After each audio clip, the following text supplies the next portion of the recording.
If you really think about it, childhood is a lot like being drunk because everyone remembers what you did except for you.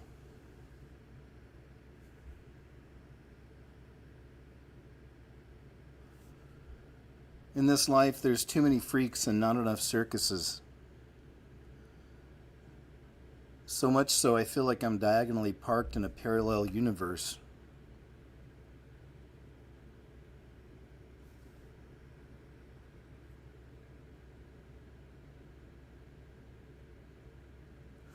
Every so often, I like to go to the window, look up, and smile for a satellite picture.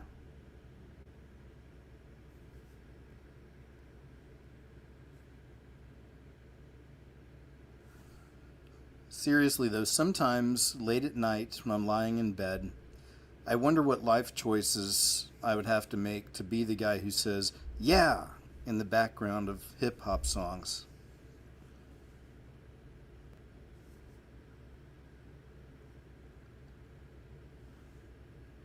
Diet Coke, making people feel better about ordering 2 Big Macs and a large fry since 1982. These are just some some thoughts I wanted to share. My name is KJ Osborne. Most importantly, I want to welcome you, yes, you, to the show.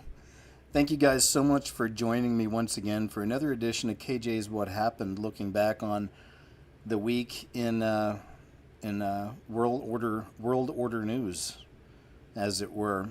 So you're living on the doorstep of tribulation. The prophecy from the Bible is the pages are flying out into our reality right now. These are really wild times. So on that note, thanks again for being here and just taking a look at what I found. Also, I hope you guys were able to join us last night. Did a live show last night over here on KJ's What Happened. It was just a hangout for a couple hours. But those are always nice to do. You know, it's just a real chill, hanging out with you guys, talking about whatever's you guys are mentioning in chat, just kind of bouncing off that. And been doing it for many years. It's always nice, just a night to hang out with you guys for a little bit and chat, you know. So we had a really good one. So thanks again last night for being there for that. And also I dropped a brand new video just a couple days ago, or Thursday. I retitled it last night. Just because I wanted a title that encompasses the whole thing. My title about the tall whites is accurate, but that's a portion of the video. I think the Clown World title encompasses more. Just a minor thing. And, you know, sometimes I'll do stuff like that, but makes me feel better at least. Also, I need to shout out to Megan Champion and to Heather De La Cruz. Hey, both of y'all wrote me to the P.O. Box, and I sent you guys cards back, one twice, and they keep sending them back to me saying they can't deliver. It says return to sender, no mail receptacle, one of them. No delivery is addressed is another one. So I just want to let y'all know, I tried, I'm sorry about that, but Megan Champion and Heather De La Cruz, I'm sorry, but they've sent these back. Then when they send them back, they stamp the yellow sticker right on top of your address. So it's like, some of these I'm able to find because I hold on to all the cards. Not always all the envelopes, though. So I need to go try to find them. But I just want to let y'all know that, you know, I did receive something. I sent something back, but it keeps coming back to me. Sorry about that, all right? And what else? Oh, yeah, I guess that's about it. You know, we got plenty to get into. There is one thing I mentioned last night on the show that I've been noticing, but then my videos are getting more views being on YouTube, so I'm getting more comments. And I'm realizing I'm dealing with, you know, some normies, you know, because I get the same comment. It's the same thing on every video I do. People don't understand that I like to look at the layers and things. I go underneath. I don't buy the official story, especially on BitChute. I had so many condescending remarks. Oh, KJ, KJ, KJ. The reason they put the crosses on the coffins in Squid Games is because it has to do with them taking their parts later and blah, blah. I'm like, look, I don't care, man. I get that. Why the cross, huh? Couldn't they have chosen anything else? Why the wheat in the killing fields, right? Why? So, you know, I just see things differently. Another example I mentioned was the statue they put in New York City of the Mother Goddess. But of course, I had people, now, KJ. Dear, sweet, dumb KJ. See, that was Ruth Bader Ginsburg. hello, so again, y'all, if you're coming here for just the basic surface level explanation on something, you've come to the wrong place. I've never been that. I never do that. But unfortunately, that's part of even just getting more views is more of these comments, more reach, and then more people that don't have eyes to see or ears to hear. I'm not saying I'm right about everything all the time, but I have my own perspective. That's what these shows are. It's the way I perceive these things. So anyway, just wanted to address that real quick. And that's about it. Tamara, good to see you, my friend. Thank you so much for being here and for last night. And good to see everybody filing in, man. I appreciate it. Let's jump on in, shall we? First story, 3 Pennsylvania officials who cheated an election get prison time. 1 is still in office. I just thought this is cool because you're actually finally starting to see people getting arrested for all the election shenanigans. And then the mainstream media just for years lying to the people. Always, oh, there's nothing to see here, everything's fine, but no, this is how so many of these creeps get in these offices, and also how you can never seem to get them out, because there's so much of this stuff there's shenanigans going on behind the scenes. Pride Group founder, wow, man, so Pride Group founder jailed for the grape of 12-year-old, sentenced to 24 years for messing with an extremely vulnerable child here. He co-founded Pride in Surrey in 2018. Wow, so this guy actually co-founded the Pride out there in his area, Surrey. Then he did that thing with the child, and with his partner at the time, gross. Okay, so there you go. But there you have it. Remember when the Queer Men's Choir came out saying, "We're coming for your children"? It's really wild stuff. Parents, of course, I hope y'all are always keeping your eyes on, not just on the little ones, but the adults who get time with your little ones.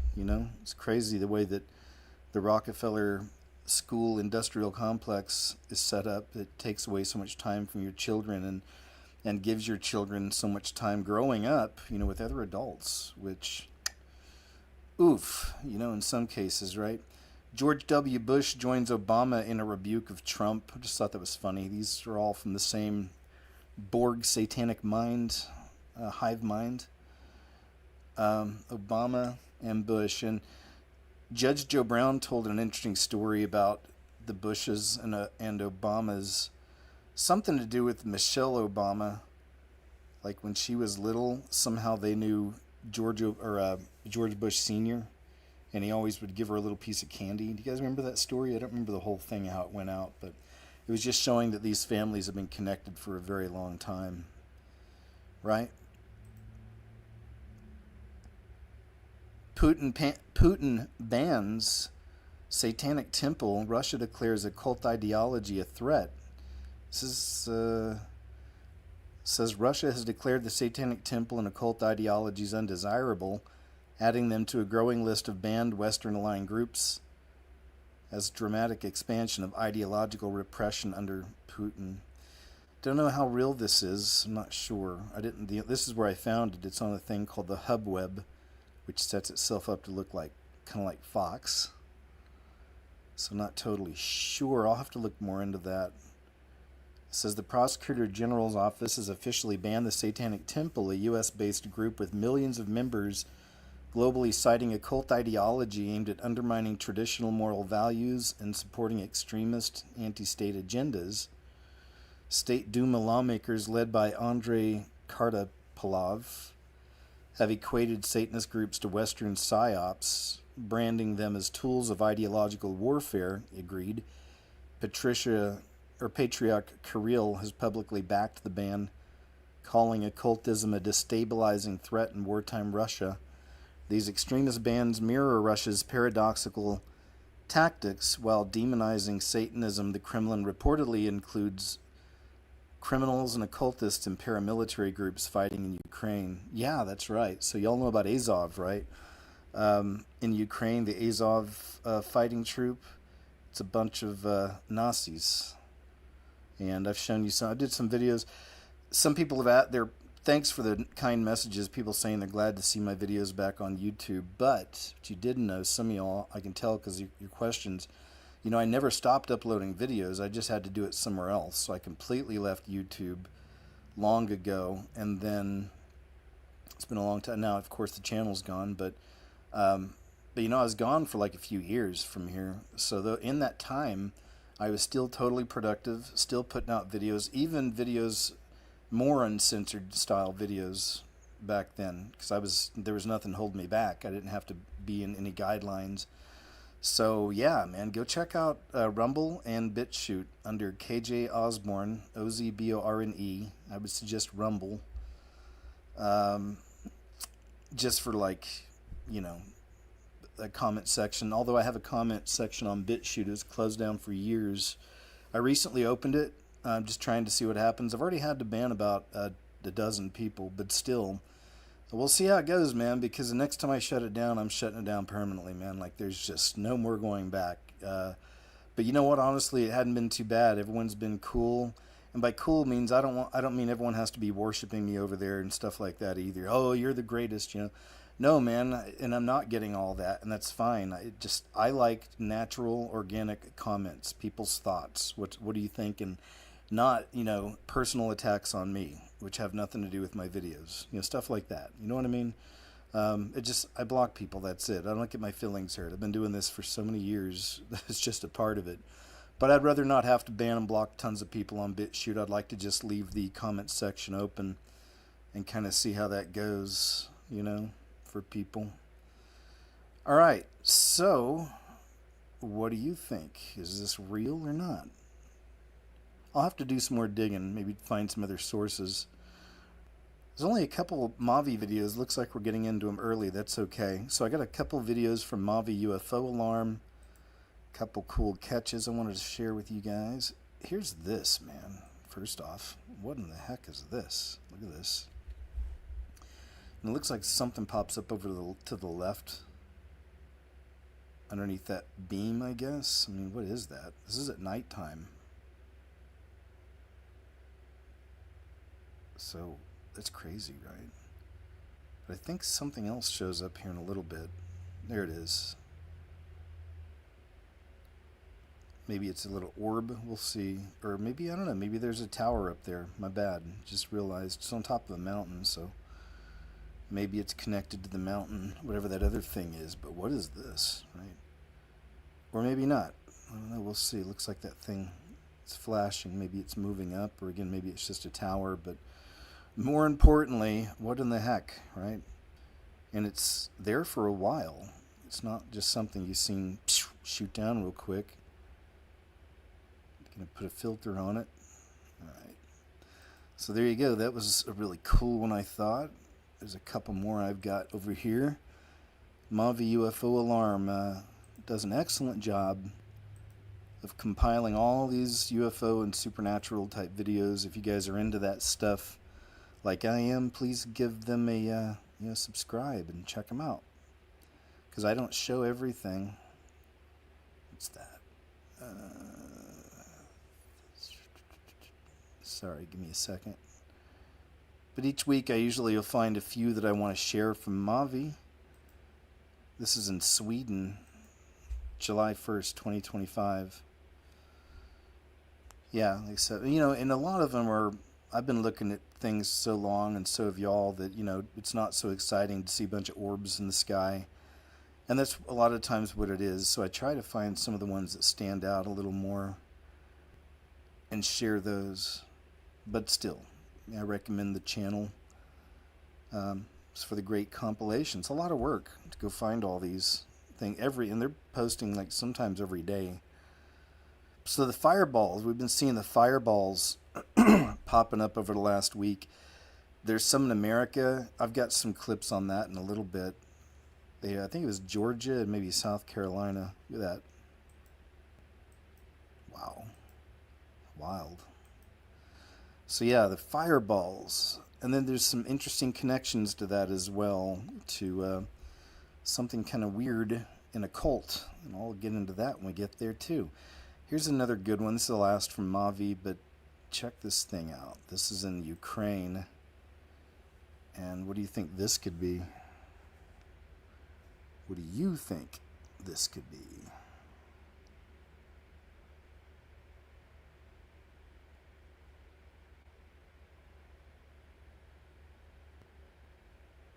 Like some red orb, I guess, right? But watch.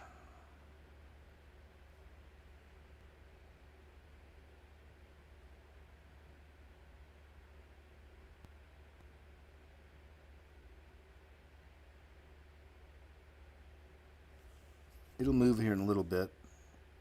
You're like, who cares? No, I'm telling you, it's kind of cool. I think it's kind of cool. I'm telling you, it's kind of cool. Also, just want to for live chat while we're waiting on this orb to start moving or whatever it is. Please let me know how, excuse me, how the audio is. I hope I'm coming in loud and clear. Please let me know. Excuse me. My allergies have been messing me up. Last night, I even had comments during the show and later, like on comments, people asking what was wrong, if I'm okay. Some people suggesting it could have been AI. No, it was not AI. It was me last night. There we go. That's a better shot of it. It was an actual show with me, but that's all. It might just be my allergies that may have sounded bad. All right, cool. Thanks, you guys. I appreciate it. Good to see y'all. Kurt, Focus, Humble, Tamara, thank you.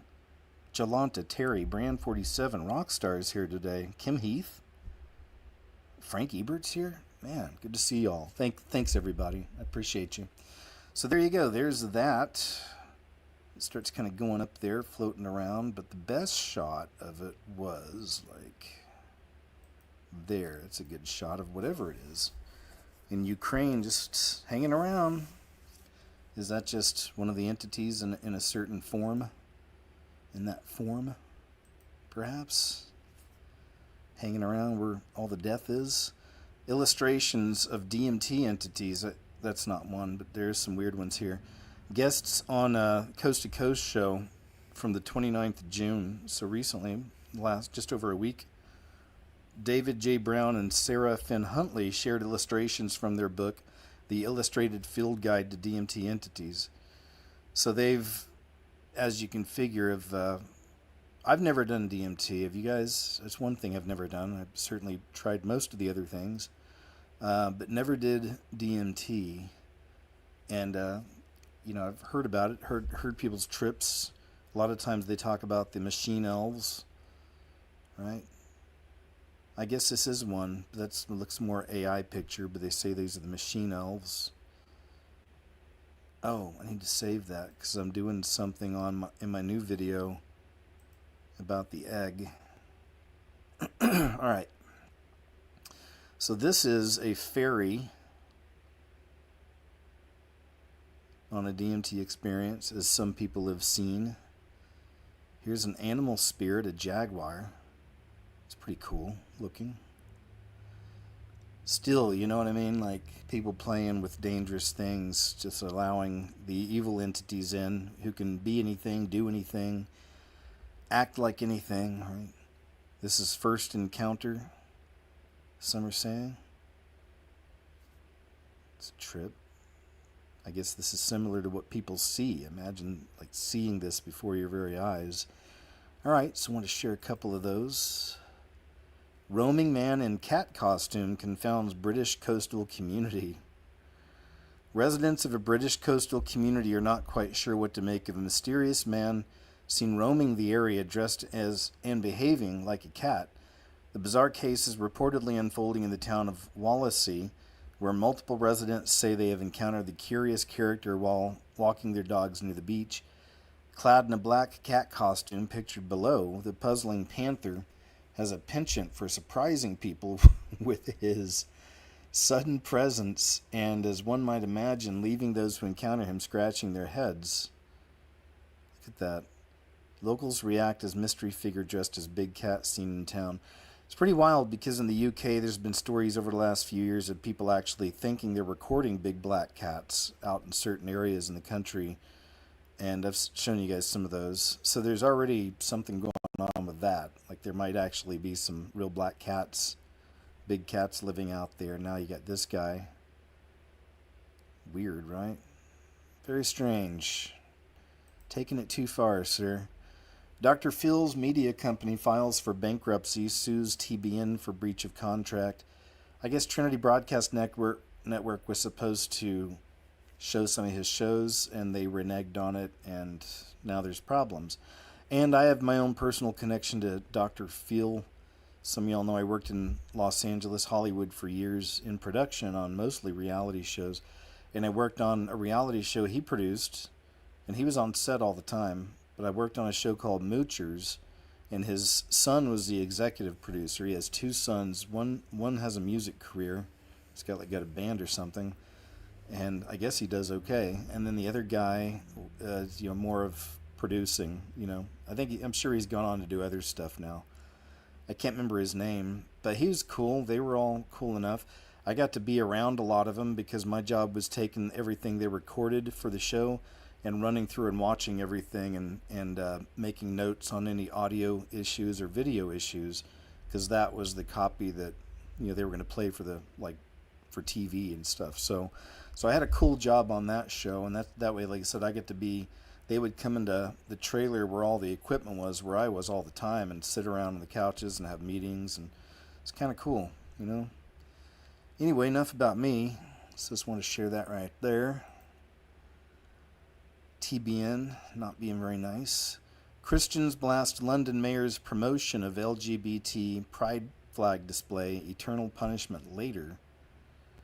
Yeah, look at this. Look what they did out there in the UK. Yeah, and you say there's no agenda, right? No, and it goes beyond the love and care they have for the people represented by these colors.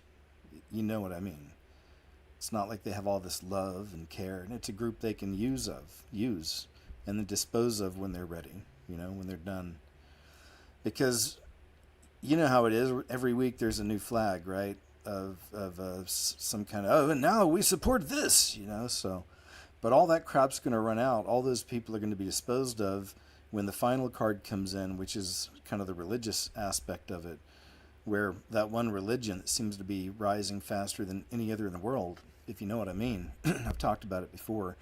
And it has a lot to do with the crashing of cultures, the intentional crashing of cultures and bashing of borders. So anyway, but once that becomes the new thing, which is on the horizon, this stuff goes away. It's like there'll be no more of that. It's going to be talk about a clash of cultures. It'll be them eating their own in that respect, Yeah. So there's that. But they're being used now, for sure. Protesters gather outside of a hotel where ICE agents are staying. Even this, I just want to share a little bit. It just kind of shows the triple P's in action, if you will.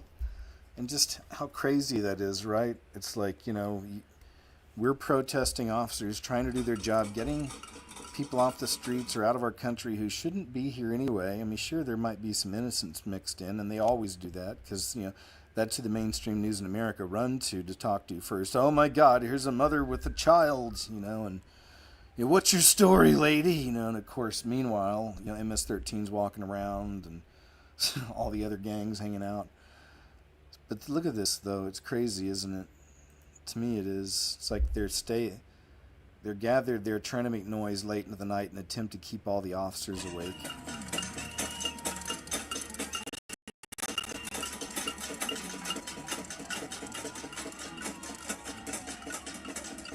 Yeah, so, it's crazy, man. There's just all kinds of, people losing it out there. Lots of delusion. No, this was never supposed to happen. As biblical. This was from... Oh, okay, May 2nd. All right, so this is from a few months ago, but I hadn't seen this. I don't remember me covering this on the show, but let's check this out. This was interesting. I didn't know it was this crazy at this point. Fires are burning our cities to the ground, and our final days are among us. People were terrified after the fire in Jerusalem was not like any fire they had ever seen, being labeled as not only the biggest in history, burning almost 170 acres every hour, but burning things that normally do not burn. With even the Bible warning in Amos 9:1-8, our Lord near Judgment Day will burn all of Israel, targeting their corrupt religious centers, with haunting scenes showing the fire going straight to just religious monasteries and memorial sites, exactly like the Bible predicted. But it gets worse, as many experts were saying these fires cannot be from Earth, with over 100 locations bursting into flames at the same time with no reason. Other theories suggest with the rise of attacks and dry climate, this was likely going to happen regardless. This is said to have been the biggest fire that the country has experienced. Israel has become more prone to wildfires of this kind in recent years, with experts warning that climate change is just going to make it even more prone. Is that what it is? Yeah, well, you know what I'm thinking most likely, because a lot of you are thinking that too. It looked like a lot of the trees were still standing and green. I'm just saying.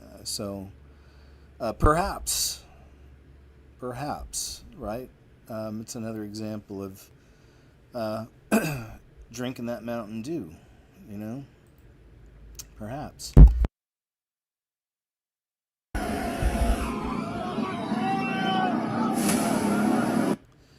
Check this out too. I'm going to turn the audio down. It's crazy. But here's another one from those fires. Look at this fire tornado. Massive, never seen before fire tornado. And that looks like something, I think I've got a clip where somebody mentioned some scripture where that reminded them of a scripture. But man, look at that. That is some wild stuff. Wild stuff. All right, so I think I've got a clip where somebody kind of tries to explain. Let me see. And then this is also from, so this is all from early May. But like I said, I had missed this for some reason. I just hadn't come across it. I didn't pay attention, but now I'm like, wow, I didn't realize it was so bad out there at this time. Just a few months ago. So, Mountain Dew, I wonder. I always have to wonder. Mountain Dew.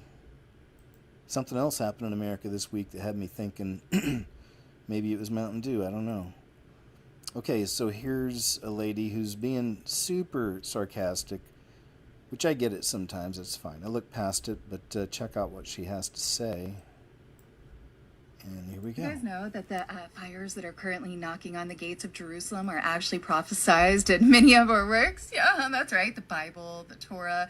It's in the book of Jeremiah, Leviticus, and Ezekiel. They're called the fires of judgment. You see, the I Am sends them kind of like they did around the time of the Babylonians and the Romans, at a time of judgment when the people of the covenant are failing to uphold their end of the deal and doing things like worshiping idols and whatnot. I don't know what they could possibly be doing over there that would make fires of judgment appear. It's so weird. You don't have to take my word for it. Go check it out yourself. But I get it, and that's good. And I know sometimes, I've said this before too, but that stuff, this occult stuff isn't everything, so it's just a part of our normal reality. Some people don't realize what they're wearing, and I'm not so worried about it with this lady. Sounds like she's kind of got it. And I've seen other people explaining or, drawing this to the Bible, what's happened out there. Now, I don't know how true this is. Now, here's one that I went on my own personal little rabbit hole when I found it, really digging and just trying to find any information on this at all. And I couldn't find anything, unfortunately. So I'm just kind of going off what this guy says, and it is interesting because it makes you think about the angels that are chained under the river, and you'll see the connection here. I don't want to say too much. I don't like to spoil stuff, but I don't know how true it. But this is super interesting. I wish I could find more on it, but I just didn't. But anyway. I don't know how true this is, but apparently eyewitnesses and they saw 3 large creatures who stirred the air around them, and then they set the whole place on fire. They appeared for about 10 seconds and then they suddenly disappeared. Now, remember, Jerusalem was on fire, and then the fire was just spreading, and people are saying that it was caused by these 3 creatures. Could these creatures be Nephilim or fallen angels? Now, the thing is like, do I believe this? No. Is it possibly true? Yes. Now, I haven't seen too many other reports about it, but it is something that I saw. And I was like, hold on, wait a minute. What is going on in Jerusalem? And we know all eyes is on Israel. When it refers to the end time, all eyes are on Israel. So if you ask, how did the fire start? Are you going to say because it was just too hot? Or are you going to believe that these 3 weird angels or fallen angels stirred up fire and then set it all ablaze? Definitely interesting, definitely strange. What do you guys think? Let me know down in the comments. What is it supposed to, when I've seen somebody has an issue with the audio, please let me know in live chat, guys, if I haven't moved, so please let me know if the audio is still coming in loud and clear for you. Thank you. But it's the Euphrates River, right? And it's supposed to be 4 angels are chained underneath until it dries up, and it's dried up. That's happened over the last year. There was some weird recordings where people were claiming to hear, it sounded like something down there in chains and howling. It was pretty scary stuff if it was real. I think I shared that with you guys at the time. All right, cool. Thanks, everybody. I really appreciate it. Thank you. So yeah, isn't that weird? I mean, again, though, unfortunately, this is all I could find on it was his report. I think actually there's 2 people that talk about it. It's the same thing, and that's it. This says the 3 angels that were released from the Euphrates River. Was it 3 or 4? I'm not sure, but that's a trip, so I'll be watching for more on that. If that really happened, I mean, Are y'all witnessing the after? If it really happened, it'll happen again. Man, here's a report. Witnessing the after. Here's a report from Moon Henry and some good footage. Sad footage, unfortunately. But Texas just got hammered recently. And just happened in Texas and Mexico. That wasn't supposed to happen. And, I always have to wonder about the weather wars, the WW. The weather wars and all kinds of potential manipulation and whatnot. When we see RV parks, whole houses. When we see things like this, all right, let's see if we can.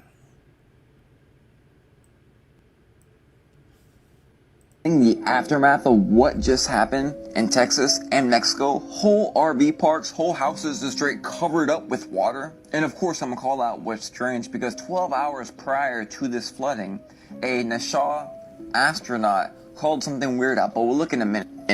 This right here is just a speed lapse of the water rising, 26, 30 foot? I forget exactly, but it's insane. And above you see a place where an RV park used to be, and all of the RVs have been washed away. There's been many casualties from this. And again, it affected Mexico too. This is Mexico. As someone who watches this stuff all the time, I can tell you the storms are certainly getting a lot worse than they usually were. Seriously, whole families in their... And mainstream, of course, is blaming it on climate change, as you know. I mean... Their house is being moved by the water. I mean, that is absolutely insane. Now, the completely irrelevant and not related part whatsoever, 24 hours before this happened, this picture was taken. This astronaut was talking about how crazy this sprite that she took from space was. Y'all are not even gonna believe this. When I saw all this flood stuff, the first thing my mind said was, where was that sprite? Guess where it was? It was in Mexico. I can't explain it right now, but I can tell you it's completely unrelated. What are the odds? And prayers for all the people involved, because this right here. Yeah, for sure. Pray for the people in Texas. I got a few things on that situation today. Thanks, Moon Henry. That was in TikTok. Inspired by the King also. Here's a classic I wanted to... Sometimes I find these classics I got to reshare in case somebody hadn't seen, but they're always kind of interesting to watch again. Did these guys actually catch a Baphomet type creature, you decide. This is one of those that never got explained away. It's been around for a good 3 years or so now. Terrifying entity caught on camera in Turkey. There's always people on the surface will always be, it's someone in a costume. It's always the first thing. But what if it's not? Because a lot of times it's not. But check this out. Some of you may remember it. Turn the audio down. You'll see it in a second. That's not it.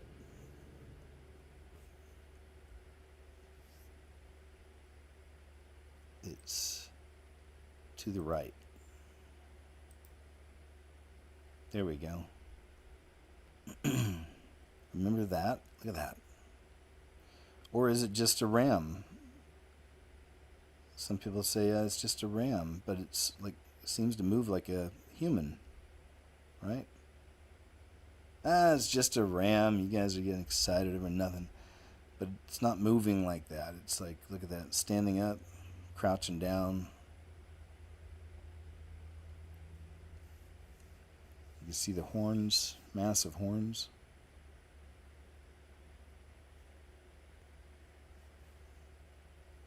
Spooky crap. You see. Alright, so there you go. It's a classic from Turkey. Those who hadn't seen it, pretty wild stuff, right?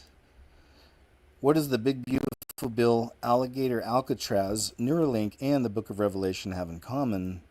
From The Shepherd for the King page over on X.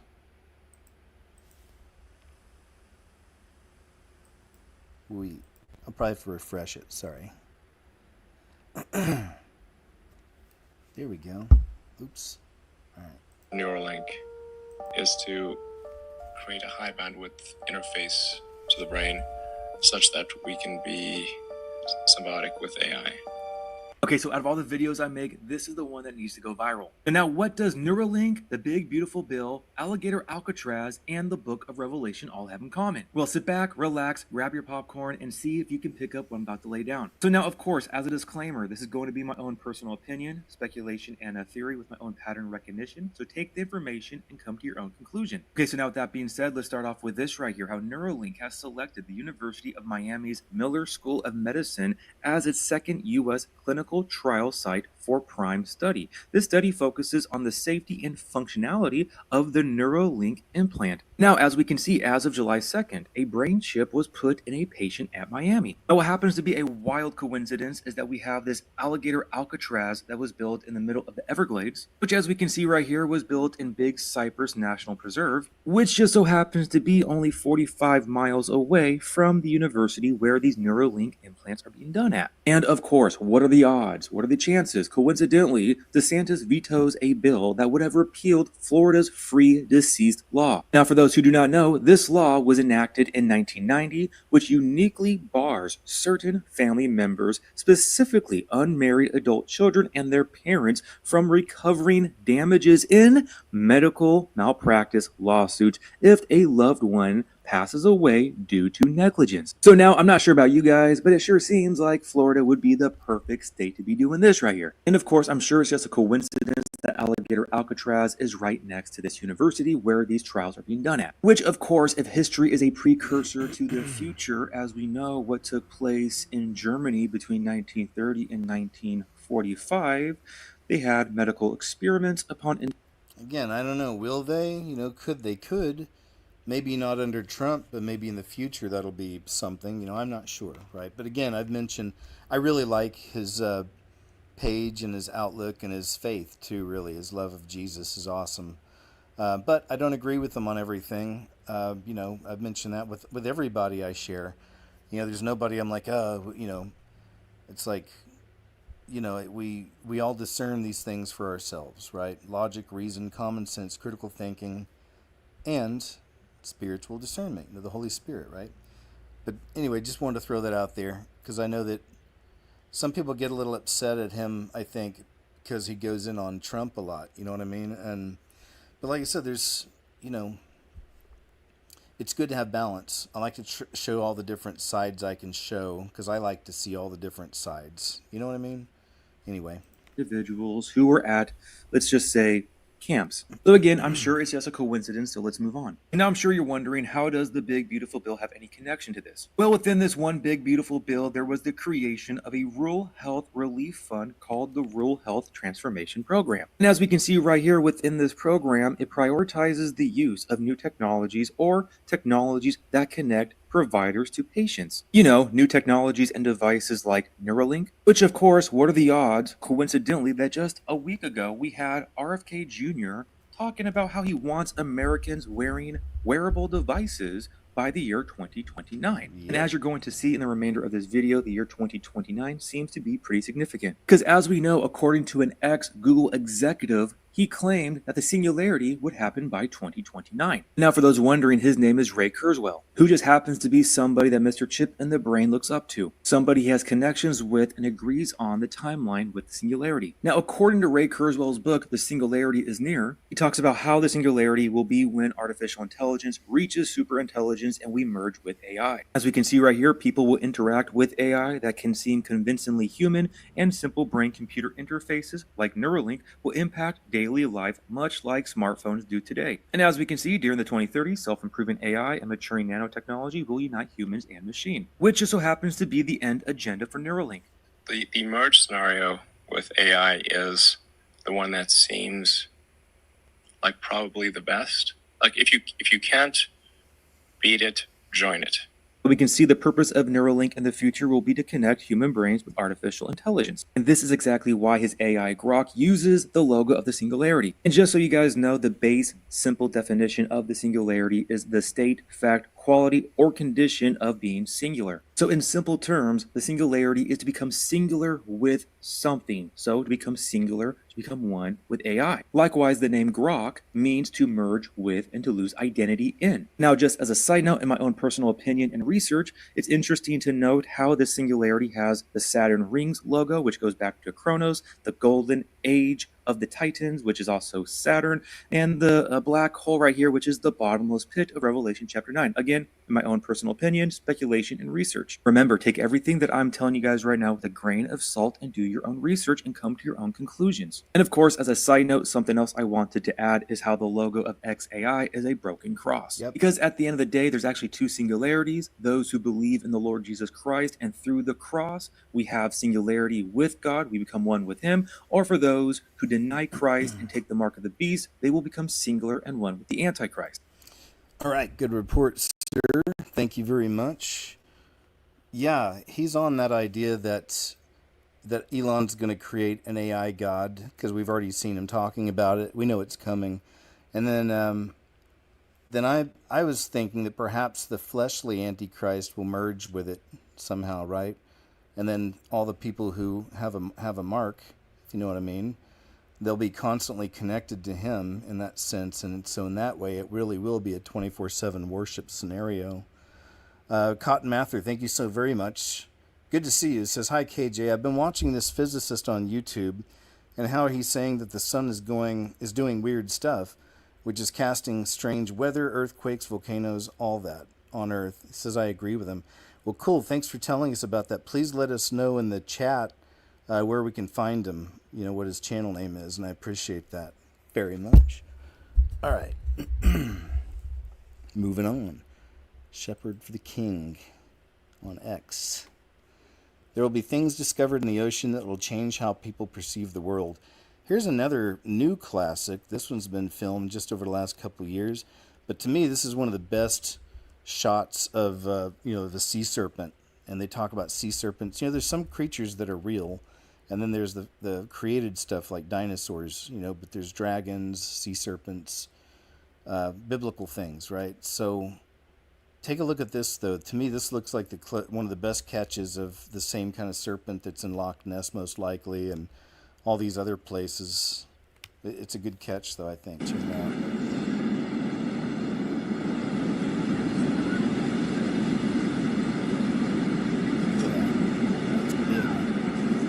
Bruh. Curls its head, too.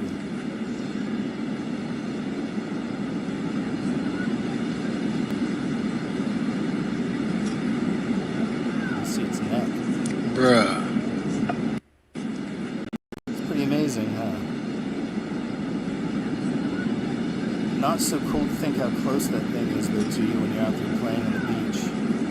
Bruh. Yeah, that's a good catch. Surface just for a second. You see its neck. There have been a lot of captures, through the years, something like that, but that was one of the best I think I've seen. This goes back to my old home country for a while, Costa Rica, and this was caught from a home security camera. And here's another kind of creepy classic. I should do a show here soon with creepy classics. Maybe that's what we'll do on, since I just dropped my new video, maybe this coming Friday, here on YouTube, we'll do like a creepy classics.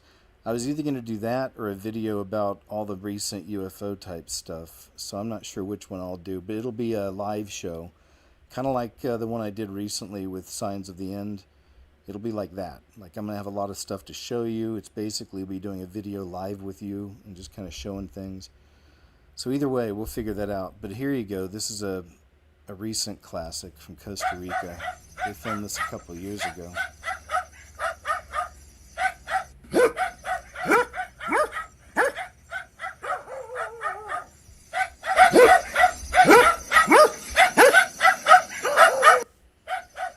Unless someone's just being a weirdo, right? I mean, there's that, I guess. There's that possibility. Someone's just being a freak. Doing a crab walk.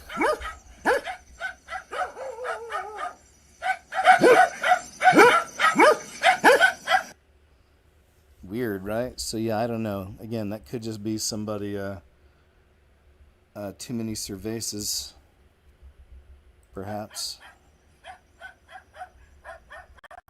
And decides to do a crab walk, but where he starts, it's weird. I guess that's where the security camera finally has caught him.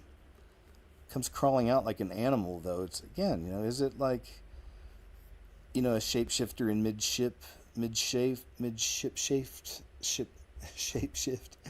Or are they just kind of shifting in this form for a moment? Again, is it just some dude being weird? Alright, not sure. You decide. But that one, that really made its rounds when it first came out. This is a pretty cool shot of the Starship hitting the firmament, people are saying. Check it out. It's pretty amazing. Let me see it. Wait for it. Jump ahead some.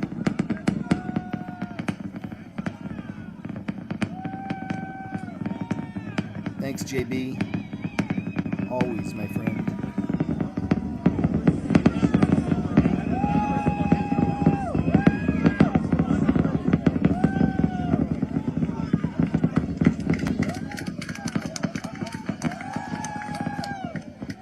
You'll see it when it happens. It makes sense. Imagine hitting the firmament. That's why some of these things are ritualistic. Sun gods, dragons, things like that, shooting things at the firmament.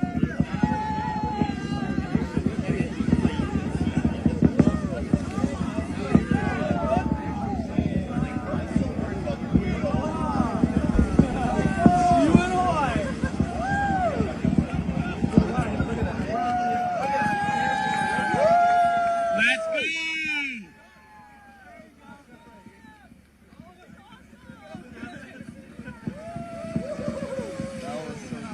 Still watch. It's crazy. See how fast it goes? See how fast it goes? Let's go! Look! Oh man! There it is. Yeah! Skimming the firmament, some might say. This is history. Ian, what'd you think? That was right. It's Fred! It's Fred!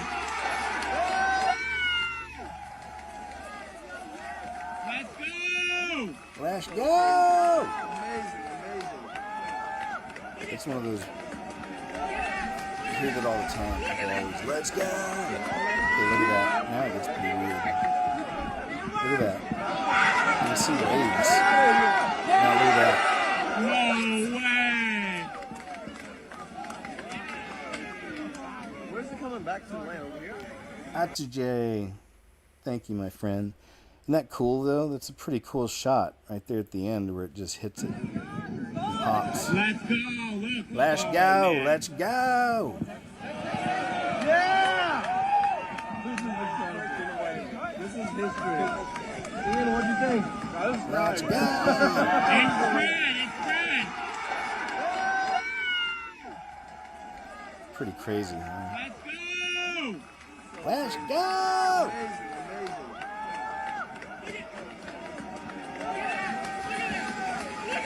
It's one of those programmed phases or phrases I see people always all the time using.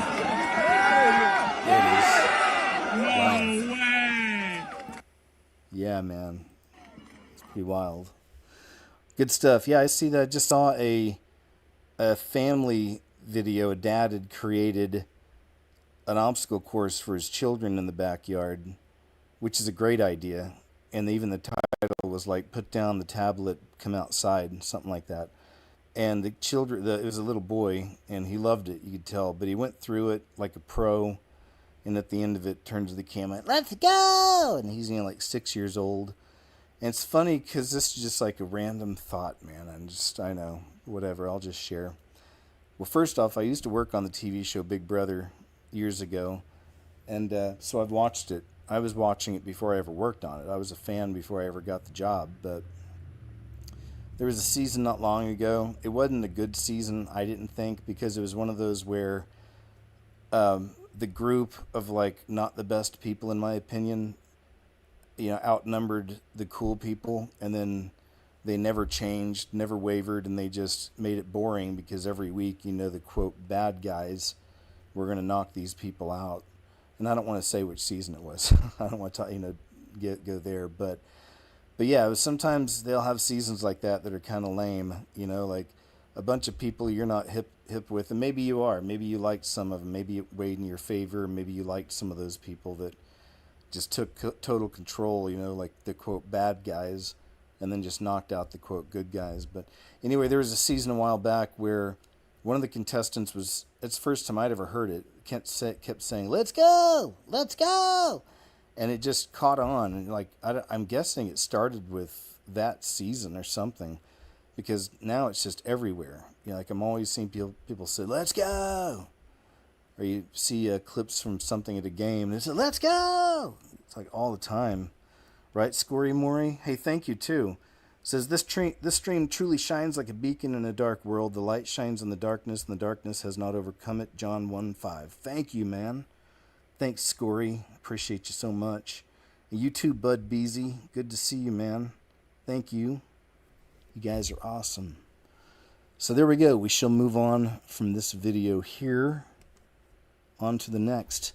Caroline Levitt says evil spirits disrupted Trump's prayer call, talking about spiritual warfare.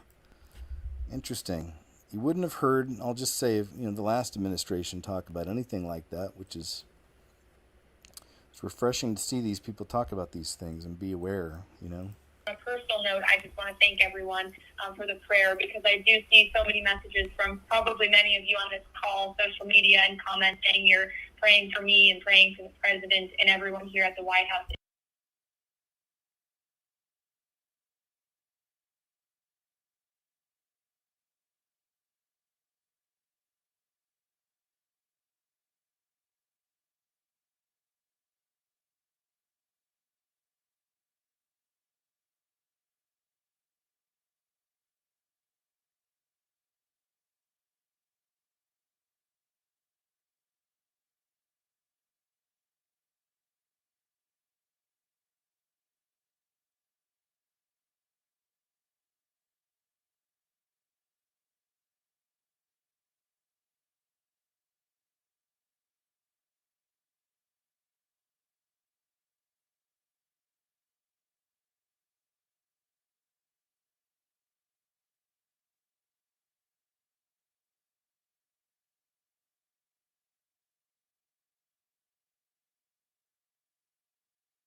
Sorry about that.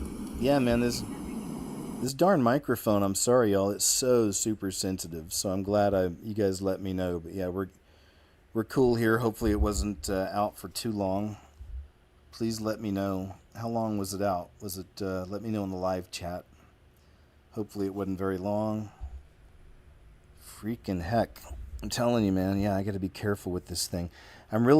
This week, that's a mission of mine is to, well, first I got to get out at least one of these music videos, maybe 2 this week. And then I need to figure out a new setup for this microphone, man. It's just so sensitive and it's awkward where I'm sitting all the time. So I'll work on it.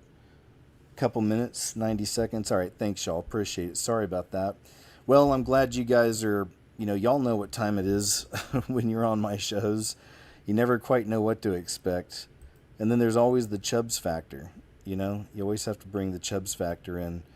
So, unfortunately, there's been just a lot of traumatic situations around this flooding in Texas. But let's check out some of the footage here of the water.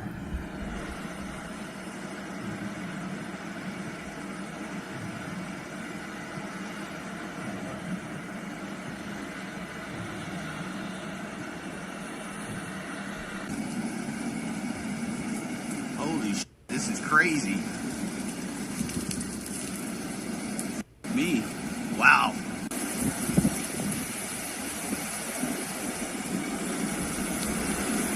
It's a cool place to have a house. Look at that. That's his deck.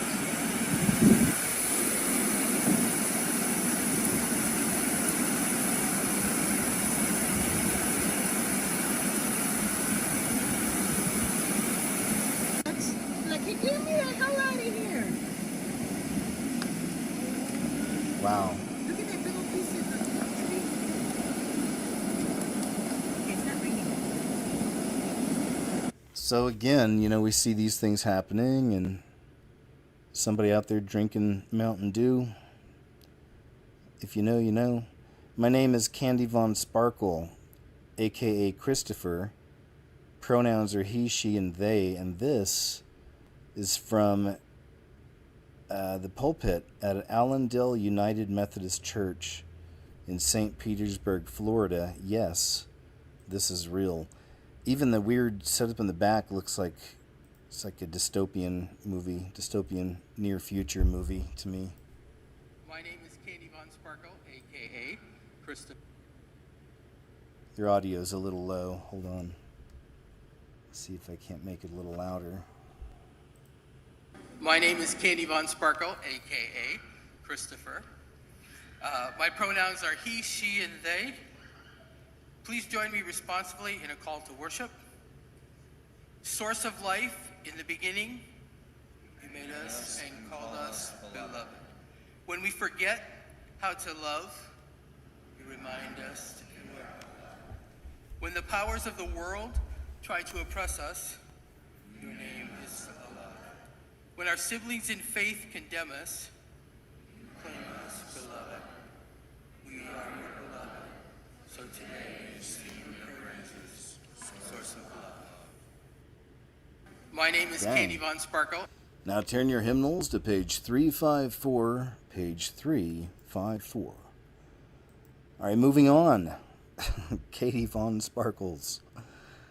Yeah, this is always a thing to keep in mind, and it's why another reason why I don't like getting into arguments and debates with people over Middle Eastern policies and politics and stuff, because this is something I had in a video long ago, but it got taken down off of, back when everything got taken down. But it's important to remember that it's the Masons running Israeli government, and this is the Supreme Court building with, of course, the pyramid and all-seeing eye there.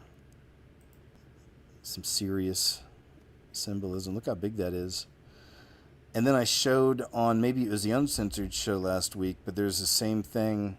You can see in Iran's parliament, it's Masonic symbolism in there as well.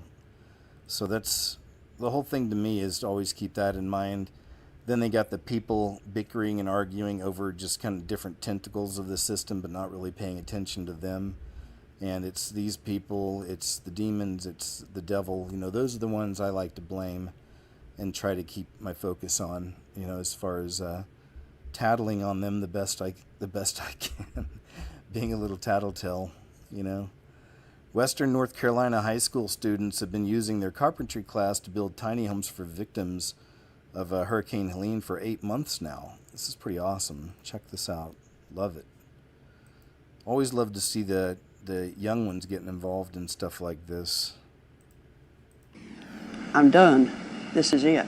I don't know how to cope with this. I don't know how I'm going to survive this. But just days after the storm, Housley learned about rebuilding hollers and their partnership with the carpentry class at Mountain Heritage High School.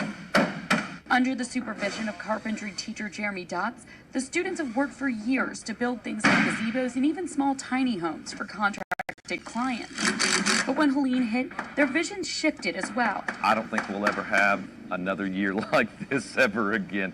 It's been a whirlwind. Getting supplies from the nonprofit Rebuilding Hollers and putting their hammers to use for people like Housley in desperate need in the community. It's been incredible. So often in teaching, we don't see the fruits of our labor with our kids. To see them really find themselves, to see them enjoy their community, understand the sense of purpose in their community, that's important. And even though the school year may be over, Living room. for Housley, Living room. I have a little couch that was donated through my Amazon wish list, and I've decided it goes there. And a little chair that matches goes there. Her journey in her new home is just beginning. There's so many emotions involved in it. I mean, excitement, planning, dreaming, just thinking about what it's going to look like 2 years down the road. Housley says she's already picked out the spot on her land for her new home. The little house will be set. Is back in that corner there. Which will be raised up on the property. This is my ground. This is my roots. This is where I am embedded. And while the whole situation seems unbelievable, I lay sometimes at night and just stare up at the ceiling of the RV and I think, how could this all be, why me? How could this all be happening to me? Housley says the new house has also given her a new purpose in life, to find her own way with her talents, to pay it forward. It does mean the world to me. It means my world. Beautiful stuff. Love it. Good stuff. That's one thing. You can focus on all the bad on these stories, but then there's so much beauty that came out of, look what happened on the East Coast, and all the Amish stories we've seen. Is there one this week? Or I know I've shared a few. I feel like there might be another one this week. But just stuff like that, man. Just seeing people come out and help people. There's been a lot of beautiful stories coming out of some of these tragic stories. Now here's another one where I'm wondering if somebody's drinking Mountain Dew out there, because this reminds me of during was it Palisades or Malibu, that at one point, and I showed you guys the clip of it, maybe I can find it here, but it showed a bunch of semis on the highway parking next to the median, which was really tall. It was like a tall wall to keep their trucks up, because there were trucks just laying sideways on the highways for miles. There's one clip where it's a lady and her husband just driving through down the highway, and she's filming all these huge semis just laying around on the ground. And so, that goes back to the crazy winds when they're drinking that Mountain Dew, and, just things to consider, right? We've seen this kind of thing before, and now consider this one, which is pretty interesting. I don't think anybody was expected to see what just happened in Las Vegas today. We had winds up to 70 miles an hour that flipped semi-trucks. And at around 3 p.m., there was an entire street on Tropicana where there was 50 power poles that got knocked down by the wind. 50 power poles. It left about 30,000 people without any power. But I'm actually curious to see if those affected by this outage have power right now, because I guarantee you this is not something they can fix in a couple hours. They don't just have these poles stocked up for things like this to happen. They probably have to order some new material to get the entire street back up and running. So I'm really curious how this is going down for those that were affected. And it's not just residents that are out of power, it's also businesses, churches, government buildings. It's a lot of people. And so the fact that all these people have been affected is a pretty big deal for Las Vegas. So I can't even imagine the stress levels right now. I don't think anybody was expected to see what just happened in Las Vegas today. We had winds up to 70 miles an hour that flipped semi-trucks. And at around 3 p.m., there was an entire street on Tropicana where there was 50 power poles that got knocked down by the wind. 50 power poles. It left about 30,000 people without any power. But I'm actually curious. There you go. So I let it play out a little more, but so there's that. I mean, that's kind of weird, right? Look at that, just snapped at the root. What would cause that? That's kind of strange. Maybe even like it could be something that's, I'm just saying, though, the way it looks, it's almost like a video game, like somebody could target that or something and or whatever. I don't know how it sounds, but that's what it sounds like to me. Here's something very strange. It's happening beneath our oceans and lakes. Jaime Maussan, who's, I think, accredited UFO researcher, paranormal researcher for years out of Mexico, it is, I believe. He's been doing this. Man, I was looking at his stuff 2011, 2012, around the time I first started uploading. I probably included some of his clips back then. He just aired one of the most jaw-dropping episodes of Interstellar, which I guess is one of the shows yet, documenting USO activity around the world. Unidentified submersible objects are no longer rare. It says, let's dive in. Let's check it out. 2024, an extraordinary event was reported, one of the clearest evidences of a trans-midships object descending from the sky and entering and exiting the water of a river in the United States. An unidentified anomalous phenomenon that emitted an intense blue light was reported performing strange maneuvers both inside and outside the Delaware River in the state of Pennsylvania in the northern United States.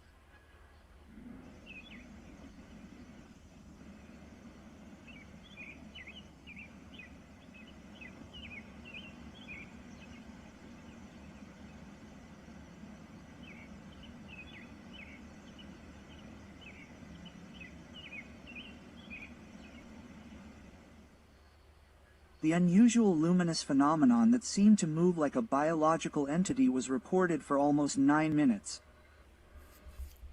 First slowly losing altitude from the upper layers of the atmosphere and until almost completely submerging in the waters of the river.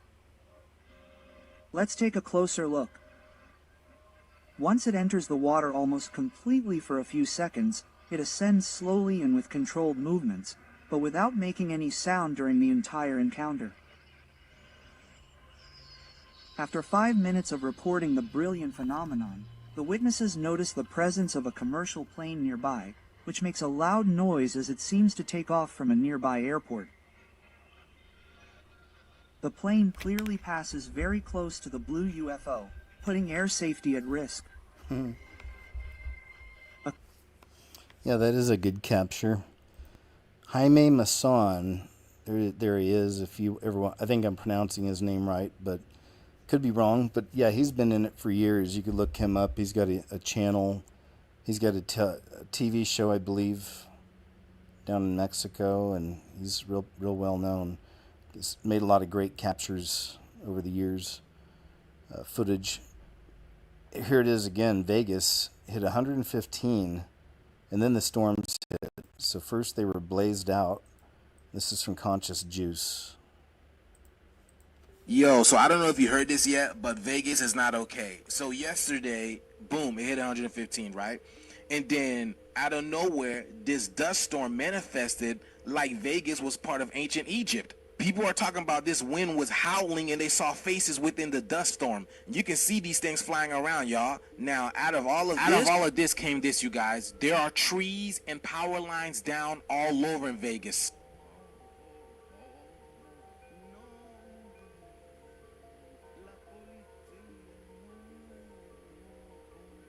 And this thing goes for miles, y'all. Every power line is literally on the street. And what I find peculiar is how these things are snapped at the base, y'all. How? How did this dust storm snap these things at the base? You would think it's the power lines that would get snapped, right? But at the base, what is this? We are on Tropicana in front of the Walmart. Every last one of the light poles, the electricity poles are down. This goes for miles. We ain't got no power. I don't know what the hell is going on. This goes for miles, y'all. Look at the core. What if there is a way that they had like some kind of laser beam or something, you know? I'm just saying. What if somebody was drinking that Mountain Dew, you know, and just it was even like just a joystick type thing, like they could target it in on a certain area and just quickly shoot a just burst of whatever, you know? What if they were drinking that Mountain Dew? And she stated it's in front of a Walmart. Why are things always happening in front of a Walmart, y'all? What is going on with Walmart? These Walmarts must be sitting on some crazy type of ley line energy, y'all, in order for things to be manifesting at Walmarts like this. Y'all, this was happening in real time, so there were cars that were driving by that the poles were literally falling on top of. Y'all see this, right? This is crazy. I'm trying to figure out how does a dust storm do this, and it specifically goes for the power lines, y'all? For the power lines? Y'all, I believe there's truly something more ominous at play than this, y'all. There's something bigger. There's a bigger energy that's here, and y'all can feel it. But yes, y'all, this is crazy in Vegas. Let me know what you guys think about this video. Like, follow, and share for more videos. All right, thanks, Conscious. I think it's highly unusual, completely abnormal. There is that possibility someone's drinking that dew. Maybe he's onto something with ley lines. Who knows? This was weird. A mother films Lake Tahoe water buzzing. Harp-like radio frequency pulses caught on camera hours before disaster. She wasn't ghost hunting. She was just filming the lake on her iPhone. Kids playing in the background. Then it happened. And here's what we've got, I guess.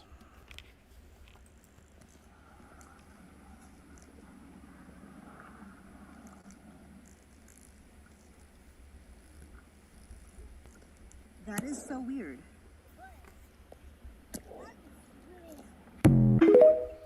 All right. Not sure. Let's see what this next one's. Holy shit.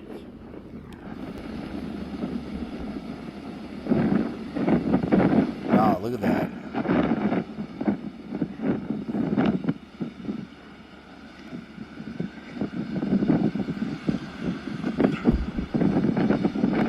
Holy shit, dude. Dude. Holy shit. I'm turning it away. It just says Sheriff boat's off. Bro. it's crazy. All right. So it says playing the harp doesn't announce itself, but the patterns are always there. No warnings, no coverage. Got it. So, I mean, it's the WW. Some people believe there's the weather wars are taking place out there. Man, this is just really cool to see. It's the kids are starting, I'll say the children, baby goats, I don't like it. The children are starting garage bands again. Nature is healing. And this is really cool to see. I'm not sure if I'm able to play the song or not. I guess I probably can. We'll see. Calvin, what do I do when I'm lonely, bro? So if you're lonely, you know I'm here waiting for you. I'm just a crosshair. I'm just a shot away from you.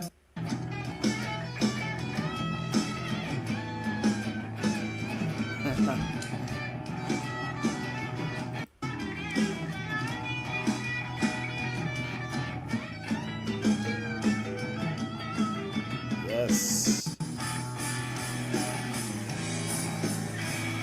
Yes, there you go.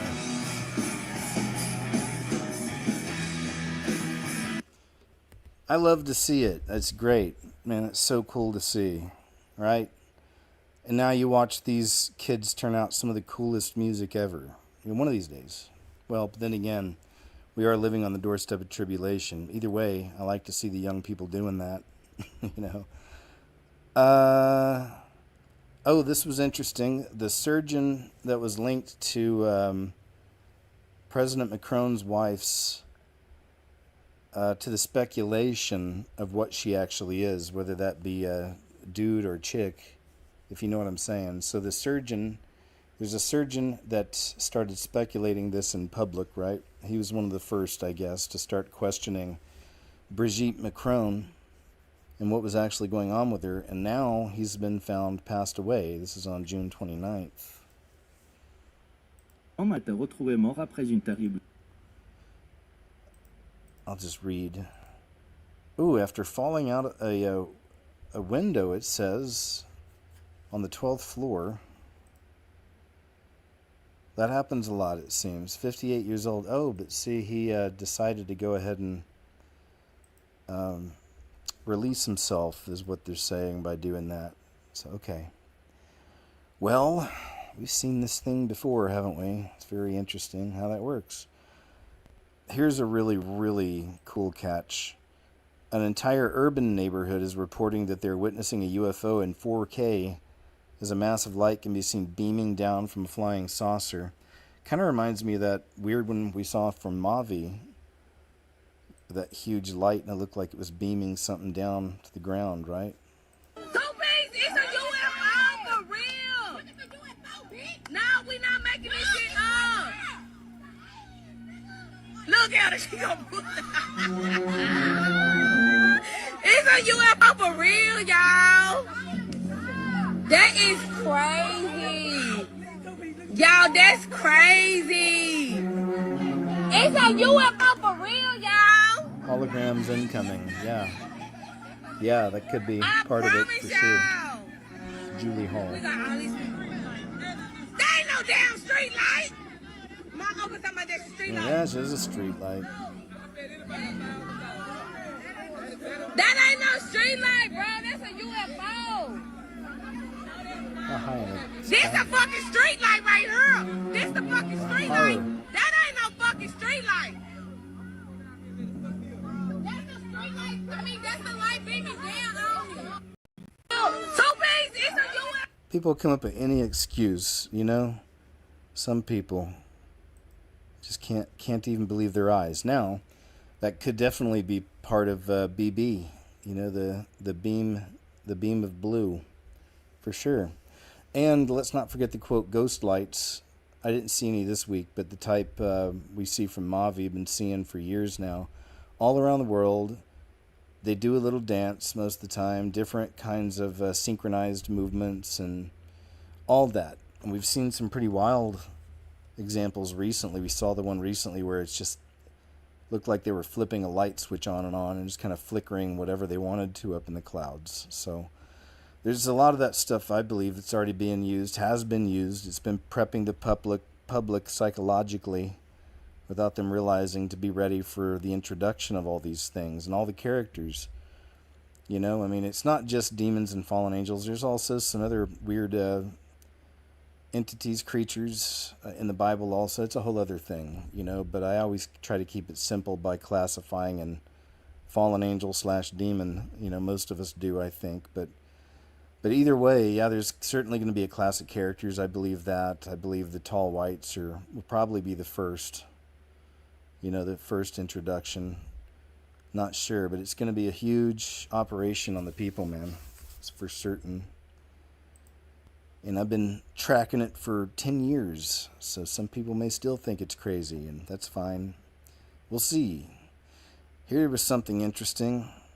Is something major happening soon? It says, take a look at the can for new Mountain Dew flavor. Yeah, this was a good post. Oh, I showed that in a video of mine. It says this was from the 2024 Olympics. Yeah, I need to go ahead and save some of these for later. But yeah, check it out. So Liberty Chill. Let's not forget the little pinty. So I got a pentagram on the bottom, 2 of them actually. One's covered up a bit from the 50 flavors. 50 flavors in one dew. but you got a pentagram right there, just above the do, like touching the D. We have Lady Liberty, looks like, but with her, I was going to call it a helmet, with her crown, if you will, knocked off. And it looks like there's big waves right there. See what I'm saying? Big waves with the big, and then there's the torch that's not connected to Lady Liberty on the right side with an explosion of fireworks, it looks like, or is it fireworks? Right on top of a pyramid. So it looks like Lady Liberty, lost the top, lost the flame, and there's a boom, it looks like, and there's big waves, and it's really interesting. It reminds me of what Jonathan Kleck's shown us a long time ago on the money, and then since then we've seen, of course, or noticed St. John's Pillars showing all this. People have been having dreams and visions of New York City like this, specifically, so it's all very interesting. Things to think about with Liberty Chill, right? Oh, and by the way, happy 4th of July, y'all. I hope you had a good 4th of July. A little late in, I know, but I just thinking about it. Glad we survived. I'm glad nothing bad happened. I'm glad everything turned out cool. Turned out good overall, it seems. So there you go. There's just something to consider. Good, I got that there. All right. Good one. Good catch there from Truth Seeker. Truth Seeker. Here it is again. Doubled it up. I got a couple of these, sorry. Sometimes this happens. Make a couple of duplicates here and there. I'm in one of those spots. Clear some of these out. Yeah, we're almost there. That was the kids and bands again. Isn't that cool to see? I love it. Love to see a bunch of kids getting together, throwing together a band, seeing what happens. Okay, we're ahead of it. Hillary Clinton, it says, may face prison if, or it says Trump orders full declassifications. Let's check this here out. People have been saying that about Hillary, though, for years. Y'all know that. Next, sir, we have a presidential memorandum for your attention. This memorandum requires the immediate declassification of all FBI files relating to the Crossfire Hurricane investigation. This was obviously one of the instances of the weaponization of law enforcement powers of prosecution against you and others. We believe that it's long past time for the American people to have a full and complete understanding of what exactly is in those files. Which gives the media the right to go in and check it. You probably won't bother because you're not going to like what you see. But this was total weaponization. It's a disgrace. Should never happen in this country. But now you'll be able to see for yourselves, all declassified. Is that correct? Would you say? All declassified? Yes, sir. Everything? The FBI file with there's a classified annex, but other than that, this we'll put everything in the public eye.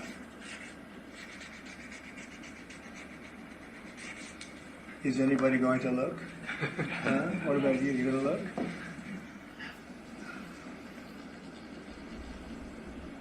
And frankly, the FBI should be ashamed of themselves, and so should the Department of Justice, and so should Biden. Okay. Well, that thing that we refer to as Biden more appropriately, that's what I say. Woman wearing MAGA hat says she was confronted over Trump. Yeah, just another example of the back to the triple Ps, and to really think back at how heavy the imprinting was, that programming was on the public for years, not just in America either. It was all over, especially in England, UK. A lot of the reporting out there was very Orange Man bad. But in America, it was even on the, quote, mainstream, which unfortunately there's still people that watch that. All of it, was always tilted against him, always Orange Man bad. And then, the lefty outlets were just off the chain, throwing lies out, of course, all the time and making it worse. And the point is, though, all of it was a psychological operation. On the American people, it's triggered people, imprinted them, programmed them, and then they get triggered by certain things. So, It's like you have Manchurian candidates, and then you'd call the person to say a certain word or phrase to trigger them to go do whatever it is you want them to do. Well, now you have that just walking the streets, and one of the biggest triggers is the red hat. It's the Make America Great Again hat. It's amazing what it does to some people, right? So that's how I see it, though. It's just pretty crazy how intense that programming has been on the people, and how much it still sticks to this day, of course. Let me just tell you how disgusting this behavior is, because I would never, ever do this to somebody, no matter how you vote, what you voted for, who you voted for. I do not care. I would never, ever act like this. I was literally at dinner with my family and family friends, and I'm wearing my Trump hat. That's who I voted is. And I had someone come up to me, and he was sitting at a big table, I don't know, a large party of like maybe 12 people, comes up to me and he said, "Can I ask why you voted for that person and why you're wearing that hat?" And I said, "I voted for him because it was my right, just like whoever you voted for was your right," assuming already that he votes opposite of me. He said, "Okay, well, I'll be honest, I voted for him too, but a bunch of people at my table hate Trump." And I said, "Okay, that's fine, that's their right." And he goes, "But a lot of them said that they would pay me $50 if you would let me flip his hat off of your head." And he goes, "So can I do that? Can I flip your hat off of your head?" And I looked at him and I said, "You cannot." And I looked. He didn't vote for Trump at all. That's the pitch that he used in order to come over there and embarrass her. I think that liberals and people that are Democrats, a lot of times, most of them, not all, but most of them are incredibly intolerable.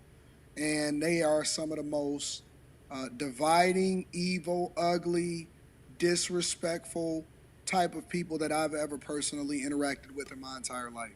Over, and I have a whole table, and this is grown adults, by the way, multiple grown adults who allegedly are now saying that they are nurses and doctors and blah, blah, blah, as if that gives them a green light to act like that. So they are sitting there and staring at me, so I decided to look at them, and I blew them a kiss because I did not allow him to flip the hat off of my head, which I think is like so invasive and so inappropriate. Mind you, I had my 8-year-old son at dinner with me. What made him think that she was going to say, "Yeah, so you can get $50, you can flip this off of my head"? I don't even believe that is what his true intention was to get $50. I think that this was a way for him to come over there and confront her about who she voted for and why she was in favor of Trump. That's what I believe. I think that the reason that he was coming over there was that he really wanted to say something about her, because it's something about that red hat that triggered people. That red hat is a representation of something that bothers people. I wore it to a Pistons game, and people either loved it or they absolutely hated it. But the people that said that they got to get away from me because I was wearing it, they still my friends to this day, though, right? They just didn't want to be embarrassed in front of their friends. All right. It's Anton. I like his channel, too. Anton Daniels over on X. But yeah, he knows. Man, it's the imprinting, triggering. Programming and then triggering them. Big says, Tennessee now targeting anyone who gives shelter to unwanted invaders, including their families and landlords. Ruh-roh. Now, where new immigration laws take the crackdown a step further, the laws create sweeping criminal penalties for anyone who provides shelter to an undocumented immigrant. The American Immigration Council says they make it illegal for a church to offer temporary shelter, a landlord to rent out a room, or a family member to live with someone who is undocumented. Now, where new immigration laws take... All right. They're really starting to crack down more and more on that, so that's good. It's good to see. The so-called Biden administration left America in a rough spot. Black woman says the real reason Carnival Cruise Lines is changing is bad behavior from black culture. It's from Anton Daniels. Everybody may not agree to this, but it is what it is. I do not blame Carnival for the new rules that they are enforcing. And I'm just going to throw it out there, but this has been one of those stories that I've been seeing a lot this past week, so I wanted to share something on it. But there's been a lot of people talking about Carnival Cruise changed their rules. One of them is you can't bring your own speakers anymore on board. And the other one is no more rap music, like on the dance floors and stuff. And then people have been sharing videos now of how insane it gets on some of these cruises. And, you know, a lot of these cruises, for the most part, you got people with families, you know, trying to hang out. And it's just not a good mix. You know, it just gets too rough. And then a lot of these folks will put their speakers up in their little rooms, and there's not even a lot of room anyway, and they're so close to each other, and just be blasting stuff all night long, you know, and just partying, and you know how it is. It's too much. But it is what it is. I do not blame Carnival for the new rules that they are enforcing, and I'm gonna tell you why. Because so many people are going, the young adults, you know, the young adults, they going on here and they showing a bare ass. I get y'all want to have fun, y'all want to turn up, y'all want to enjoy yourself, but if you cannot handle your alcohol or your Zod, you don't need to be on that cruise ship, because it's supposed to be like a family thing. Number one, there's all type of people on these cruise ships, and there's children on there. And the videos that I see that people be posting, you know, half of it be funny, half of it be fun, everybody turning up, you know, dancing. But then it's the other half, it's the ignorance. And that's exactly what people are bringing to these cruise ships. They acting stupid. They acting like they don't know how to conduct themselves. So I don't... That's the biggest thing. And see, that's the part that people don't want to have a conversation about, because it will force black people in particular to have accountability or take accountability and responsibility for their actions. We automatically start to equate things over to racism when we don't like it. Even though we don't even know, or you may not know, who owns Carnival, you don't know who's running, you don't know who's in certain positions, you don't think that they watch the same things that you watch and that they have social media, and then for some reason they're not supposed to be aware of how y'all publicly post and how y'all sneaking trees and alcohol onto the cruise ship, how y'all on there fighting and causing chaos and commotion, and then you only want to look at your videos and your people and then say, oh, I can't believe how Carnival is removing black people, or they don't want the black dollar or something like that. Yo, listen, anytime that people can't follow simple protocol that, yo, it may be young people on this ship, we want to make sure that it accommodates for everybody. It is still supposed to be a family environment. That's why it's named Carnival. Then you have to start putting rules in place, and rules are for people that cannot conduct themselves or control themselves without them. Now they got to go through extra protocol. Now they got to prevent you from playing certain music because it brings a certain element. Now they have to take additional steps in order to ensure that people are doing what they want to do. And people get offended. I'm never offended at rules. I'm never offended when you have more of a police presence. I'm never offended at that type of stuff, because that means that it's designed to keep me safe, and because I'm not a criminal, because I'm not doing something that I'm not supposed to do. All right, that's cool. Good one, Anton. Thank you, sir. But yeah, that's been a big topic of discussion. How about you guys? Have any of you ever even been on a cruise? I've never even been on one, but thought about it. You know, right after the plan-demic lockdown thing finally started releasing, there were just these insane deals once the cruise ships opened up again. I can't even remember. I just found it, you know, just going through all the stuff I go through week to week. But I went down that little rabbit hole, and it's like, whoa, they were offering amazing deals just to come back to their ships. You know, like $250 for 7 days. You know, stuff like that. I was like, what the? I mean, it was crazy. I'd never been on one. I thought that might be cool, and then film stuff while I'm there, and then share it with you guys or whatever, you know. And I don't know. You know, so I was thinking about it. I was looking into it there for a little while, but I never actually went through with it. So it's not like I'm totally opposed to it. It could be a fun adventure. I don't know, but you guys let us know. Have you done them? Are they a fun adventure or not? Is it a pain? Proof of university liberal indoctrination curriculum. An American goes to a university in a blue state. She's posting to get Trump and J.D. Vance to see the curriculum being provided by her professors. And anyway, I'll let her explain. they do need to hopefully start I mean, again, always understanding where we're at prophetically, but, you don't just, just be kind of a negative, a bummer, and like everything's trash anyway. It doesn't matter. It's like you can't be that way either, man. There'll still be people here. There's still going to be 7 years. There'll still be people here that have a chance to find Jesus. And, if you don't know Jesus, if you haven't accepted that free gift of salvation, please do. Please do today. You're running out of time. And he can help you with all your problems, all your issues. You don't have to take a bunch of medicine for things, even at all, For real, these are those days. These are days of miracles, too. All the issues you got, maybe sleeping or whatever. Being too negative, being too argumentative. Maybe you got some vices that have a hold on you, and you've never been able to break them, but you want to. That's where Jesus comes in. So, please accept that free gift of salvation from him. Be saved. Have your sins covered, past, present, future. Have your name written in the beautiful book of life. And have your soul sealed till your day of redemption. No one's going to take you away, right? If you really confess with your mouth and believe in your heart, together, really, both, if you really do, it's like you got it, It's a simple thing, even told in some parts of the Bible to come to him as a child, to be more childlike. So that's okay, too. You don't have to know everything. You don't have to understand everything. Just know he's true and real.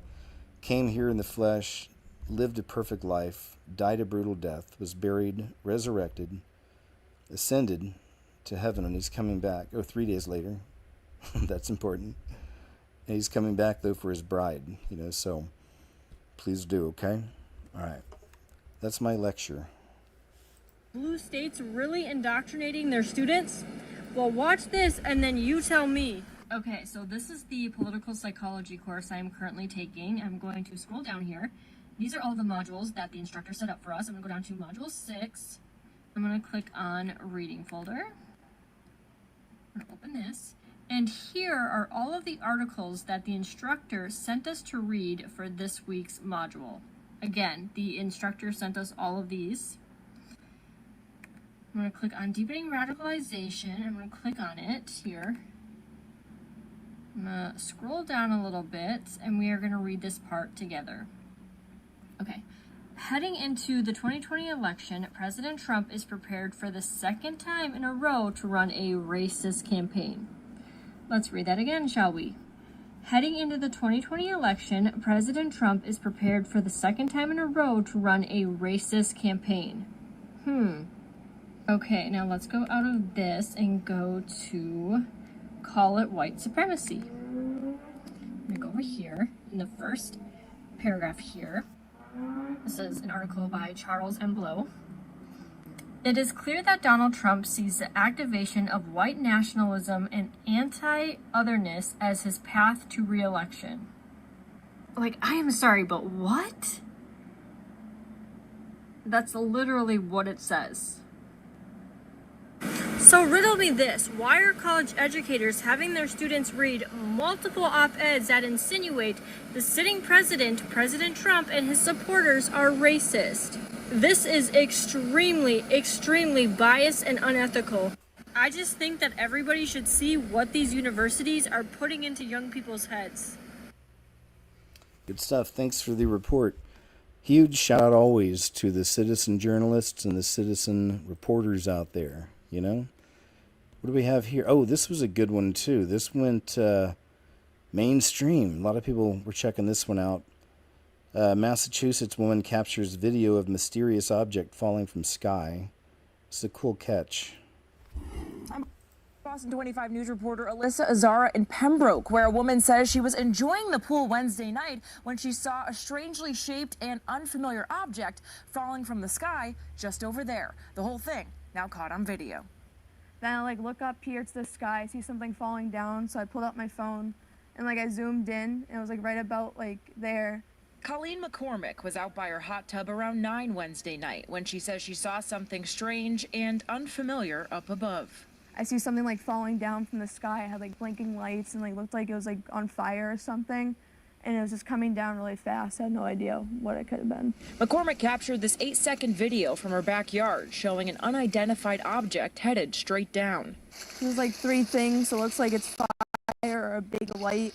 Expecting to hear a loud boom of some sort, she ran to the front of her home to hopefully capture the landing. And my heart was pounding because I just looked up. I'm like, oh God, like what is about to happen right now? But McCormick says the blinking object quickly vanished from her view. It seemed like it was coming down like so fast. It was just like, it knows what it's doing. It just goes like that. I don't know. It's weird. With having never seen something like it before, McCormick's mind went racing. Like I thought it was like some explosive, but I don't know. Like hopefully I'm not the only one that saw this. I'm not going crazy. Like I didn't see things, but I got it on video, so I'm like, I did definitely see something. Now, the FAA was not able to comment on the video McCormick took, but they said they did not get any reports of debris in the area. Both Pembroke Fire and police said the same thing. On scene in Pembroke, Alyssa Azara for your local station. Yeah, that's pretty interesting. It was a kind of looked like a ship, kind of looked like a humanoid on fire, kind of. I'm always looking for the humanoids. You know this. I've always been a fan. The latest Senate draft bill, this is from Elon Musk, says the latest Senate draft bill would destroy millions of jobs in America and cause immense strategic harm to our country. Utterly insane and destructive, it gives handouts to industries of the past while severely damaging industries of the future. So there's still some of this Elon Musk stuff happening. Theater, some may say. How is it a red flag? Remember, though, in these days, eyes on Jesus, man. You know, you can get too wrapped up into the political scheme of all these things and anything else. You know, there's just so many distractions out there in the world. But always remember, eyes on Jesus, eyes on Dad. You know, Dad, the King of the universe. I always love saying that. King of everything, our Heavenly Father. But always eyes on Jesus, you know, and no fear. Don't get too wrapped up in all this stuff, you know, or get too tangled up in the rabbit hole somewhere. When you do, I always say run back to Jesus, read some scripture, pray, talk to him, you know, whatever, right? Here's a big move in these end days, child-free by choice. And again, it just all, to me, falls in with the last generations, you know, how it would look. Child-free by choice, why more men don't want children anymore, which, again, just makes sense, right? So let's check some of these out. All right, we'll start with this gentleman. Because I ain't got no kids. That's what this little heifer told me recently. I don't want no damn kids. Yo, how is it a red flag because I ain't got no kids? That's what this little heifer told me recently. I don't want no damn kids. Raising kids is hard as fuck, especially nowadays, bro. Right now, I have 2 things, freedom and peace. And I ain't trading them for nothing in the world. Right now, I can do whatever I want without a second thought. The whip that I bought only got 2 seats in that motherfucker. Why? Because I ain't have to worry about nobody else. You feel me? I ain't got to worry about going to nobody's school. I ain't got to worry about taking nobody to the doctor. I can spend my money and my time however I want to do it. And if you want kids and stuff, more power to you. I ain't judging you for that. It's just that ain't the life for me. Because I already know how it is. Raising kids ain't the easiest thing in the world. It's probably one of the hardest things right now. But it ain't for me. And don't judge people like me because I made the decision to not have kids. You feel me? I never understood when they say it's a red flag for a man over 30 not to have children. I thought it was the exact opposite. It would show discipline. It would show someone who's being strategic and maybe getting their life in order before bringing children in this world. This is I Need Some Understanding YouTube channel. I always come for the clips. It's not that anything bad with these guys. I watch some of these channels, and they're good. I like him. You know, I like his perspectives, but I always like to mostly focus on the clips for my shows. Let's see. Like this one. And over 30, you ain't got no kids and you not married, you trash. Nah, baby, that ain't where it is. Maybe I got morals and values that I believe in something bigger than just being a baby daddy. Yeah, maybe I want the wife before I become the baby daddy. There you go. Yeah, maybe I want to Good give my man. wife the luxury of giving me my first child. Maybe I want to give my wife the luxury of knowing that I don't have to separate my check with nobody else. See, I don't think it's cute for me to be with a woman and I got kids everywhere else, so therefore I have to tend to other women. I want to share my life with one person only. That's what it is. You feel what I'm saying? I want us to be bonded as one. She don't have to worry about me taking care of another household while I'm taking care of mine. And as far as like saying you trash is single, you can best believe one thing. You might not have no kids, but plenty want to give me one. You did? You feel what I'm saying? I don't know if you notice it or not. This go for all my fellows with no kids. When you tell a woman you ain't got no kids, majority of them want to get ready right there and now. So this is where the black culture at. Sad. Blessings. Truly is sad, and he's spot on. Again, we live in baby mama, baby daddy culture. We don't believe in strong families. We don't believe in husband and wives. And that's why, we're in a lot of situations that we are. We have situations. I just did a story on Section 8, and a woman had a boyfriend, and the boyfriend couldn't even live in the same house together because she was afraid if they counted his income, they would no longer be eligible for Section 8. It's this type of mindset that keeps red flag, and please walk the other way. Number one, that means that a man is practicing safe sex. That's first and foremost, right? Number two, that means that man is focused in on his career, right? Number three, it can mean that he's focused in on being financially fit, right? And building great financial habits for himself, and that he's focusing in on himself spiritually before he decides to involve himself into any sort of commitment. And by the way, that's talking about a committed man. Now, obviously, there are men out here who are just clear red flags and they're trying to dodge commitment. But for those that have their head on straight, you can't make a statement of that nature and then have men reading this and saying to themselves, oh, I don't feel like I'm enough because I'm deciding to wait on myself. There's not enough conversation about doing it the right way for us as men. There you go. Good stuff, man. Succinct, to the point. So I need some understanding YouTube channel if you'd like to see more of that. Everything in this world just feels like meaningless noise now, says Ashley Hayes. There is not. Let me turn it up a hair. All right. Brothers and sisters in Christ, we are going home soon. There is not much time left, and in all honesty, I think time is just about up. We are watching pages from the Word of God play out in our news headlines like they have never before in history, and they are straight from Scripture. They are straight from the book of Revelation. They are straight from the book of Daniel. They are straight from Ezekiel, from Isaiah. We are watching talks of a peace treaty with multiple nations. We are watching chaos erupt in the Middle East. We are watching Israel and Iran go head to head. We are watching Turkey and Russia now joining in the talks. We are watching our own government now talk about Americans wearing wearable tech that will lead to implantable tech. We are watching the Euphrates River dry up. We are watching pages from the living Word of God play out in our news headlines. What an incredible honor it is to be alive right now to witness this. And if you know Jesus Christ as your Lord and Savior, this should be nothing but exciting. You should not be filled with fear. You should not be scared. You should not be worried. You should not be stressed. If you are, that is from the enemy. Because if Jesus Christ is your Lord and Savior, you are going to heaven. If Jesus Christ is your Lord and Savior, you will be with him very soon because our King is about to return. And for those out there that say that the enemy is using the Word of God as a script to mock God, well, God won't be mocked.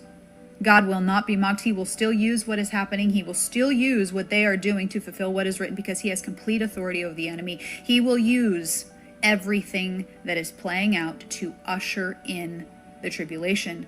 He will use what is playing out to usher in what needs to happen so his kingdom can be established. We are living in absolutely incredible times, y'all. We are watching the Bible play out in real time.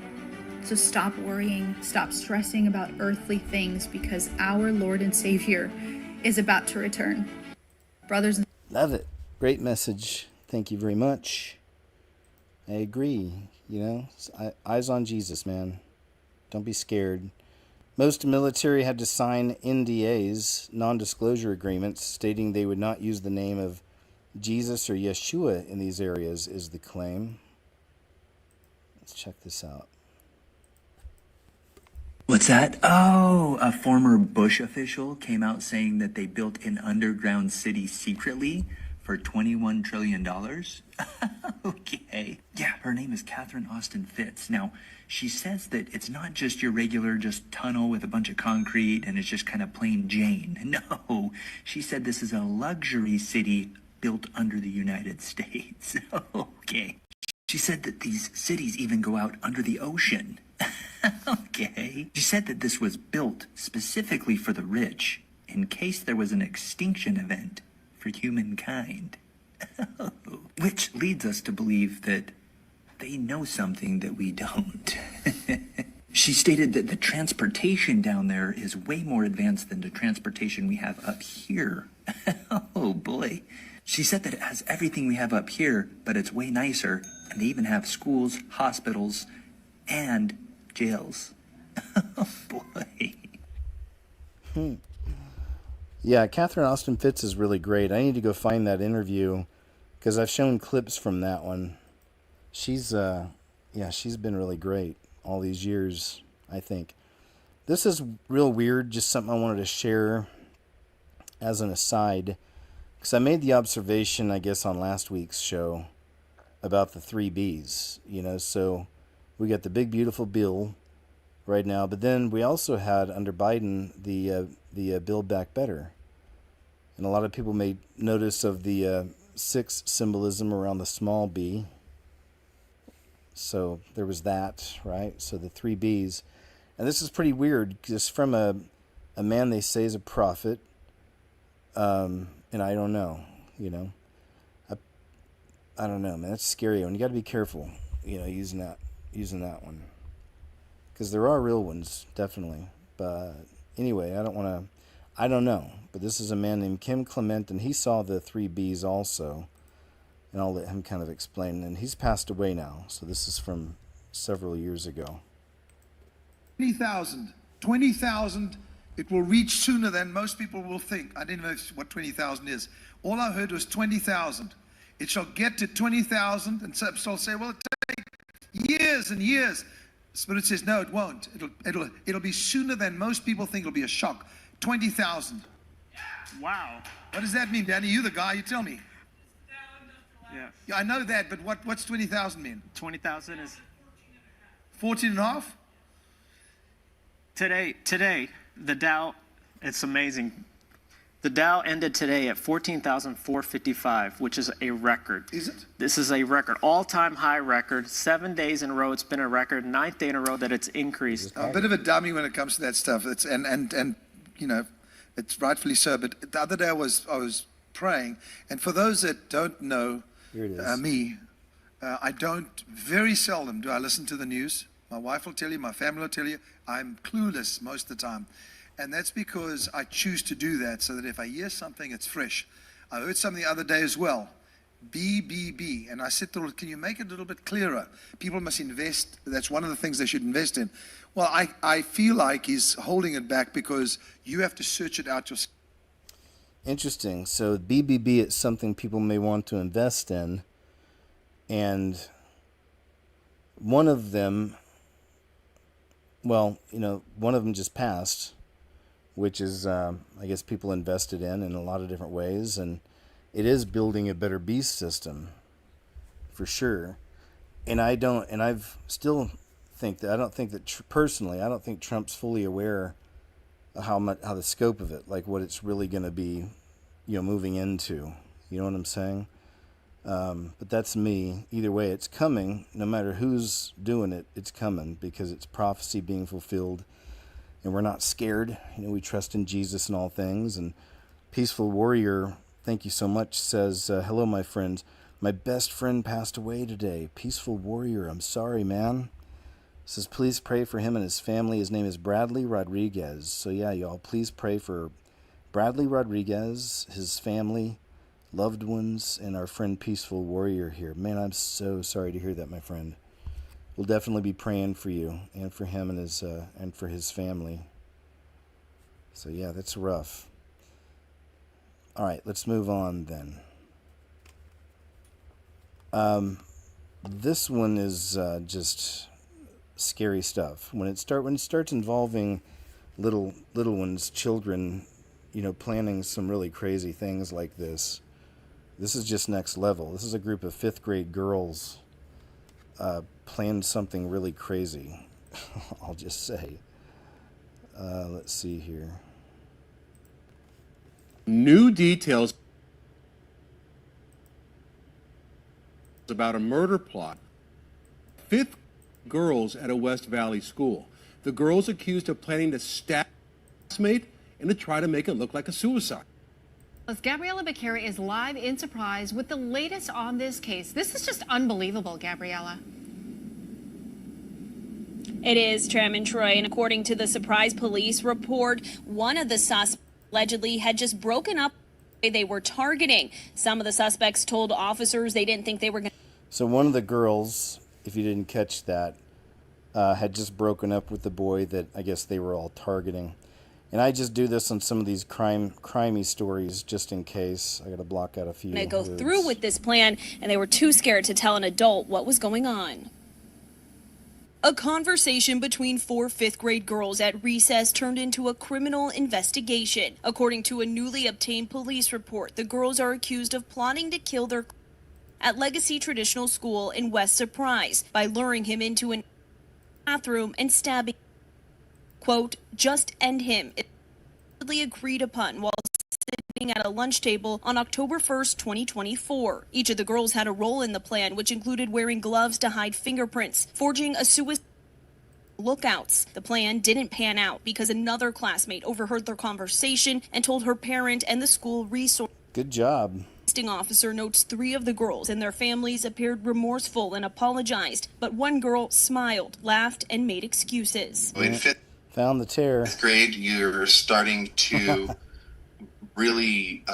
All right, I'll go ahead and move on. So that's a pretty wild story there. When it's children doing it too. Oh, I just broke up with them. I'm never going to have to talk to him again. Yeah, we could make that permanent. Scary stuff. Atlanta, underwater today, cars submerged Georgia streets. This is from a week ago, so also some flooding here in Atlanta, unfortunately. Urban streams, with rainfall rates nearing 3 inches per hour. It's a flooded TikTok. It's raining so hard in Atlanta, Georgia right now. Look at it called stuff. Meanwhile, electric crews are moving. As night deepens, the monsoon... I'll go ahead and move on. Just want to share a little bit of that, but unfortunately, it's flooding or fires, right? I've mentioned that. It's the 2 ways that the earth ended, so to speak. One way it has, one way it will. Here's a pretty wild one. Caitlin Clark is a famous basketball player. There's been a lot of controversy around her because some girls don't like her because she's really good. I mean, she's so good that she's renewed a lot of people's interest in the WNBA. Like, she's actually brought more numbers in, people watching that. But unfortunately, you got stuff like this. This is her new commercial. And it is funny how they always have to put it out there, right? But watch carefully.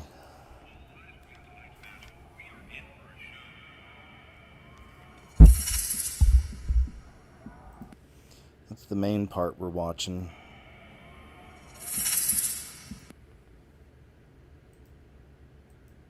It's unfortunate, but they look like people, and I think it happens one more time at the end. Yeah. So there you go. Some people, man, that's so cool. Dude. Enforcement friend. I'm not going to say if it's state level.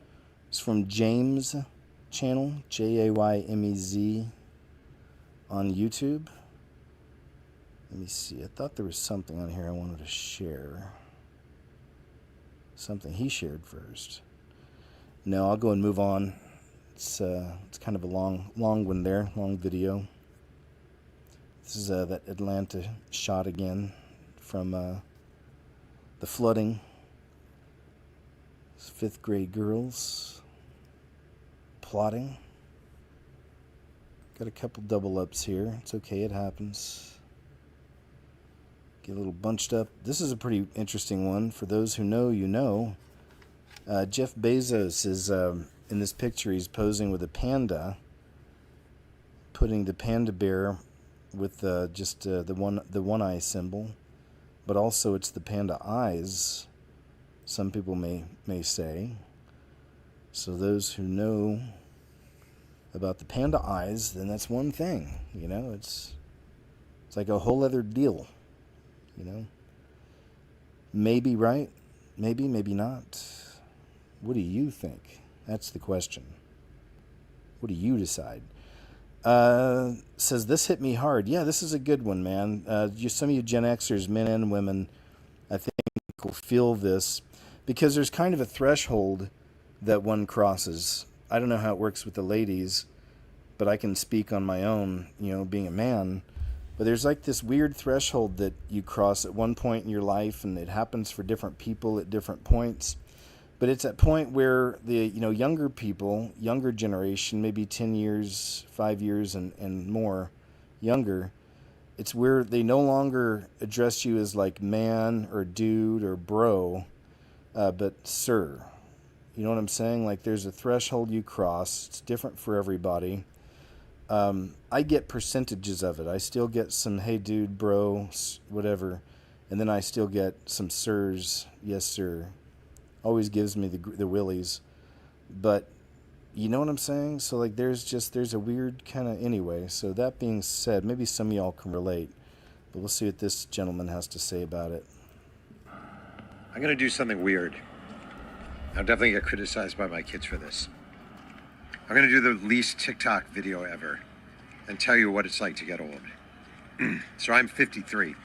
So unless you're, I don't know, 40 or older, that sounds really old. You know, if you're younger than 40, that sounds really old.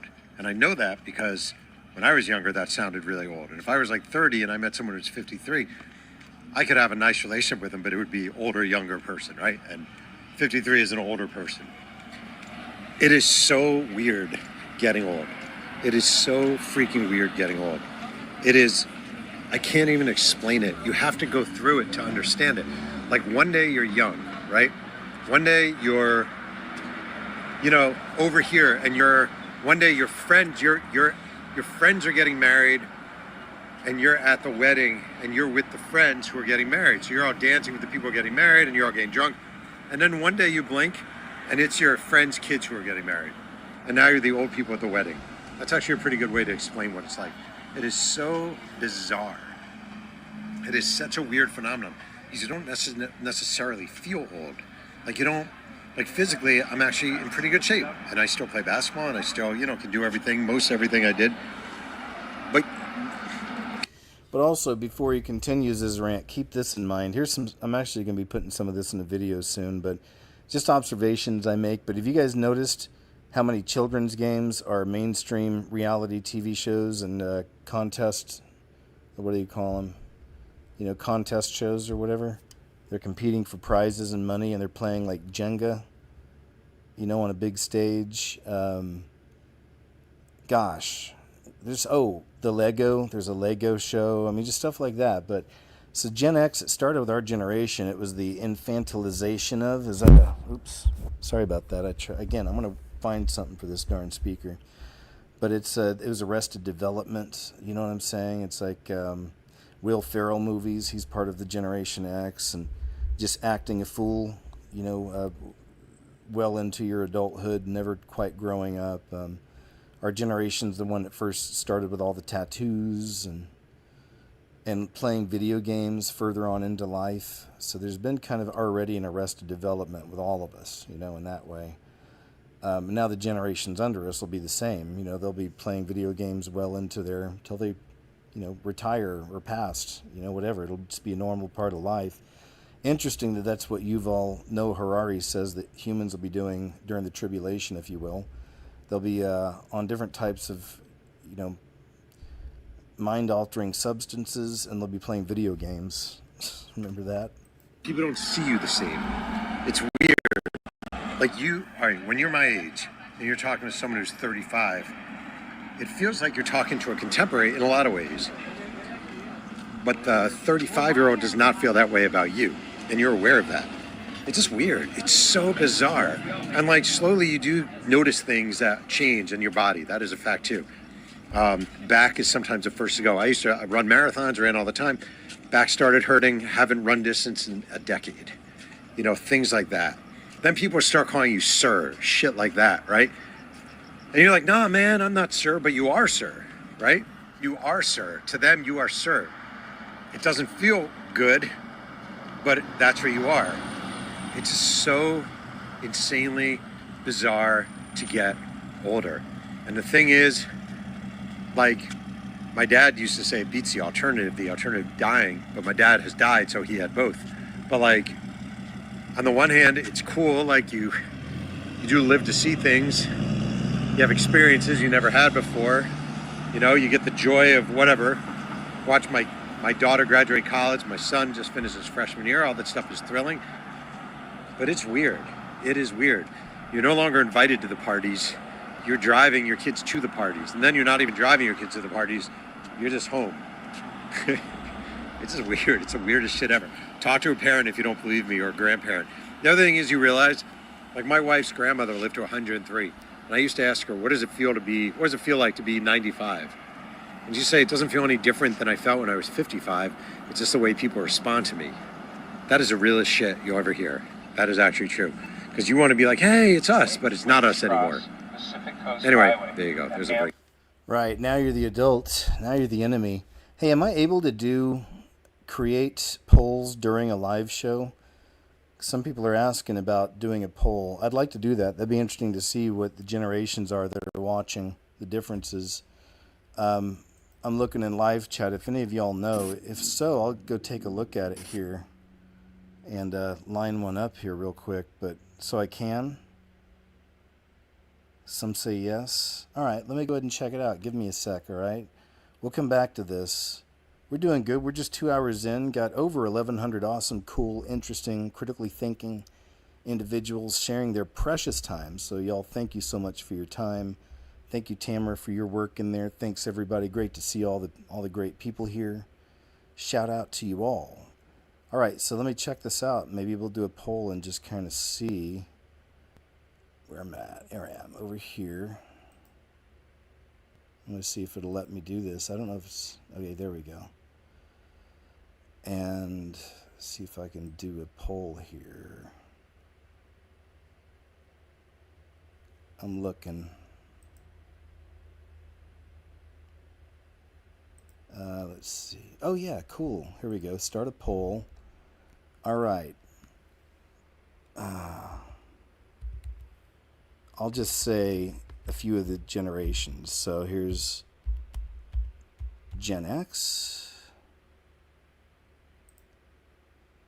Here's Millennial. Covers a good range.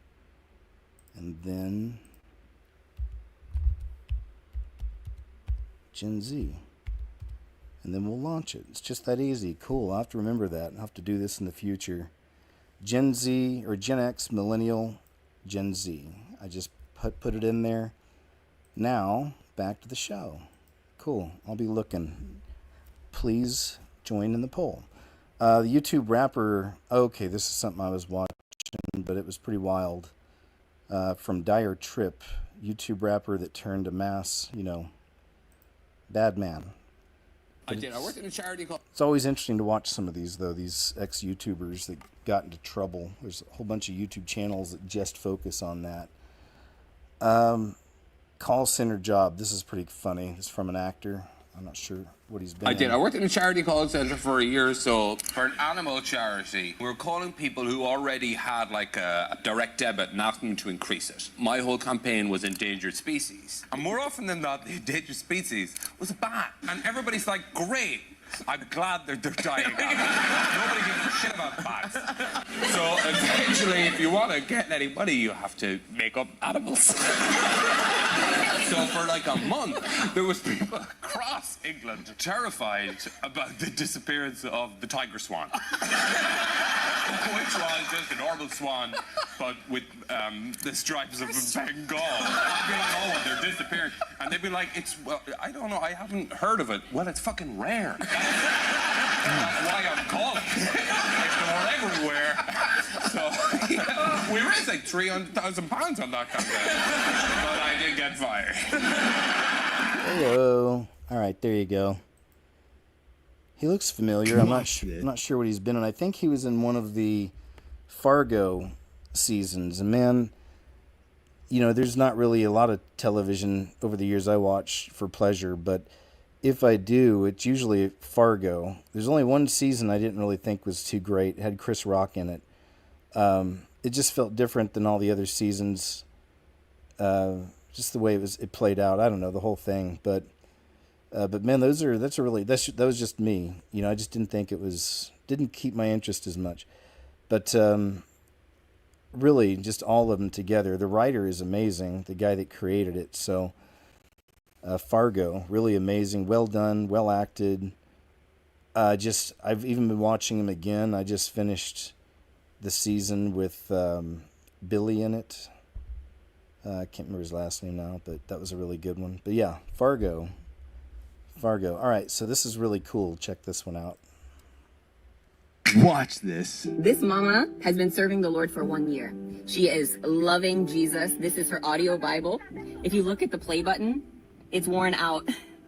She can quote scripture. She tells witch doctors to get off of her property. Oh, sorry, you guys. I didn't mean to. I forgot Boomer. My bad. I guess you could hopefully just maybe throw yourself in with the Gen X, but I'll consider that. I don't think I can change the poll once I put it up there. But I'll remember that, and even next time I'll make sure and put all 4 categories in. Again, my bad. I completely should have started with the boomers.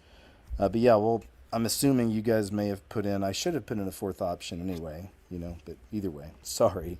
But I'll take a look in a little bit. That Jesus is the healer. She is a farmer. She herself has been farming God's way, and she goes to those mountains way over there to fetch water, to put it in a basin and splash it into her garden. And she was able to harvest the first mace that this area has ever seen. And they said that the mace was as big as her arm. And she said she was going to save the seeds, but they were hungry and they ate them. So we're going to get more seeds, but I just wanted to celebrate what God has done. 1 year ago, they were cow worshippers, and now they serve the one and only true living God. So you're a blessing. Asante.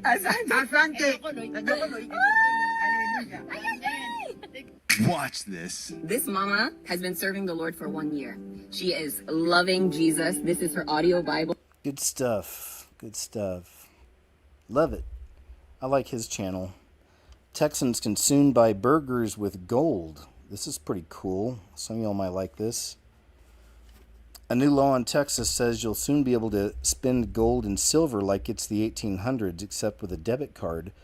Starting in 2027, Texans can stash precious metals in the Texas Bullion Depository and swipe a special card that turns your gold into dollars at checkout. Wow, that's pretty wild. The idea comes from the U.S. Constitution, which literally says states can only use gold and silver to pay debts. Apparently, someone finally read that part. Governor Greg Abbott signed it. He's cool. I like him. He seems to make a lot of the right moves, I think. Governor Greg Abbott signed it, and the banks, no, not thrilled. Lobbyists hated it. Republican voters loved it, and now it's the law. Supporters say it's about freedom and ditching fiat money. Isn't that cool? Opponents say, good luck tipping with a nugget. The final details, like fees, where you can use it, and whether you'll need a treasure map, are still being worked out. I'm seeing more and more Bitcoin devices out in different places where you can purchase Bitcoin. I'm not sure. I haven't used one yet. I have a little Bitcoin. I don't know what you do with those things. I guess you can maybe get cash out of it, you know? It's like a Bitcoin ATM. It's pretty crazy. Oh no. So shocking Congress hearing on UFOs. Trump administration says America can handle the truth. But it looks like they may have removed it. Yeah, they took it down. All right, too bad. Too bad. I was looking forward to that one. Shapeshift. Oh man, here's a really good one. Just the newest catch as far as, they look like people. There's things around us. They look like us. But every now and then you catch a glimpse of the other side of what they actually look like. And this was just a really cool catch. Really cool catch. Check this out, man. During a White House press conference. And what they captured is something weird going on with a fellow reporter. Take a look and look very closely at her face and then her hands. This is more than just a camera glitch. It's almost as if she is possessed with something other.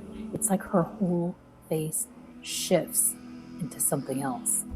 Take a look at this, comment below, tell me what you think.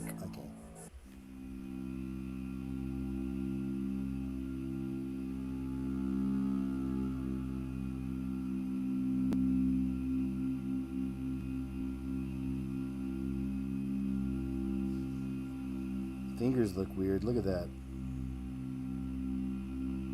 How's that work? Look how long those fingers are.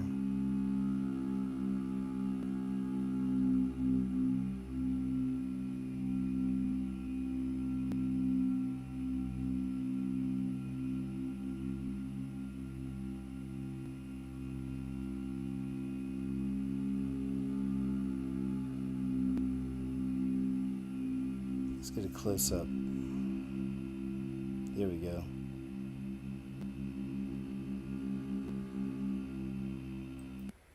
I'll play it even slower. Turn off the volume. And now, let's watch.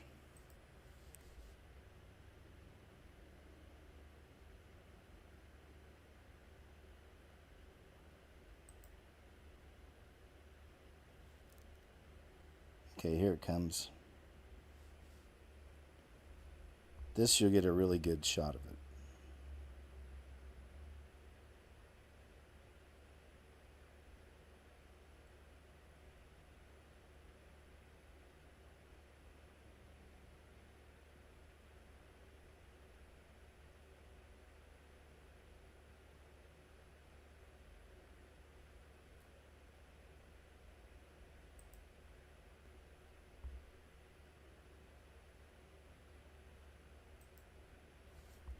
There it is.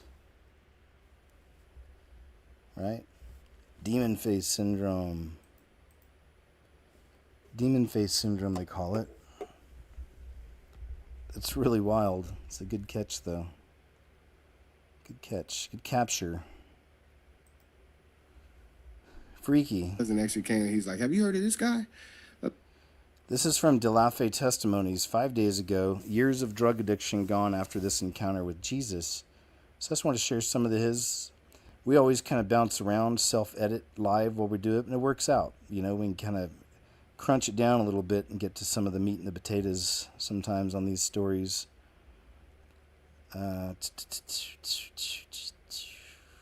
Okay.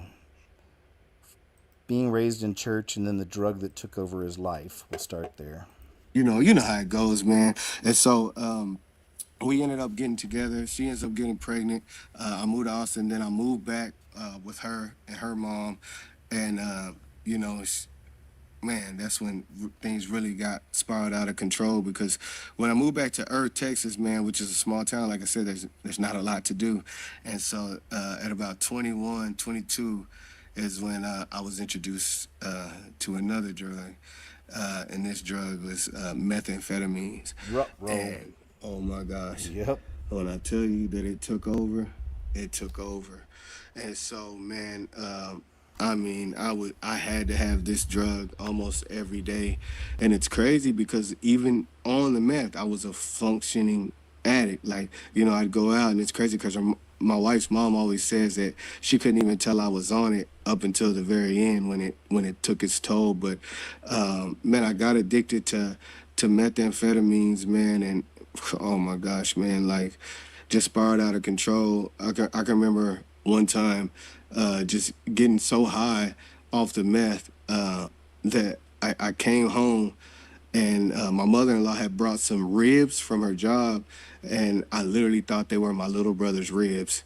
Like, this is where the meth had taken me. Like, I was like, man, y'all eating my brother, y'all eating his ribs. And that very night, I can remember, man, I was so high, man, and that I had my son Kyron in my arms, because for some reason I always felt like if I had him, he's innocent, like that he could keep me safe. And man, I had gotten so high, and I can remember that we were sitting there, and on the roof I heard like footsteps running, and I literally heard the demons. And the craziest part about it is that I looked at him, and he looked at me, and the look on his face of how scared he was, and I said, "You hear that?" And he goes, and to this day, he'll tell you himself that he remembers that moment. Like, we literally heard the demons, and I believe they were coming for me, man. And that same night, I remember, like, they ripped him out of my arms, and I ended up calling the cops on myself. And so the cops show up, and they're trying to get me out of the house, and I'm like, I'm not leaving anywhere. What do you mean you're not leaving anywhere? I said, I'm not going nowhere till y'all call my Aunt Pat. And man, when I talk about my Aunt Pat, man, my Aunt Pat, man, was just a woman, man, a woman of God, a child of God. And at this time, she had stage 4 cancer. And she's like, man, I always tell people, like, if I would have never had my Aunt Pat, I wouldn't follow this Jesus that people talk about. Because a lot of people talk about Jesus, but I never see him in them. And this was a woman, no matter what it was, no matter what I was doing, she would always tell me, she said, Craig, Jesus loves you. Quit running. She would never be like, wait, look what you're doing. You're doing these dope, you're doing these drugs, you need to stop. She was never like that. It was always, Craig, Jesus loves you. He has a plan for you. And she had stage 4 cancer, and I would call her. And on that particular night, I called her. It was probably like 2 a.m. And she lived like 40 minutes from Earth, from where we live. And she got out of bed and she drove to walk me out that house to get in the cop car, because I wouldn't leave until she walked me out, because there was something in her that none of those demons wanted a part of. There was something she had that none of those demons wanted a part of. And so just things like that, man. And it's crazy to think, man, how good God is and what he'll do for you, man, because there's a... I'll jump ahead some now. Let's see. The moment his addiction was broken, let's get into some of that. Preaching, and I can remember when the doors opened and I walked in, she just stopped and she looked at me and she smiled. And I always say, it's like God himself was smiling through her. And I remember I didn't sit down. You know what I'm saying? God had already gave me a word, so I walked straight to the altar. And man, she came down out the pulpit, and she looked at me and she said, "You're tired, huh?" And I said, "I'm so tired." And man, she began to pray for me, and I promise you, in that instant, everything fell off of me. And I could literally feel the weight of the iniquity fall off me. Every urge to want to do cocaine, every urge to want to smoke crack, every urge to want to do meth, every urge to want to hurt my wife, every urge to not want to be a good father. All right, I'll go ahead and move on. Just want to play some of his, but I always suggest De La Fe Testimonies. It's a really great YouTube channel, I think. Here comes trouble. What, sir? Lately, I've been making a lot of content. Gen Z fashion trends are atrocious. These are some pretty crazy clips. I wanted to share some of this. Just some of the points they make in the very beginning are really good. I never noticed it until after I'd heard some of these, so let's check this out. About the fashion trends that are gaining traction with Gen Z, and most of them are utterly nightmarish and atrocious. And I think the entire point of these trends actually is to look as slovenly and ugly as possible. Not only is it the baggy jeans, which we've been seeing for a while, the bleached eyebrow trend where you try to look like an alien, I think the irony of it all is that Gen Z engages in these niche fashion trends, these so-called micro trends that originate online in an attempt to seem cutting edge and unique. And then when you actually see people wearing the trends in real life, they look like clones, as you can see in this photo. Just a bunch of Gen Z women. You'll never find another me. Yeah. Yeah, these are the girls who say that after a breakup, you're never going to find another girl like me. Okay, by the way... All of them, for those listening rather than watching, are wearing the exact same outfit of the baggy jeans, the baggy mom jeans, and the tight black top. No, they're not baggy jeans. They're baggy light blue jeans. Oh, and they're all light wash jeans. And they also are wearing the white sneakers to match. Every time I see this, it's all the same. Yep. They don't know how to dress themselves. They have a uniform. And they're the ones that supposedly care the most about self-expression, right? There's the boys. Yeah, this is the guys' version. By the way, they're all wearing... is that the Patagonia coat? Yeah. With the khakis and the white shoes. Sorry to say it, ladies, but it's and different the broccoli hair. It's different for guys. They all have broccoli hair. Look at that. They even have the matching haircuts to match. It's just like the natural way of things. And there's nothing new about this. I compared this to the infamous Adidas Sambas photo from back in 2015-ish.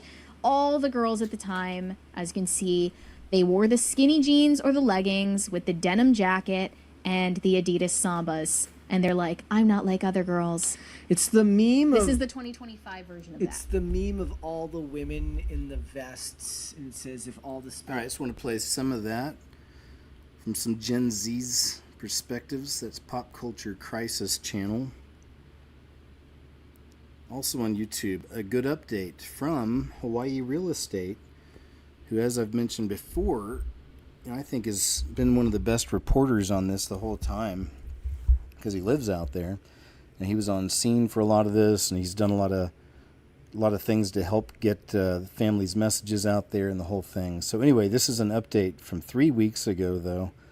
I had missed this. Hey, guys. Eric West, let's check it out. Realestate.org. I'm standing here in the heart of Lahaina town. The town, of course, that was devastated by the fires of August 8th, 2023. The aerial video that you're about to watch was shot about 662 days after the fire. And the purpose of this video is not just to show you what's going on here, which is not much, but it's to bring awareness. Absolutely no permits have been issued on the ocean. Absolutely no commercial permits have been issued for business owners to rebuild their businesses. Tulsi Gabbard, this was her district, West Maui, and obviously we have a new President Trump in office. So we're hoping that these videos will show the complete lack of rebuilding that's happening here in Lahaina, and the people that own on the ocean are being disenfranchised of their ability to rebuild their homes. And the business owners obviously can't rebuild and get back into business. So if you please do me a favor, after you watch this video, please share it on your X, your Twitter, your YouTube, your Facebook, your Instagram.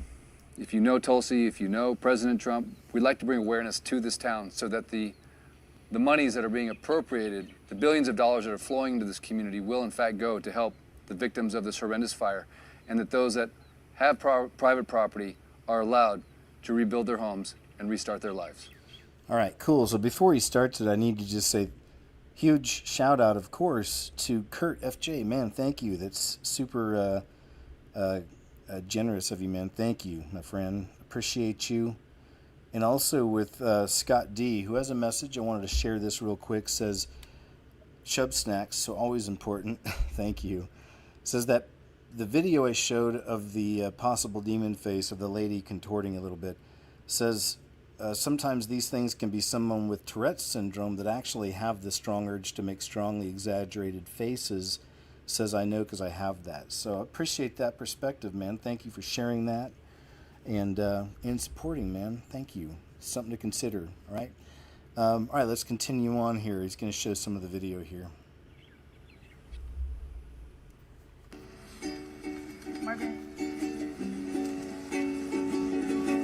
Probably got to take that music off there. But look at this, man. Just a bunch of lots. Dollar Cost Backpacker. Awesome name, by the way, man. Thank you. Appreciate the support. Thank you. just such a difference. As some of you know, as I mentioned, I was blessed enough to live out in Maui for a couple years myself, a long time ago. Look at that swimming pool.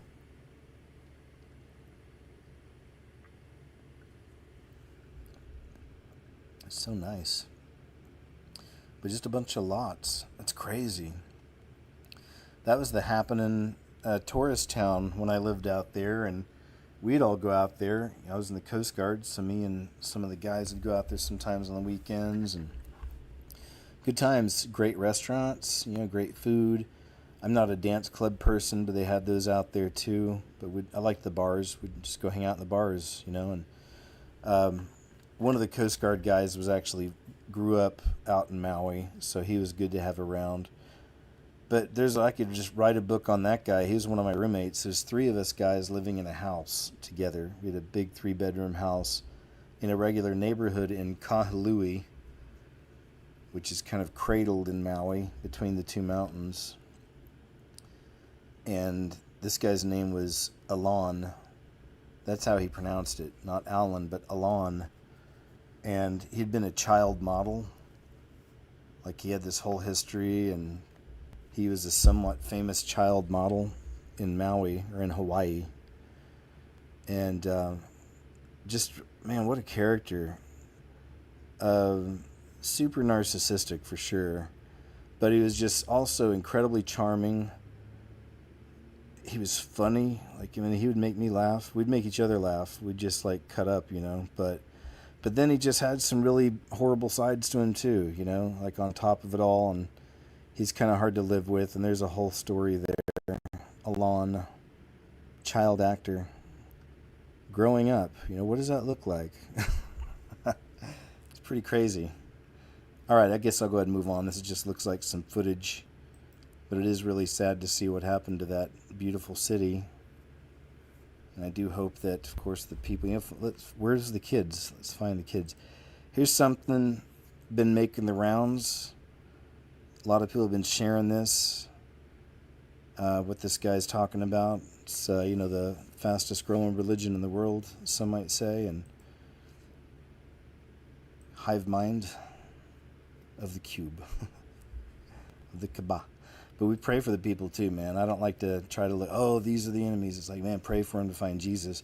Because he's been making a real big move in the Middle East the last few years. I've shown several, whenever I can find them, I'll share them. But I've shown several examples of testimonies from people in the Middle East. A lot of times Jesus is visiting these people in their dreams. So it's pretty amazing, the move. He loves all the children, So yeah, I always try not to fall into the mindset. These are the enemies. Now if you're here to the point where, baddies are kicking your door in to come get you, that's a whole other story, you know what I'm saying? But if they're causing you harm or potentially causing you harm, no matter who it is, that's, you got to take care of yourself. Okay, Mega, it's time that you learn Sharia law, now that we Muslims are slowly taking over your country, starting with New York, soon, inshallah. And then not only are we taking over your country, we're bringing in communism. So you better get used to the idea of giving up your money and share it with the poor. And just a few things you gotta know about Sharia law. No more pork, so that shit has to go. Then you're gonna have to pay some sort of tax for being non-Muslim, of course. And so it's time to learn some Arabic, and time to put your wives in burqas, because that's going to be next. So so welcome to the Islamic State of America. Eek! So there you go. What do you think about that? Something for you to consider. Disney Pixar's Elio was a flop, but originally it was a queer-coded version of the film, and they say it would have done much worse. But the point of the whole matter is, apparently the child... This is a movie. I need to save this somewhere else because there's something going on with... I watched some things with this, but there's obviously the all-seeing eye symbol there, and then fake alien stuff, and then all that's on the way, and we know. So, but apparently he's supposed to be 11 years old, and I guess he was supposed to be queer. It says, kind of a blockbuster here. Pixar made a movie about a gay 11-year-old. At a test screening, not a single viewer raised their hand to recommend it. The gay Latino director fired. America Ferrera quit because of this. Movie reworked and flopped. So there you go. But now there you go, you know. There it is. Trump threatens to deport Elon Musk by using Doge. Says Doge is the monster that might eat Elon. You guys seen this? Turn it down a little. Who? What happened to Elon Musk? Nothing. You know, he's upset that he's losing his EV mandate, and he's very upset about things. But you know, he could lose a lot more than that. I can tell you right now. Hey, Elon can lose a lot more than that.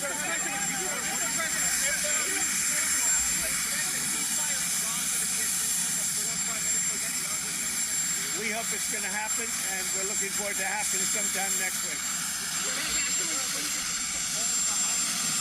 We want to get our hostages back. We want to get the hostages back.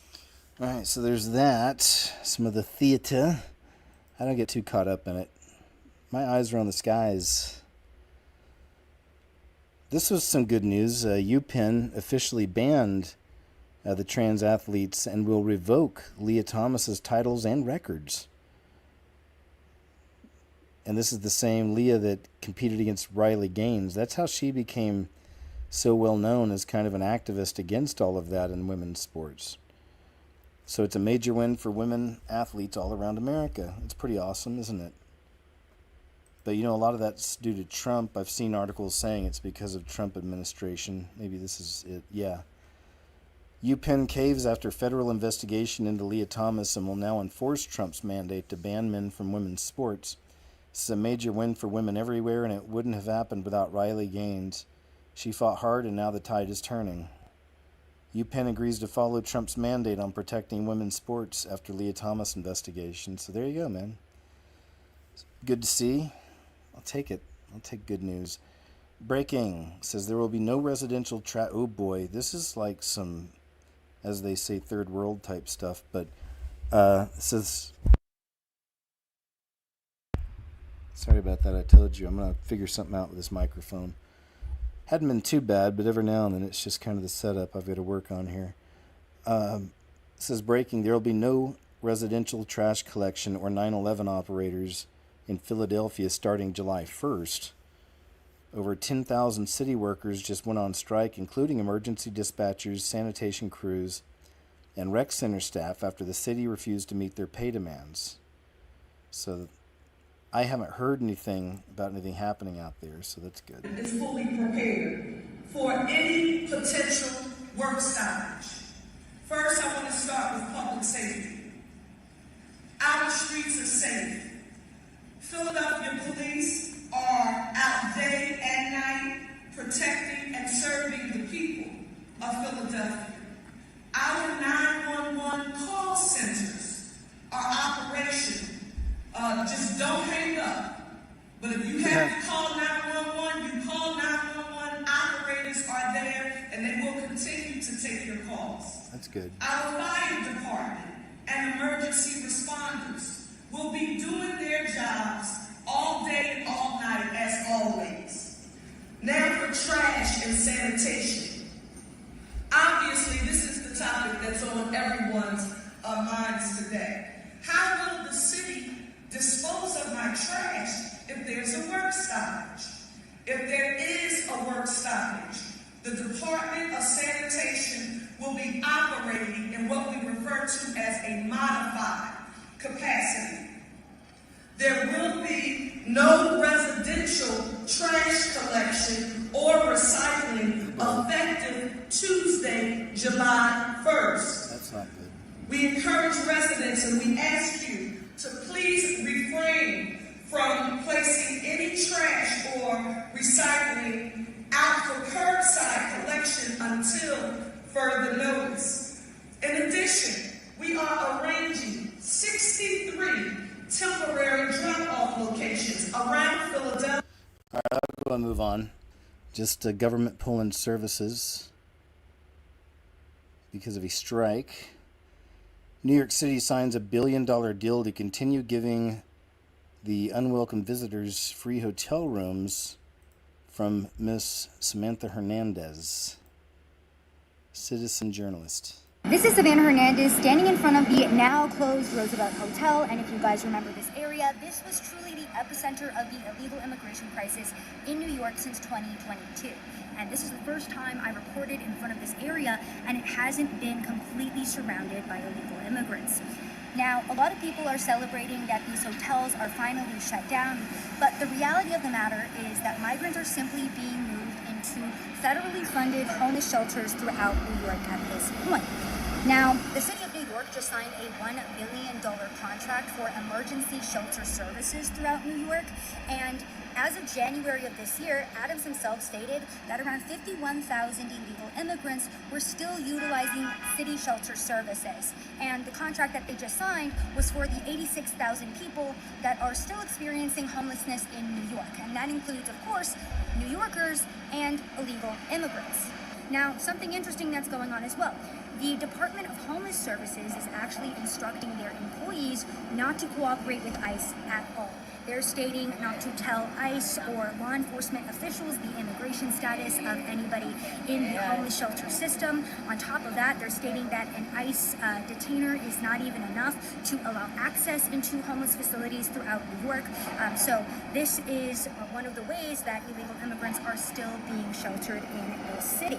And just to recap as well, New York has already spent $7 billion on the illegal immigration crisis for free hotel rooms, free medical care, food, transportation. Let's not forget that 47,000 free plane tickets were given to illegal immigrants since 2022, so they could fly from New York City to anywhere in the United States of America that they wanted to. This is the exact same program that Jose Ibarra, the illegal that murdered Laken Riley, utilized to fly from New York City to Georgia to go and commit that horrific crime. So that's what's been going on in New York since 2022. Again, these shelter systems are being closed down, but the Department of Homeless Services still instructing their employees not to cooperate with ICE, and a $1 billion contract now signed to continue these emergency shelter services throughout New York City. So just an idea of what is going on in the streets of New York. Thanks, lady. Shout out to our friends in Dallas, Texas at the Spilled Milk. Hope they're all doing well. Hope you guys are selling plenty of product. Things are good.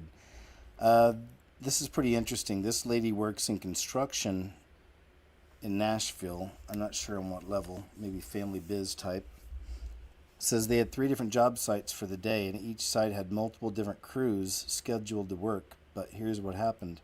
And this is one of many of these stories, but also, many people are saying, well, you kind of get what you deserve, because the whole big issue, and there's so many of these companies now that are suffering because they were hiring, the illegals under the table, and that took work away from American contractors, right, and American construction companies, and so that's kind of the big issue there, right? So anyway, so the companies who are hiring, family businesses and hiring locals, stuff like that, they've been there for a long time. Those are the type that are still doing really well. But anyway, just throwing that out there. She needs to pull that nose ring out. Man, it's a bummer that so many of these, that's a fashion trend for the younger generation now, is the nose ring, right? Oof. I mean, I guess if it's in the side, it's more tolerable, I would think, but just that hook, I don't know, man. So I work in construction in Nashville. I'm a project manager. We're a small company. Okay. But I just wanted to share kind of how even our small little company has been affected by ICE being in town. We all see all of these things online, and it feels almost unreal, and we hope that it's not as big of a deal as it seems like it is, but I just wanted to share very real stuff that's happening and things that we've been hearing while ICE has been in town. So on Monday, I woke up to a phone call from our tile guy that I was supposed to meet later that morning. And he was like, hey, not going to be able to meet on site today. And my ignorant white ass responded because it was like pouring rain at the time. And I was like, is this because of the weather, like getting the truck down there to get the tile to site? And he was like, well, that's definitely like a concern, but not the reason. My crews have called off because of ice. And I was just like, holy shit. Like, you just think things aren't gonna affect those around you, like in your circle. It all, when you see things on the news, you see things online, and it feels very like over there. But suddenly it's here in front of me and affecting people that I work with. And just like, fuck, like, keep me posted. Let me know if there's anything that we can be doing. Just keep me in the loop of what's going on. So that was first thing in the morning. So I was like, let me check my text and see if I've missed anything else. And I had another text, totally separate crew. Hey, not going to be able to go to this job site today, and knock that thing out because my crews have called off because of ice. They're all scared to leave their houses. And then someone I work with responded as well and was like, we had another roofing crew call off because ice was parked outside their neighborhood and was apparently picking up people in work trucks on their way to work. Sorry, kid.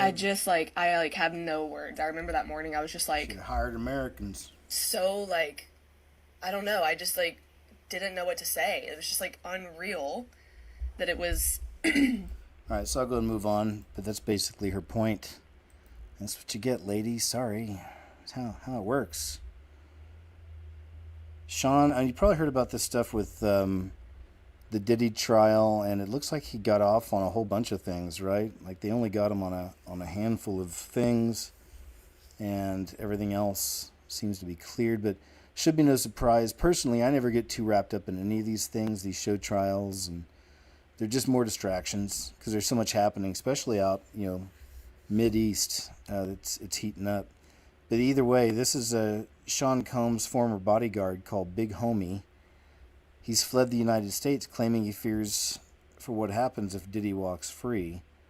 And we'll hear a little bit of his story here.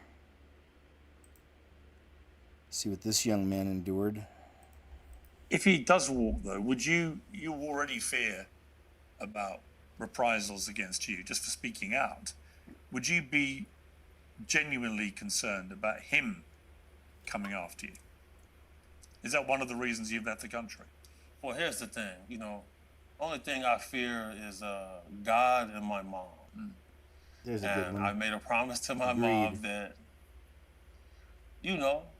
I'm not gonna revert to an old lifestyle. And I know if he walks, I'm gonna be target number one, which is fine. I'm used to that. It's kind of exciting for me. Is that exciting or is that slightly scary? Oh no, it's definitely exciting, Pierce. Really?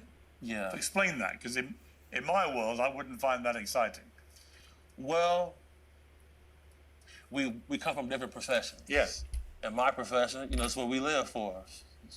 Well, being someone's number one target. Absolutely. Really? Yeah. Anyway, there's a little bit of that, so you go check out Piers Morgan YouTube channel if you want to watch the whole interview with Big Homie.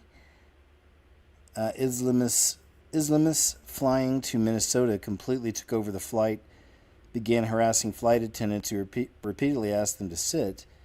The entire Free Palestine movement should be on the no-fly list, it says. But it's interesting because these are the people that are returning from Egypt because they thought they'd have, brothers and sisters in arms out there, if you will. And there's videos, I think I showed on the Uncensored show, of the way they were treated, which wasn't very nice from the people out there in the Middle East. So now they're coming back to America, but still raising a ruckus, being, doing what they do. It says, watch what your kids are watching. This is good advice from this gentleman. Always some good videos when you catch these from parents who end up hearing something in the background or whatever on the things their children are watching, and then they kind of fall down a new rabbit hole. Hey, what's going on, people? This is a warning to all parents. This is a warning to all parents with small children that are on devices, whether it be a telephone, a tablet, or so. My wife was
Ballerina Cappuccina. You guys ever heard of that? Is there a bunch of y'all like, no way, that's my kid's favorite show? But I wonder, let us know in live chat or messages later if you found your children are into this Ballerina Cappuccina animation. I'd never heard of it myself. Maybe there's some examples. I guess not. Ballerina Cappuccina. Let me see here. Ballerina Cappuccina. Oh, I spelt it wrong, but there's some.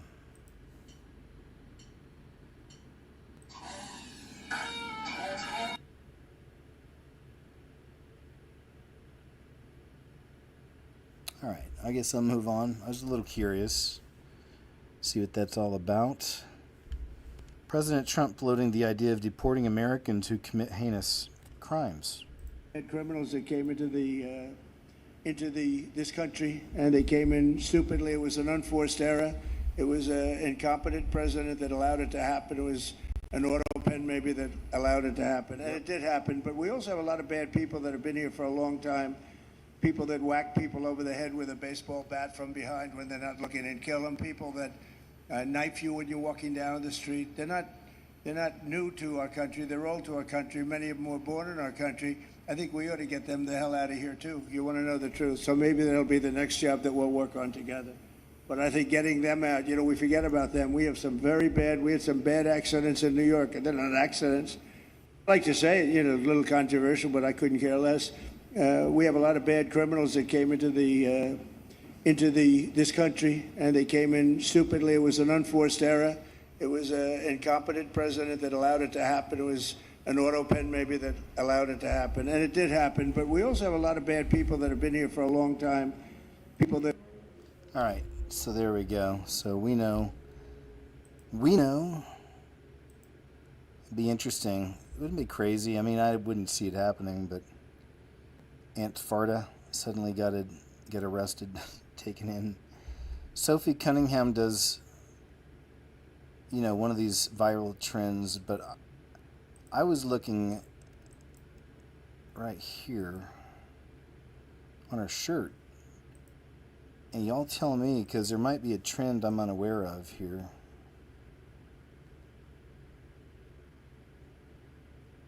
There we go. So yeah, I was looking really, of course, you're only looking at her shirt. Well, I'm just saying. I did, though, focus on this because I thought it was really weird. And is it me? Even the way they're kind of made in the corners, but it looks like reptoid type eyes. It looks like eyes with slits in the middle to me, unless there's something else I'm completely missing. And there could be. I'm just saying. It's just, that's why I included this. I'd noticed it. The reptile eyes. And there's a whole rabbit hole with this lady. It's not really like anything occult or that I know of. But she's been making headlines because lately she's been fighting back for that girl, Caitlin Clark, right? During some of these games when people are picking on Caitlin Clark, and they do, then this girl has been coming around and getting back at these people. So that's what started me on my rabbit hole of Sophie Cunningham. But I'm looking here what you guys think it could be too. She's a gay reptile. Thanks, Boris B. Good to know. Someone said it looks like padding. Bra type padding. Maybe, but why would it be on the outside of the shirt? It's weird. You know what I mean? Reptoid with a nice hiney. Thanks, 3 Lucky Dog. Bra shaped. Not sure. Anyway, so just wanted to share that. I thought it was of interest. Just wasn't really sure what to make of it. Reptoid with a nice hiney. Somebody says. 3 Lucky. Truck drivers are upset that they now have to learn English due to Trump's executive orders. Explained that truck driving to him is more than just a job. but rather a way of life he's always enjoyed. But he now understands the urgent need for him to learn English if he is to continue in this line of work. No, they say a long time ago is that I needed to speak English, but and today is more necessary from the. There you go, guys. Sorry. But see, it's all changing everything. It's pretty wild, isn't it? Let's see what this here is. For some reason, muted. Mandami, who in his I'll refresh this. He's talking about Mamdani in New York. Mr. President, your beloved New York City may well be led by a communist soon, Zorhan Mandami, who in his nomination speech said he will defy ICE and will not allow ICE to arrest criminal aliens in New York City. Your message to communist Zorhan Mandami. Well, then we'll have to arrest him. Look, we don't need a communist in this country, but if we have one, I'm going to be watching over him very carefully on behalf of the nation. We send him money. We send him all the things that he needs to run a government. And by the way, they get about 3 times what you get, Ron.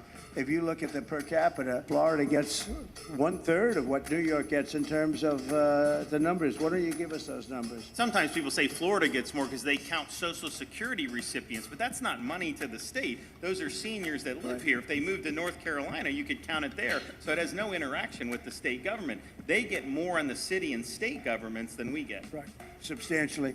We're going to be watching that very carefully, and a lot of people are saying he's here illegally. We're going to look at everything, and ideally he's going to turn out to be much less than a communist. But right now he's a communist. That's not a socialist. I've always said we will not have socialism in this country. In the speeches, I said, well, what? They skipped socialism, and you got a lot of them like that. And you see AOC, she's out there with her, bad IQ. She's out there ranting and raving about how wonderful he is. And look, so far he's winning. He still has a race to win, but so far he's winning, and he has an advantage as a Democrat in New York City. I was there a long time ago, and it was a long time since a Republican won the city. But you would think that a Republican would be able to win. Or you have a good independent running, Mayor Adams, who's a very good person. I helped him out a little bit. He had a problem, and he was unfairly hurt over this question. He made a statement to the effect that this is terrible. New York City can't have all these immigrants come in, and like he was indicted the following day. And I said, that was a phony indictment. That it was a phony indictment. That was a Biden indictment. I said, don't feel bad. I got indicted 5 times every time you opened your mouth. That was a bad group. That was a very dangerous group, I will tell you. These were not nice people. That was the only thing they could do. They had no policy. They had no skill. They had no anything. But they were very good at that. They were vicious, horrible people. Indeed. Pope Francis has recently passed away, and according to a hidden prophecy deep within the Vatican archives, he was the last pope before the alleged end of the world. Back in the 1100s, an Irish archbishop named St. Malachi had a vision. He claimed to have seen every pope that would come after him, even all the way until the last one. He wrote down 112 Latin phrases, each one describing every single future pope, starting in 1143 AD. Now the eerie thing is, all of them have lined up perfectly. For example, Pope Benedict XV was described as religion depopulated. His reign was during World War I when millions died and Christian Europe fell into chaos. Pope John Paul I was called of the half moon. He was born during a half moon and also died 33 days after his initiation, which was also on a half moon. Pope John Paul II was described as from the labor of the sun. He was born during a solar eclipse and died during a solar eclipse. Then the prophecy reaches Pope Francis, and after him it simply says Judgment Day. Now here's where it gets even more disturbing. Inside of St. Paul's Basilica, there's a long line of papal portraits wrapping around the sanctuary, and after Pope Francis, there's only one slot left. According to prophecy, once that final space is filled, that marks the end of the world. From the first pope on Malachi's list to the midpoint took 422 years, which falls on the year 1585. When you add another 422 years, you get the year 2027, which is just around the corner. Although Jesus made it clear that nobody knows the day or hour when the end times will occur except for the Heavenly Father, he also instructed us to discern the signs of the times and be prepared for what's to come. And that's right, sir. I didn't know this till recently, but he got his start with the Paul brothers somehow. He was he was friends with all those guys and in a lot of their skits, and he became famous that way. I didn't know till recently, and it's interesting because him and George Janko kind of came from that crowd, and both of them found Jesus, and they're sincere about it. you know, and they talk about it. It's really beautiful to see. And hopefully the Paul brothers got to pray for them and their family to come out of the world. Yo, so I don't know if you heard this yet, but Vegas is not okay. So yesterday, boom, it hit 115, right?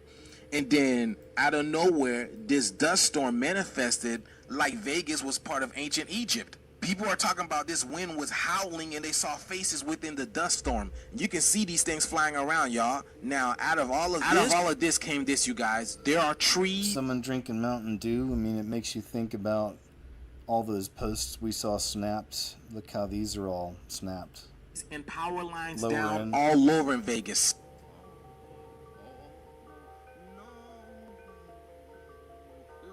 Look at that. Trees. And this thing goes for miles, y'all. Every power line is literally on the street. And what I find peculiar is how these things are snapped at the base, y'all. How? How did this dust storm snap these things at the base? You would think it's the power lines that would get snapped, right? But at the base, what is this? We are on Tropicana in front of the Walmart. Every last one of the light poles, the electricity poles are down. This goes for miles. We ain't got no power. I don't know what the hell is going on. It even makes me wonder if there's some form of warfare that's taking place. You know what I'm saying, of course? Using WW, you know, weapons wars. This goes for miles, y'all. Look at the cords on the ground. And she stated it's in front of a Walmart. Why are things always happening in front of a Walmart, y'all? What is going on with Walmart? These Walmarts must be sitting on some crazy type of ley line energy, y'all, in order for things to be manifesting at Walmarts like this. Y'all, this was happening in real time, so there were cars that were driving by that the poles were literally falling on top of. Y'all see this, right? This is crazy. I'm trying to figure out how does a dust storm do this, and it specifically goes for the power lines, y'all? For the power lines? Y'all, I believe there's truly something more ominous at play than this, y'all. There's something bigger. There's a bigger energy that's here, and y'all can feel it. But yes, y'all, this is crazy in Vegas. Let me know what you guys think about this video. All right, thank you, Conscious Juice. Appreciate you, sir. These are on TikTok, if you're interested. It's 12:39 a.m. in Charleston, South Carolina, and you are a melanated woman at home by herself, and you hear the birds going crazy outside. It's 12:39 a.m. So you step outside to go record the birds, and then you catch totally something different over your phone, y'all. This is crazy, y'all. Listen to this.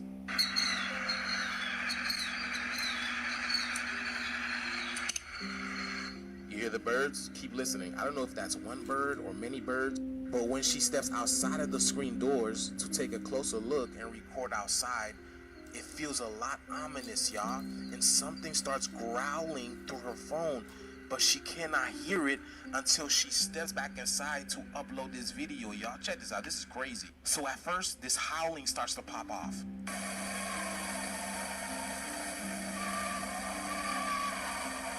Yikes.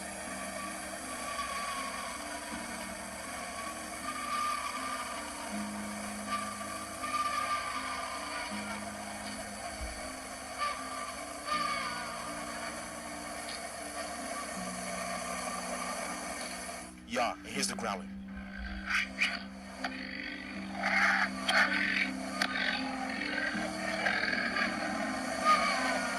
You still hear the howling.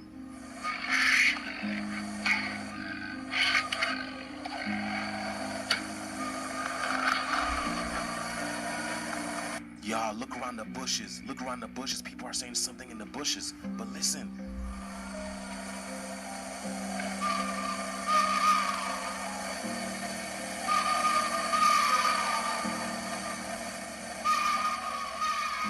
What is that howling? What is that growling?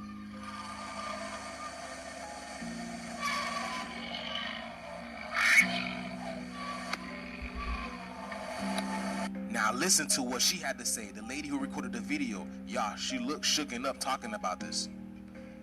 Good morning, y'all. I think I caught an alien on my camera in my backyard on my phone. I was video recording the birds last night, and I caught an alien on my see it or hear it.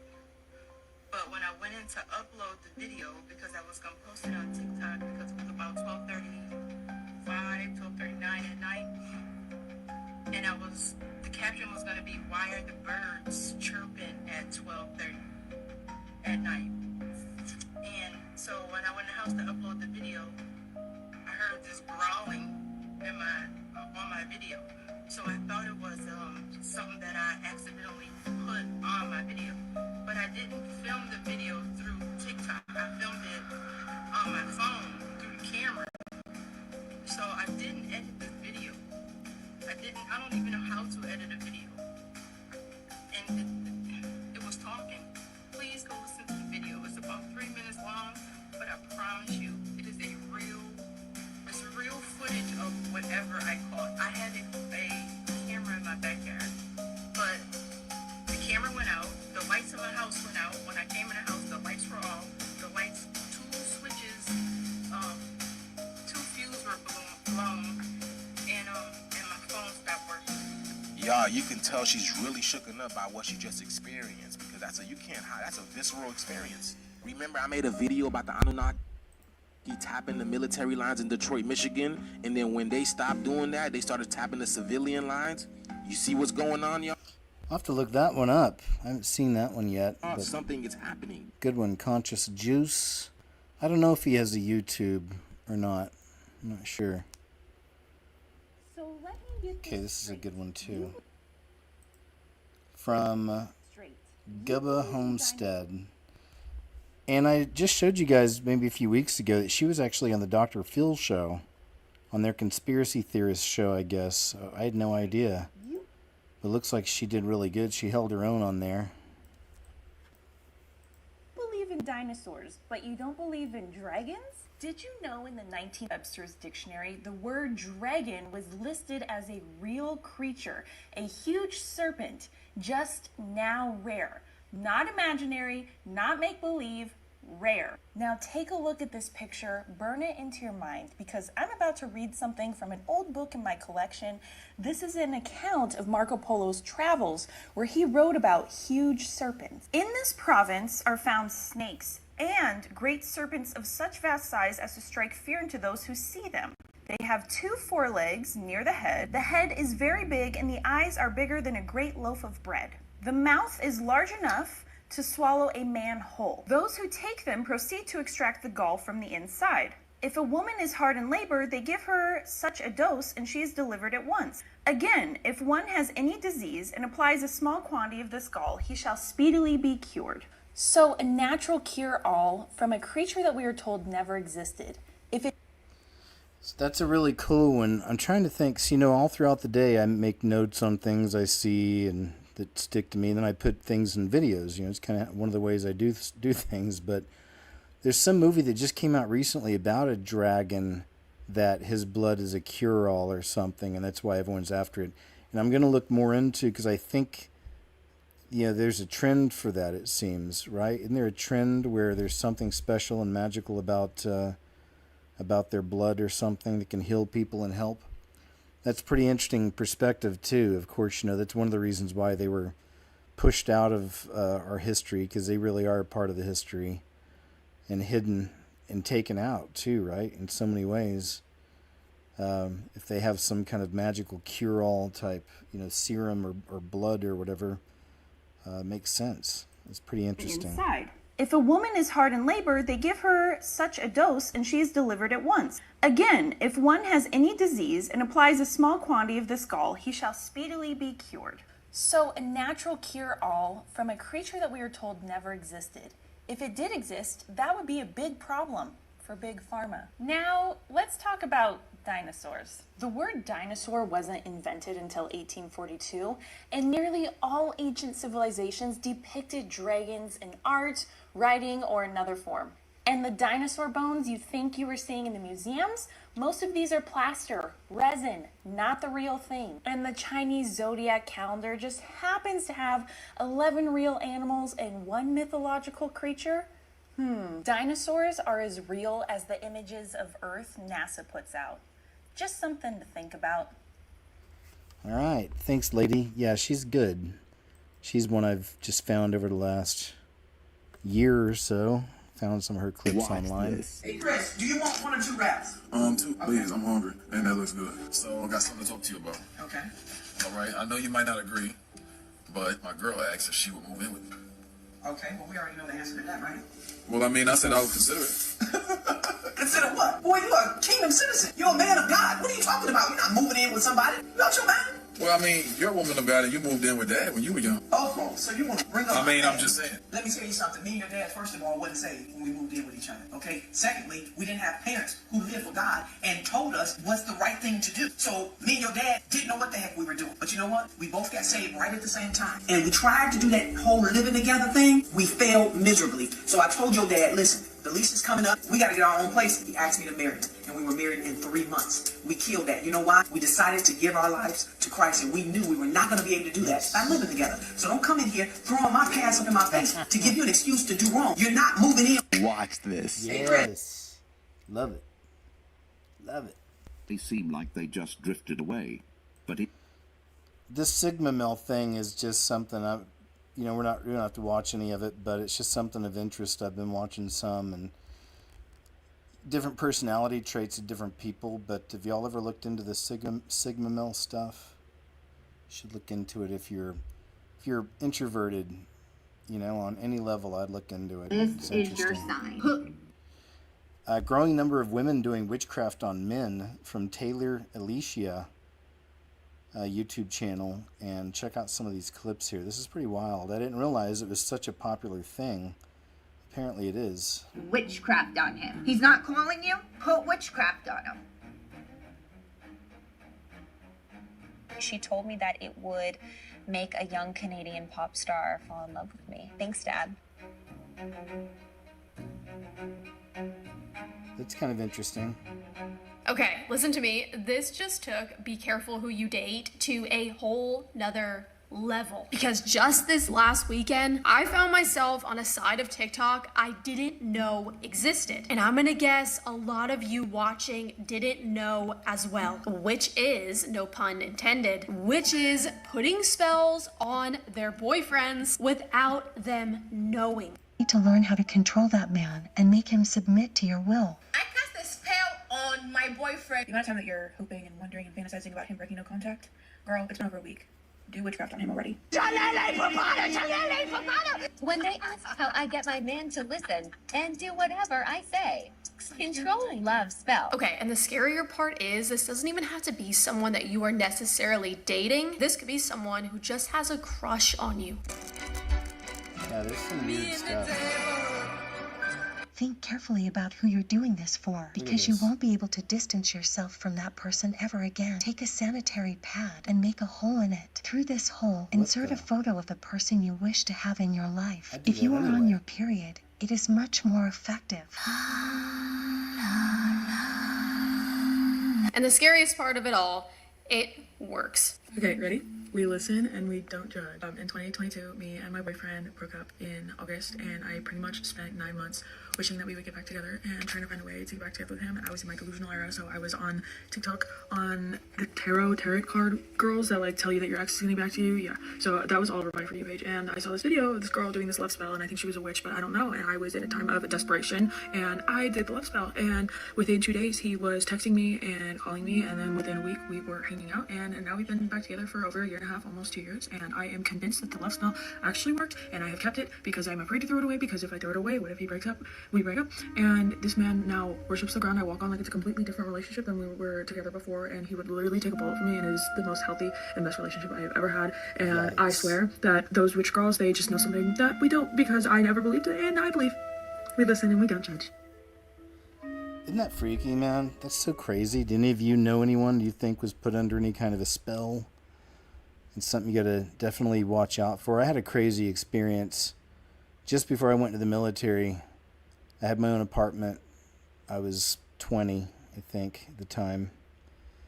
And a friend of mine where I worked at a hospital at the time. A friend of mine there started dating a girl that was a witch. And I didn't really understand much of anything about all that back in those days. And she did a, quote, blessing on my apartment. and they hammered a little doll just above the entryway to my house or my apartment. And I went through, even to this day, I've never been one that's prone to depression, you know, knock on wood, but not really that, thank the Lord. I've never really had big issues with that, you know, falling too deep into it or anything. Never did. But back then I did. I went through a spell, if you will, of time where, man, I was deeply depressed, bummed out. That was actually part of what led me to finding the military. And a friend had mentioned it to me, so that kind of started me thinking. But all that around that time is kind of what pushed me to say, man, I got to get out of here. I got to get out of not just this apartment, but this state. I got to make a change. You know, I got to shake things up, challenge myself. At that point, I think I was working graveyard shift at a Love's Country store, and I had some real crazy experiences at that place, man. I've mentioned some through the years, some of the stories. You know. I heard you said something worth. This is just, you know, dealing with, I'm guessing like some kind of a triple P or an NPC that short circuits. So these two young girls are modeling things at a TJ Maxx, I think the place is called, some kind of a department store. And then this weird kind of NPC style triple P walks up and takes center stage. It's kind of weird. I heard you said something worth $34 was not worth $34, as if you could not afford it. And your assertion that it would not be a commodity you would wear upon your objectified body as a woman. So tell me, price your bodies in this TJ Maxx to me as you view items that you would encapsulate yourself within, as you smell right now. They won't catch that on camera. They reek, and I regret asking them questions. They look like this.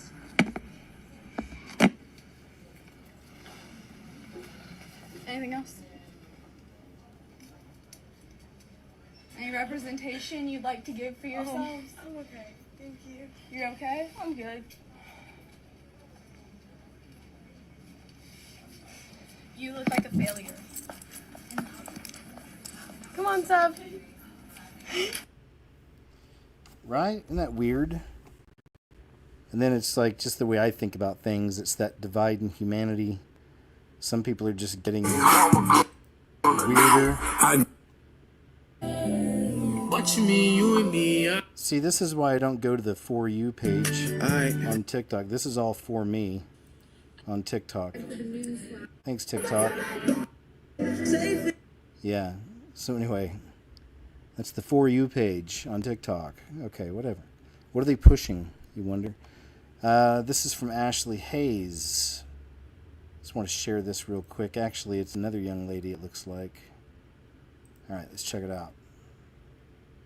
And in the middle of the week, he will put an end to sacrifice and offering. And at the temple, he will set up an abomination that causes desolation. For the first time in 2,000 years, for the first time since 70 AD, you and I are watching the infrastructure be put into place for a third temple to be built. The same temple that the Antichrist will sit in and declare himself God. This is a sister in Christ who lives in Israel and says you can hear the construction all day long. They are building the elevators that will take people up to the Temple Mount when the temple is constructed. They are putting up signs on the roads now that will give people direction to the temple. They are worshiping on the grounds. This is one of the biggest Bible prophecies that people have been waiting to see unfold.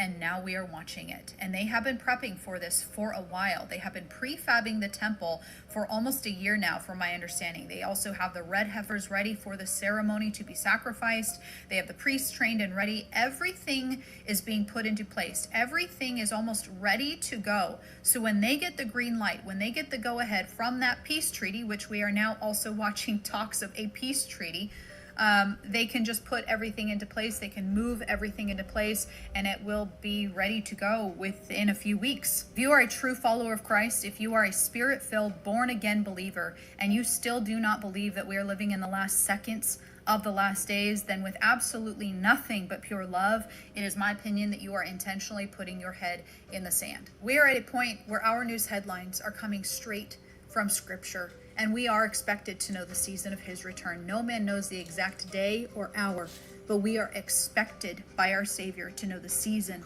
of his return. And y'all, we are in the last seconds. Know Jesus as your Lord and as your Savior, not just as a prophet and not just as a nice guy from history, because he is returning soon, and he is not returning as the meek and mild Jesus he was the first time around. He is returning with wrath, and he is returning with vengeance, and he is returning with judgment. Yeah, love it. All fired up now.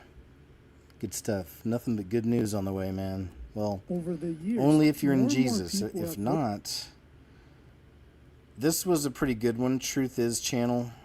They've grown a lot. Kind of like the old school channels, you know, back in the day. Covered a lot of the Illuminati stuff. These massive YouTubers had Illuminati party. And I guess I don't know how much of this I can show, but if you want to go check it out, it's a lot of the big YouTubers, and they're trying to mock the whole thing. But as you know, oftentimes they'll be mocking these things because they're hiding behind it. And they're actually doing it, right? Oh, I think we'd seen this already from her. Thanks. So a couple days ago, some friends of mine... Here's a really cool one. This is a channel called Rick Beto. 5.7 million subscribers. I can't remember his background in music. He has a big background in music. Some of you may even know who he is. But he interviews a lot of musicians all the time, and he knows what he's talking about. He's a musician also. I've been waiting on one of these people to address this whole thing also with AI, and he's a good one to check it out. So anyway, this is Rick Beto. So It Begins. Is this a real band or AI? Have you guys seen this? I'll show you here. This new band that's being pushed, JVMH79. Thank you so much. With Psalm 105:15, Satan cannot touch us once we know. Yes. Love it. All right, let's check some of this out from Rick. Psych rock band, The Velvet Sundown, racks up hundreds of thousands of Spotify streams. Music Alley, The Velvet Sundown are seemingly AI-generated band with 325,000 listeners. Well, as of today, they have 473,000 monthly listeners, which is pretty insane for a band that has really no history. Okay, first, let's listen to a little bit of this song. I guess it's their single, Dust on the Wind, not to be confused with Dust in the Wind by Kansas. So here it is from the top.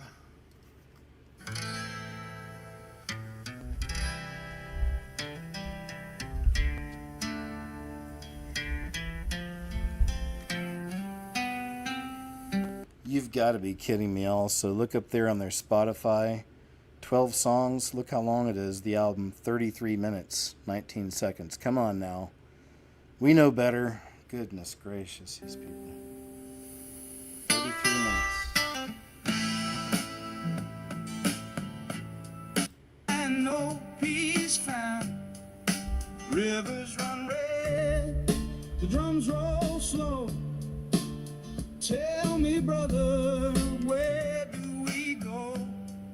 Now their bio reads that they are quietly spellbinding and uses these odd, unspecific metaphors so common in AI-generated text, like comparing the band's music to a scent that suddenly takes you back somewhere you didn't expect. That sound garbled. With verse part here. All right, so I'll move on. He does a good breakdown here. Yeah, he's... said I really don't know his whole history, but I'm glad to see a lot of y'all in chat are familiar with him and you like him.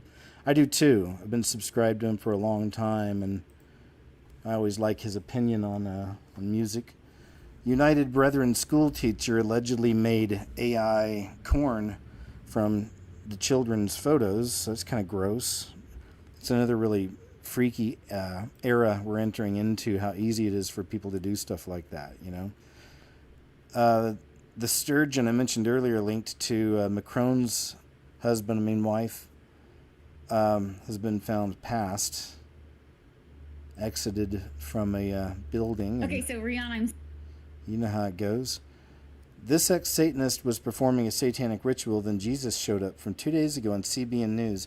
Can't remember this man's name, but really cool dude, powerful testimony, really loves Jesus. And it's always cool to hear from the people who were deeply involved in this stuff and found their way out, you know, so he's one of them. This is on CBN News. We'll check some of this out here. I'll jump ahead some. So let's jump ahead some. He's talking about the bloodline families. What a shame. Man, thank you, Lord, for breaking this man free. Man. I mean, you grow up in it. It's your normal. He's gone deep into it too, man. Woof. Good job, Lord. Good job, Jesus. Isn't that cool? So cool. Nice to know you, brother. I'll talk to you in heaven. Is your child's public school? I showed this in my video, actually. Shameful. Leave the little ones alone, man. And it was a bummer to find out that it's part of David Lynch's foundation. He passed a while back. Him and John Carpenter, writer and director, were real big influences on me growing up, and one of the reasons I went to film school in the first place and moved to Hollywood. I wanted to be a famous horror writer-director, my own style, but also mixed with Carpenter and David Lynch. But unfortunately, I think Carpenter's an atheist. I hope he's found Jesus now. He's a lot older now. And David Lynch was New Age, big-time New Agey in real life, and just big into meditation, and, you know, didn't believe in Jesus, you know, none of that stuff, which is unfortunate, man. It's huge, you know. Part of being in this world, and you get attached to some of these worldly idols, you know, and it's always a bummer when they pass and you know they didn't find Jesus, right? But he founded a lot of this curriculum that goes into schools teaching children about transcendental meditation and stuff like that, which is weird. Metropolitan Police in the UK bought a double-page recruitment advertisement in the Evening Standard. The entire feature is about how LMNOP, and particularly trans-gender friendly the services for staff, with almost no mention of fighting crime. So, unfortunately, that's, you know, that'll take precedence over people actually qualified and wanting the job. Here's another one. It says, at what point in the slide toward the balkanization of Britain does making police recruitment videos in foreign languages feature? Yeah, this is pretty crazy. This is a recruitment ad for police in the UK, and the whole thing is he's speaking in his, I think it's Indian, he's speaking in his native language. So there you have that. All right. Oh, this right here was one I thought would be kind of fun to do with you guys real quick, like, because I've got enough footage to do a whole video on Edgar Wright. And I've shown throughout the years some clips from some of his movies, because he really is one of the masters at setting up a lot of the Masonic type symbols, Illuminati type symbols in backgrounds of his movies. You know, big time, man. He's one of the masters. He's been doing it for a long time. There's a whole bunch in Shaun of the Dead, and that other one he did about the, gosh, what was that called? He was fighting against the police force. I don't know. Anyway, but yeah, so I just collect stuff and put stuff to the side over the years, but he's one that does it a lot. Edgar Wright does. And so I wasn't surprised when I watched this trailer for the new Running Man, which is originally a Stephen King story. Arnold Schwarzenegger famously played in The Running Man, which is still a fun movie. It's very campy, I think. Just that's the sci-fi nerd in me, but you know, it's kind of fun, campy. They tried to remake it, didn't they, a while back? It wasn't so great, or did they? Maybe they didn't. I'm thinking of something else. But either way, now they're doing it with this feller, Glenn Powell, and I'd watch it. But as I was just watching the trailer, we'll try to watch some of it here. I guess in pieces would be good, but I'll just start with some of the things that stood out.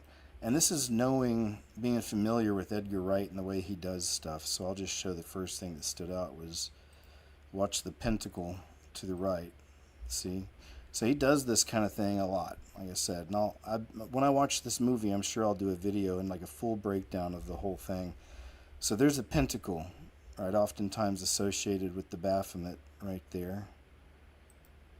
The child, I couldn't tell the colors. Maybe there's colors, but at first I thought it was, and it might, this really isn't a big one. I thought it'd be the checkerboard floor, but it looks like a checkerboard, right? If you know what I'm saying, but, and it looked like, yeah, maybe it's different colors.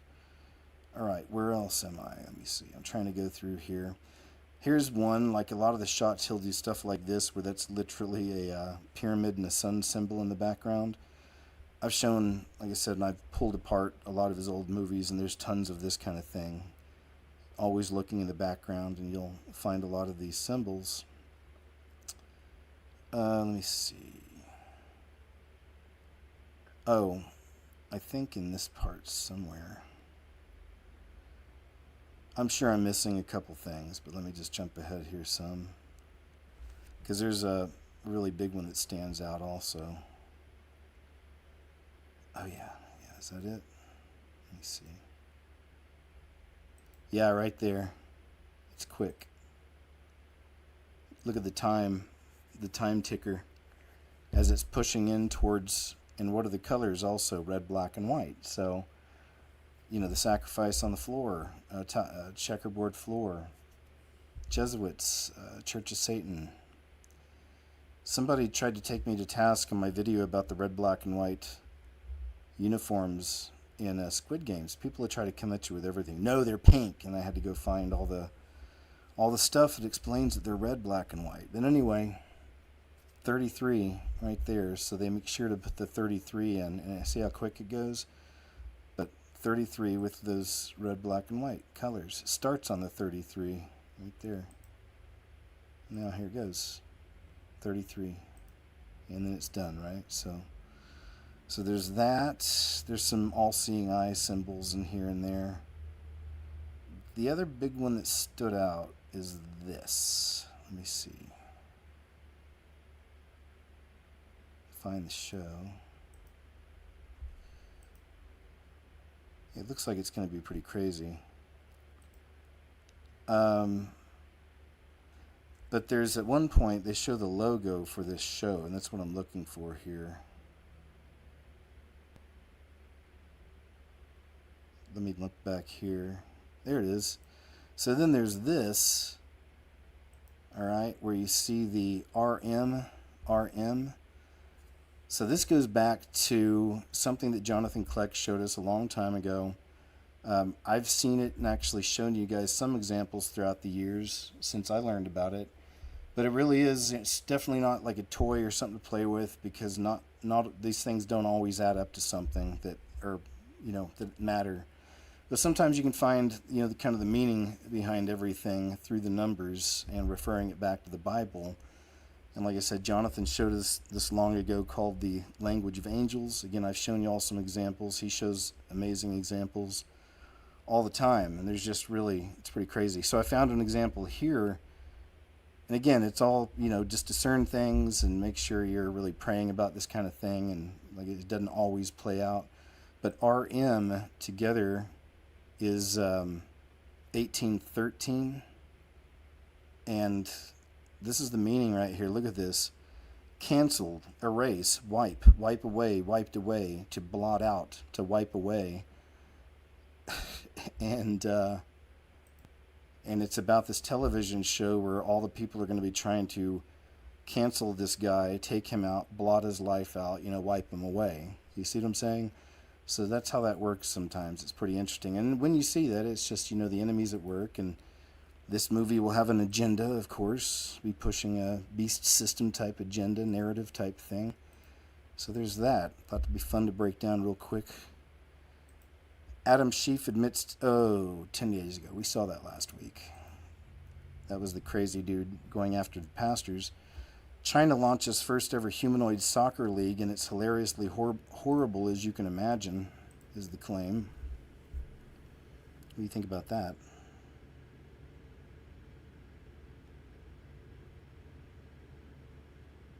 Interesting, eh?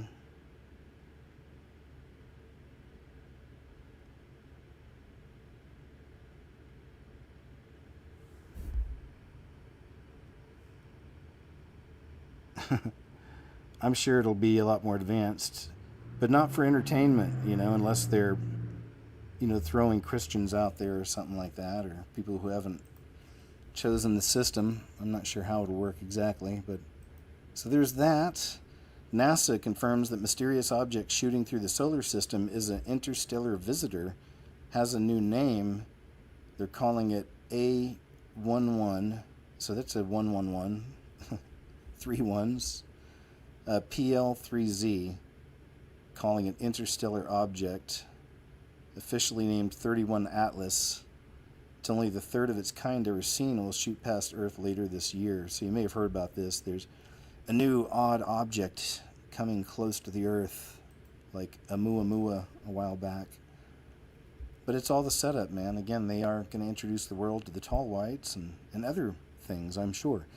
Amir Sarfati, this world will never be the same. This is good. It's a couple minutes long. That's all. It's really good, I thought.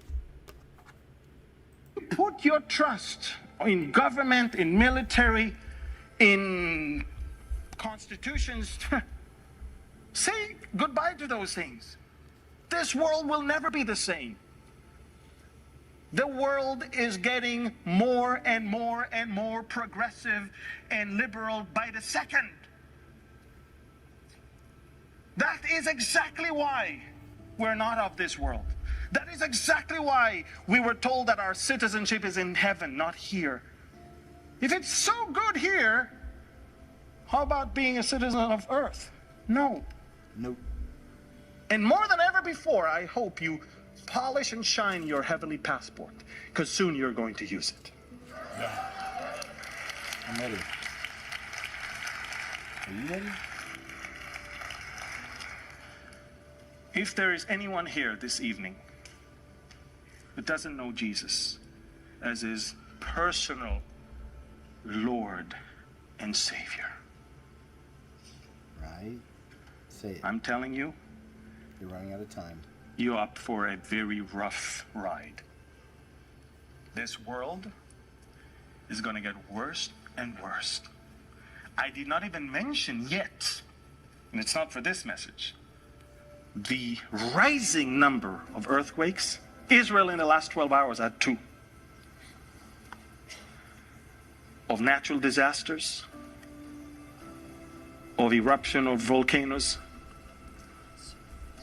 There's so many things that this world is going to go through. And I'm not saying that to scare you. I'm quoting the birth pangs that Jesus himself talked about. These things I tell you, that in me you will have peace, he says. In this world you will have what? Tribulation, but be of good cheer. I have overcome this world, he said. He said, look, in this world, if the only thing you have is to rely on the things of this world, it's getting worse and worse and worse. But the believers switch those serious long faces with the smiley ones. He says, be of good cheer, for I have overcome this world. That's right, my friend. Excellent. Short message, excellent point. Just a reminder, right? Not to get too caught up in the things of this world. Ever. Power lines, and this is from Vegas again, so this is actually somebody filmed some of it. Check out this footage. This is wild. So somebody saw it happening. Whoa, like right on them. That's scary. They're calling it the sandstorm.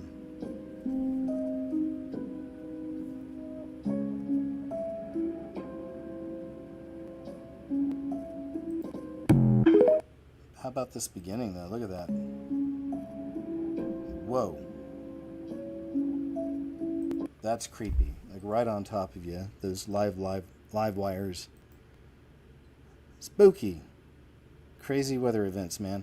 Lady predicted a lot of the, quote, right stuff. Let's see what he's talking about. This is Moon Henry. Let's see what's up. Not only did she accurately predict the death of Freddie Mercury and Princess Diana, among other people, she also had a horrifying prediction for Japan in 2025. And I don't know if you know, we've had 1,000 earthquakes in Japan alone in the last week. And one of her books, it says Japan will be destroyed in 2025 by earthquakes, by a massive earthquake. And this behind me you see are all the earthquakes Japan has just had in the last week. Again, it's being reported as 1,000 earthquakes. So this is Ryo Tsuzuki. She was born in 1954. And she started having these dreams and visions of all these weird things happening, and they always happened.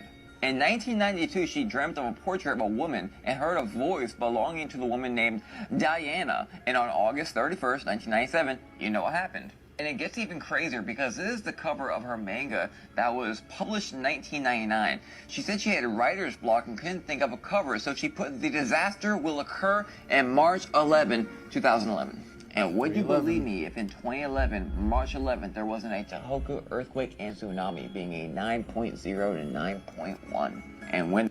And that is where one of the most remarkable, 311 of course, right, 33, plus the twins 2 times. But that was where one of the most remarkable, I guess you may call it, supernatural events I've ever seen recorded, ever happened. Lost the video. I need to replace it again. I'll just go find it again. I can just go find the old footage of the tsunami that happened back then, and I can usually find it. Some of y'all remember, but it looked like a white dragon type, almost spirit. But it also looked solid. It leapt out of the water onto one of the buildings through the flood, and then jumped into one of the windows, and then you saw it jump into a building next to it, and then you could watch it, and you could see it moving from building to building, just kind of leaping through windows and stuff. Do you guys remember that? It's an amazing one, man. Amazing one. Anyway, I'll go find it again, and I'll put it together, you know. Have to put that back out again. When this occurred, the manga blew up. But that wasn't her biggest prediction. Her biggest prediction was July 5th, 2025. Saying that there'll be a massive earthquake that destroys everything. And all week, 1,000 earthquakes randomly. Which leads me to this. Fact or cap? Well, everything else that she has said has happened so far. So it really, really makes you wonder, doesn't it? This life is so weird, isn't it? Yes, sir. All right, we'll be keeping our peepers pilled. Once again, isn't it nice that we had in America, we had Independence Day and nothing major bad happened? A lot of people were expecting something, right? But a lot of people pray against it, which is the most important. Of course, the magic number 33 strikes again. Trump's $3.3 trillion bill overcomes Republican rebellion in key House vote. So the triple B is on the way. Building a better beast system. Building better beast. 3 Bs. History. Oh, this is a good one.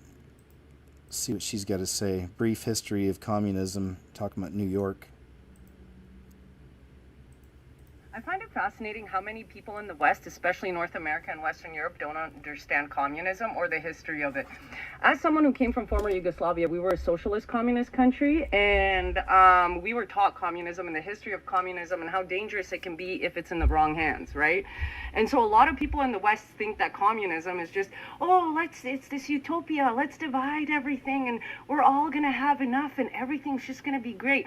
But the truth is, if you actually knew the history of the Bolsheviks in Russia and how many people died under communism every single time it's been implemented around the world, you'd realize that it is just a fantasy being sold to the lazy who don't want to accomplish anything because they have no ambition. And then it's turned into a tyrannical shit show, exactly what is happening to Canada and a bunch of Western European countries. So let me try and explain it to you in layman's terms.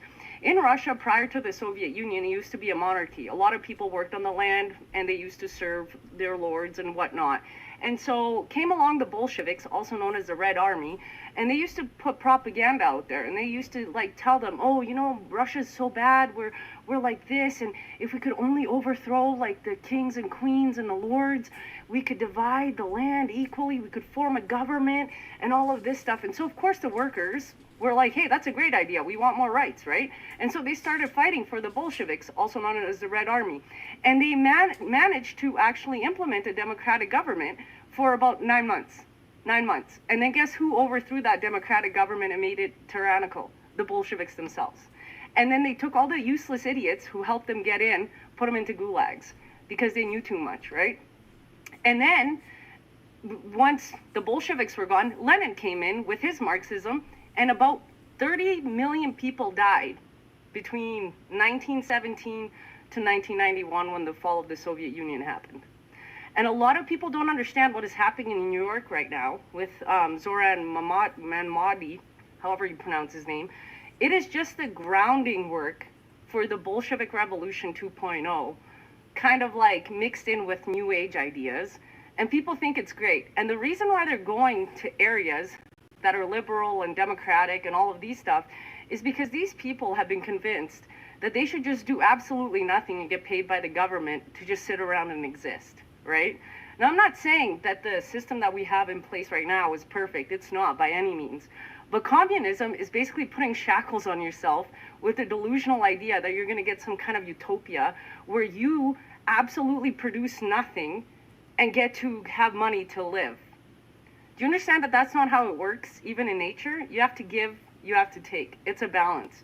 And communism is going to convince you, first, that it's going to be this great little happy utopia, and then they're going to turn on you and make it tyrannical, just like they did. Yep, UBI, Universal Basic Income, that's a big part of it. A big push for that right now.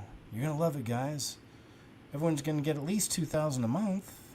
Yeah, whatever, right? And it says, take a look at the Simpsons prediction for the 4th of July episode, which really doesn't matter at this point because nothing happened. So good. I'm glad. This is pretty weird. They're calling this one a djinn caught on camera. Look at the color of the skin. Of course, it could just be a person dressed up. People always would assume that first. The eyes are glowing, it looks like, though, which is weird. But these are always interesting. These Middle East countries. Did you say Mylanta? طبعا صار له 1000 سنة محبوس 1000 سنة شو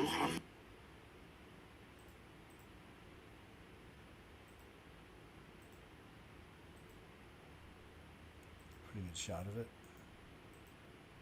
Whoa. You decide. Think it's just a skit? You think they really found something manifesting? Weird, huh? It's wearing all white pants.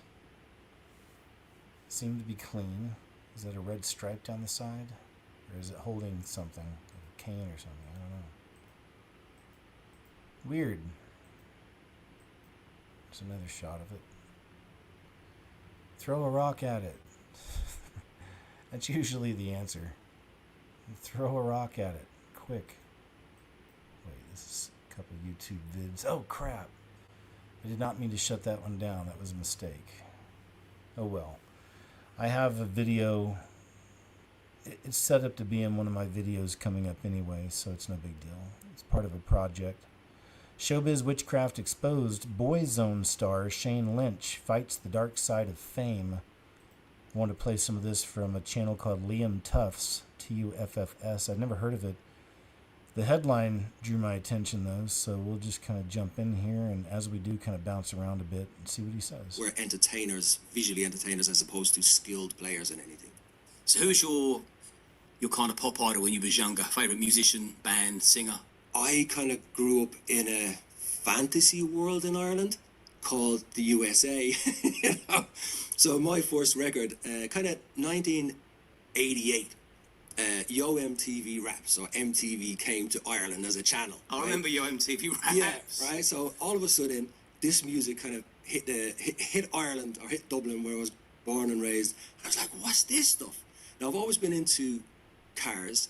So USA trucks, cars, V8s.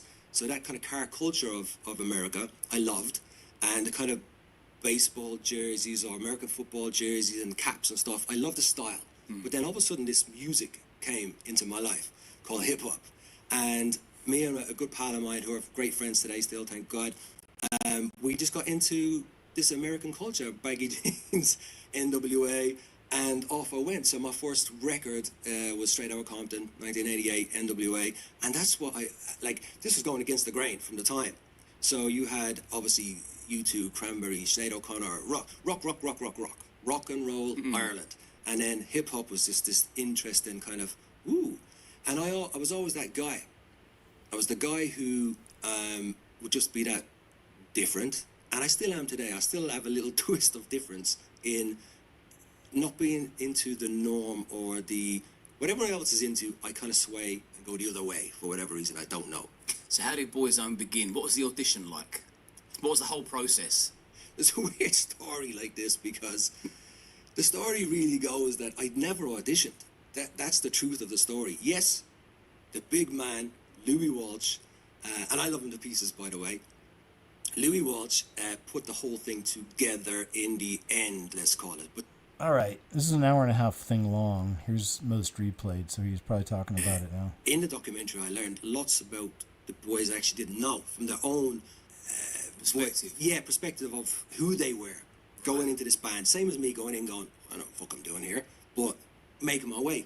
And Ro, Ro was one of the guys who got flown to the UK to work with. I guess I'll move on from this one. Sometimes we can find the good stuff, but I didn't watch this one ahead of time, but it's over on Liam Tuff's channel. I'll be watching more of that personally later. If I find anything of interest, I'll make sure and share it with you guys. 2005 film Red Eye just dropped on Netflix on July 1st and caught our attentions from Blank Check channel on X due to its fear takes flight imagery. As we began watching, we quickly remembered as a film that had 88 out of time had previously reviewed for 911 and rapture symbolism. So yeah, this was a really cool rabbit hole from Blank Check over on X. They go really deep into this. Find a lot of really solid things in this movie Red Eye, which is pretty crazy. It was from Wes Craven. But there's lots of 9+11 symbolism happening all throughout this thing. As I was talking about Edgar Wright earlier, right? He's not the only one that does that. A lot of them do this. They put the stuff in the background and, underlying messages. That's where, again, there'll always be some people in this world who can't go deeper than just the surface. And they're the ones who'll talk to you in your comments like you're a dum-dum, Oh, KJ. Dear, sweet, dumb KJ. You see? It's like, anyway, it's part of the job, Fort Bragg and all other generational military satanic occult underground strongholds were defeated throughout the U.S. Oh, this is a good one. Just a good reminder from Russ Dizdar. Rest in peace, our brother in Christ. Can't wait to see you and meet you and get to hang out and talk with you, man. But this was a good reminder of him. He wrote a famous book, especially in our kind of, communities, called The Black Awakening, because it seems like something like that's been happening and happening now. I started dealing with ritually individuals, and then we dealt with military-oriented, highly trained, programmed Crap, you know what? That's right. Anyway, well, I got to... actually, I can just play it without the audio. It says, inside of them, when we began to deal with them, I dealt with someone from Fort Bragg, quite a few others sitting at a lake. They reached over and ripped open my shirt to see if I was wired or wearing a wire. They knew 5-6 languages. They knew how to conjure. They knew how to use Beltshari, Okwa, all these Pictish languages of the Druids to summon. They were Luciferian. They'd been through many things, so they sat there, told me these things.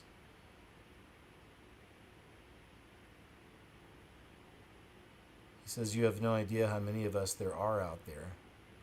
How many satanic chosen ones. You have no idea what's coming. He says, we smell Christian. We are waiting for our day. When the call is given, millions of us will be released. He said, do you believe in revivals, Pentecost, all that? In the Black Awakening, there's a release of power to activate the demonized. Satanic powers these super soldiers will be given. It says, I believe millions of these trained, programmed, altered, demonized super soldiers, whether we want to say it or not, they're being raised right now to help bring the Antichrist in. Said he was in England a few years ago and he saw a guy that dealt with SRA. Here, see if they killed the music on this. And I said, listen, you've been doing this 25 years, yeah? I said, you know all about pro. No, I still got it. I'll go and move on from now, man. I'll try to find a clip next. I've shared clips from him before talking about it, the Black Awakening, but certainly right. It's like this seems like we've been seeing some elements of that. In recent weeks, a lot. This is from PJ, Paul Joseph Watson. This is an interesting observation. Check this out. A lot of swimming pools across Europe are getting culturally enriched. Ew, what's up here? 9 girls were sexually assaulted at a public swimming pool in Gelnhausen, Germany. Culprits, 4 Syrian migrants. A 16-year-old girl in Vienna, Austria was surrounded, abused and nearly had her bikini ripped off. Culprits, Bulgarian migrants. A minor was groped at a pool in Lier, Belgium. Culprit, Afghan migrant. A 12-year-old girl was assaulted and had her head pushed to the bottom of the pool in Hof, Germany. Culprits, 2 Syrian migrants. In the Swiss town of Porrentruy, authorities have banned non-Swiss residents from using the municipal pool following a rise in violent and inappropriate behaviour. Culprits, youths from across the French border. Kind of a theme developing here, I'm sure you'll agree. One that now basically occurs every single summer. But not to be deterred, local authorities in Germany have vehemently fought back, with a series of poster campaigns highlighting the apparent scourge of white people sexually assaulting brown people, an overweight ginger woman touching a brown man with a prosthetic leg thrown in for good measure, a blonde white man perving on a brown woman, another blonde white man groping a brown woman, and a pair of white kids assaulting a brown girl. Public harassment posters in France have also adopted the same theme. The city of Buren's mayor said the posters were made to visualise diversity and avoid stereotypes. In other words, avoid telling the truth about who's behind the majority of the incidents. According to the German Federal Criminal Police Office, 237 suspects in sexual assaults at swimming pools were of non-German nationality, equaling a share of more than 64%. The mastermind behind the posters in Germany, this woman, Laura Grew. Ist ja ein Thema und dann vielleicht nicht gerade etwas machen, aber natürlich auch der große Teil der Aufklärungsarbeit. Now it all makes sense. Thanks, Fuzzy Bubbles. Thanks, Fuzzy Bubbles. Good to see you, man. Hope you're doing good. PJ, Paul Joseph Watson. Remember those couple times he wore the Baphomet baseball cap? It was a bad look. Had all these upside down stars on it. It's like, dude, don't do that. Trump mentioned 88 billion. 88. Number keeps coming back around in revenue with tariffs. And then let's see what this gentleman's got to say about all this. 88. Is it 888? Something goes back to Jesus. I'm not sure if it's 88 or 888. Donald Trump, Back to the Future rabbit hole continues. Let's get into it. So just the other day, you guys, it was the 40th anniversary for the classic movie Back to the Future, in which Marty McFly has to go 88 miles per hour, okay, 88, into the future and to the past to make time travel happen. Put a pin in that. In part 2, there is some serious parallels between Donald Trump and the villain Biff Tannen, where he becomes rich and powerful, almost like he was predicting that he was going to be POTUS one day. Now, this version of Biff Tannen, where he gives himself the almanac so he can get rich and powerful, this all has to do with wealth. Now, I said that the number in this movie is 88, 8 being the number of wealth, so here's the thing. If you've been paying attention, Trump keeps mentioning 88 over and over again. Favorite check, the tariff line. They called me back an hour later. Sir, we've taken in $88 billion in tariffs. 11,888 murderers came into our country, and some we've already gotten out, but... Now, if you paid attention to that last number, it's actually the same number as this executive order, 11888, signed by Ford, which has to do with taxes and tariffs and America's wealth. But that's where it just begins. And while all this is going on, at the same time, isn't it weird, after 14 years of being dormant, 8 wallets holding 80,000 Bitcoin worth $8 billion starts to move around again. What are the chances? Now, going back to the movie Back to the Future, again, some major parallels. Look at these headlines where it says Trump pulls off biggest upset, Hill Valley man wins, Biff wins again, Trump wins again, luckiest man on earth. Literally the same thing saying luckiest man on earth, and the title says Back to the Future. Here's another weird thing. The character that was based off of Donald Trump, Biff Tannen, was born in 1937, in which 2025 makes him 88 years old. Not to mention, the same year that Marty McFly goes into the future, 2015, is the same year that Donald Trump runs for president and then later becomes president. And sidebar, 88 years ago, Amelia Earhart disappears, so there's that. Kind of random, but I thought that was pretty interesting too. All in all, my prediction is I think we're about to see something major in the financial world, maybe with crypto, with banks, something with money, so be on the lookout. All right, good stuff, man. This is from the Maverick Approach channel, or page, sorry, over on X. Colorado had some crazy crap going on. Yeah, this is another one I'm probably going to put in a future video because, again, there's different anomalies with the so-called UFOs, you know, and I've been watching for years. And there's a certain type that really does look like the spirits, you know, coming in and going out of this dimension, the interdimensionals at work, leaving little tails behind. There's a famous one that was on, I think, in Massachusetts or Minnesota. There's an M there. News station at the end of their broadcast left the cameras running. It was just a shot out in the city at night. And in the background, you saw, I mean, dozens of these things flitting around with each other, you know. And they look different than anything else. You know, they really do look like spirits floating around. And anyway, somebody else caught another example of them right here. Brought out last night. This is crazy. Guys, this is crazy. Does anybody know what's happening? Do you guys know? They're going fast, these are. Holy crap, it's like a light show. Yeah, getting you ready, primed It's up. all over the place. Oh, you're gonna get to meet them. This is out of control. Kinda. This is crazy. You're crazy. So to me, when I see any UFO action, I think either genuine, multidimensional / off-world, although I know there's a lot of theories about if there's even off-world, off-realm, but or Project Bluebeam, or military craft. You really have a hard time, I don't know, too many different ways to discern between genuine UFO, military craft, or complete Project Bluebeam. We will discuss many things just like this and others that is total. All right, sir.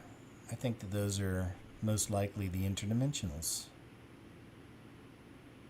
It says, look at all the leftover American equipment that anyone can just buy in Afghanistan now, thanks to that thing we call Biden, which this is crazy. Look at this. They're selling a bunch of the stuff. They call now. this Bush Market. Here you can find so many things left behind by the U.S. Look at all the flares. These are American. Yeah, they look like it. This can be my souvenir. How much you sell these for? 30 Afghani. That's a good deal. Tell them to buy 3 of them. Doesn't have any difficult for us for any checkpoint or something? I don't think so. No? Because it's nothing electric. All it is chemicals. They call this Bush Market. Here you can... It's pretty crazy, isn't it, man? That actually, I mean, it'd be cool to get your hands on some of that stuff. Billions of dollars worth of equipment and weaponry and stuff. Robot spotted on 7 Mile in Detroit. So look at this. They're getting people used to this. Look how cute it is. Robotwar.com. So I guess it's supposed to be an advertisement.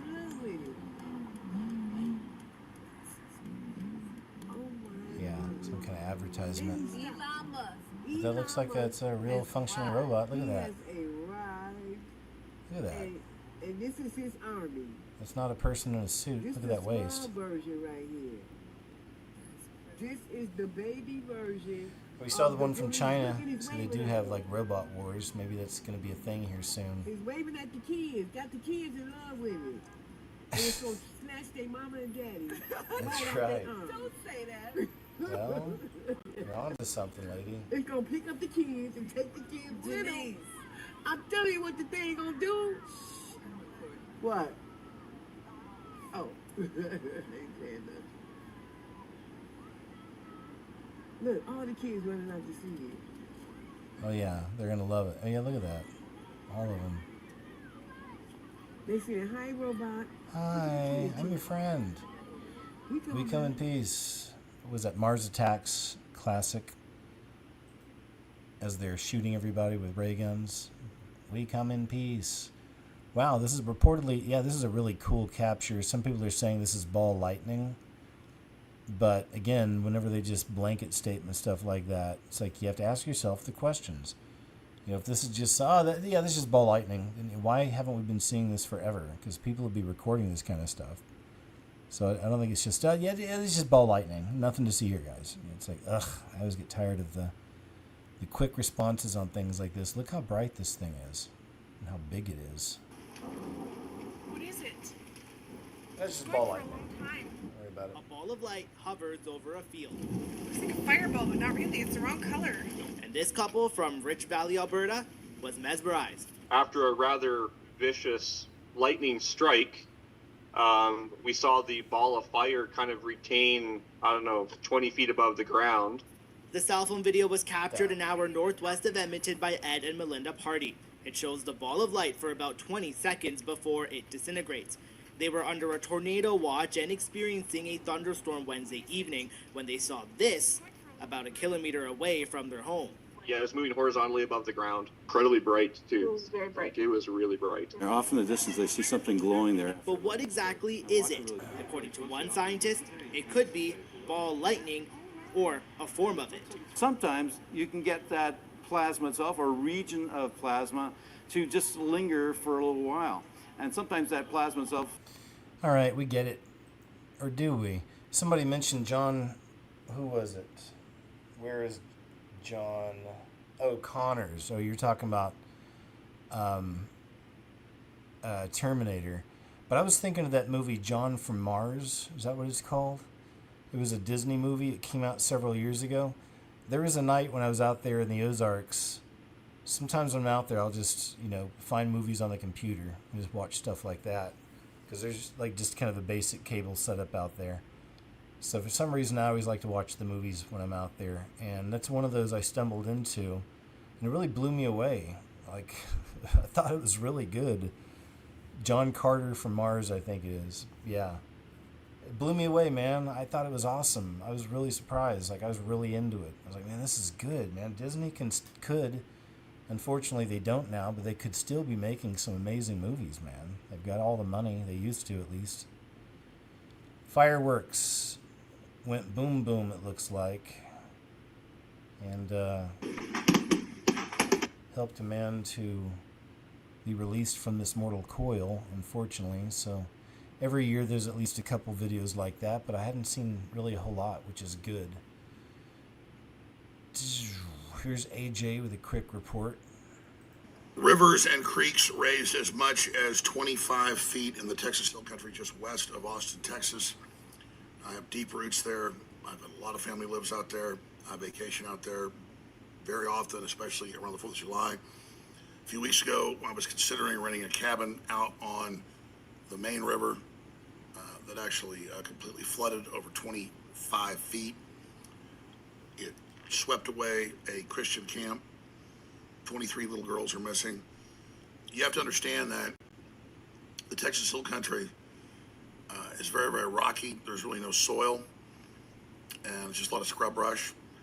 And that when it floods, and when 4 or 5 feet of water hit the ground, is explosively dangerous. So when I got up this morning and saw that huge storm that looked like a hurricane just boiling, and I looked at the time lapse that it had been there for 5 or 6 hours overnight, I told my family this morning when I got up at like 7 a.m., I said, this is going to be a lot of death. But it's worse than I even thought. 4th of July is when everybody goes out there. Willie Nelson used to have his famous 4th of July picnic out there in Lukenbach. He's actually having it tonight with Bob Dylan here in Austin. So that gives you an idea how many people are out there. I mean, I have a lot of friends, a lot of family that actually were vacationing out and around there. They weren't on the main rivers, so. But I've made a few calls. They haven't called me back. It is a disaster zone. And here's the other thing.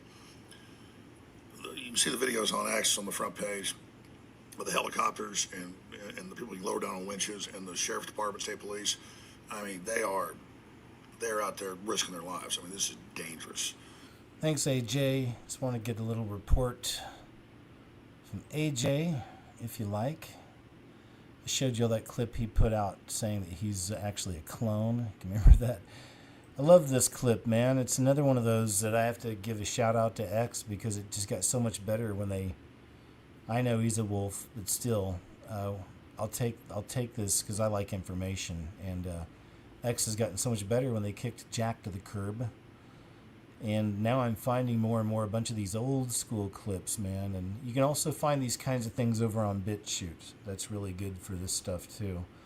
But this was filmed in Gettysburg in 2001, and it's one of the best captures, I believe, ever of traditional ghosts. I don't believe in ghosts and all that. I believe in demonic spirits. They can look like whatever, but what a good capture. This actually looks like a bunch of ghosts in white sheets floating in and out of the trees. Or reality, interdimensionals. Check it out. You may remember this. Watch closely. Oh, moving there. No, there's a motorcycle. See? Some orbs. I don't see nothing down there. Can't be the motorcycles, honey. There's another spark. You see what I'm saying? What is that? Tree. No. You moved it, right? Right there. See it? Uh-huh. Look. There's nobody there. I can't see. In the trees you see them, see? Look. Isn't it those people? Can't be. There's nobody. Not up in the trees. There's nobody down there. Not up in the tree. See? See? There you go. It's classic. But Gettysburg, so probably a lot of old soldier type manifestations, perhaps, right? Oh, I think he was asking about the intergalactic thing that they say NASA has spotted. I'll be watching more on that myself. It says, sad man, hope everyone making it out of those bad situations and being safe. Oh yeah, this is, look at that. This is some of the flood footage.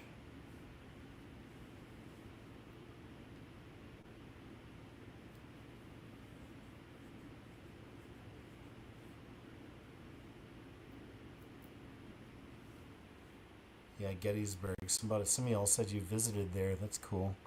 I bet there's a lot of what they call hauntings in that area, eh? So, man, that's sad. Prayers for our friends and family in Texas. I have both. I'm sure a lot of y'all do too. Some of you are probably down there, but it's not all the whole state, luckily. This is a real weird one too. Look what happened in Mexico. Very strange. Reminds me of the clip we saw, maybe it was on the Uncensored show last week, of the lady on the airline walking down the aisle and spraying everybody with a spray that was from the World Health Organization. You guys remember that? Weird, right? Oh, y'all see this? What in the new cycle Age of Aquarius is going on here in Mexico? This ain't snow, y'all. This is foam. Toxic foam. What you're looking at here is toxic foam floating around in the streets of Mexico. So after it's been raining some heavy rains in Mexico, both a dam and a river overflowed and it hit this water treatment center. And boom, now you have toxic waste, toxic foam all over the streets of Mexico.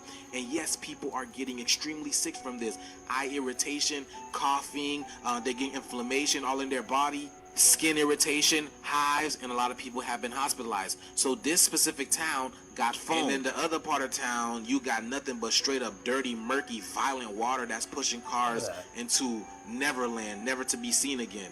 This is crazy. And check this out. The water was so strong, it ripped through the local cemetery and literally unearthed the dead, y'all. Look at this. Oh my goodness. Look at these cars, y'all. It looked like giants just threw them up.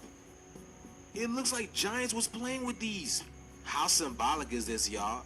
The dead is literally rising during this global cleanse. Didn't Jesus say that? The dead shall rise first? Y'all, look at this. Look at the kind of water that Mexico has to deal with, y'all. Look, this is crazy.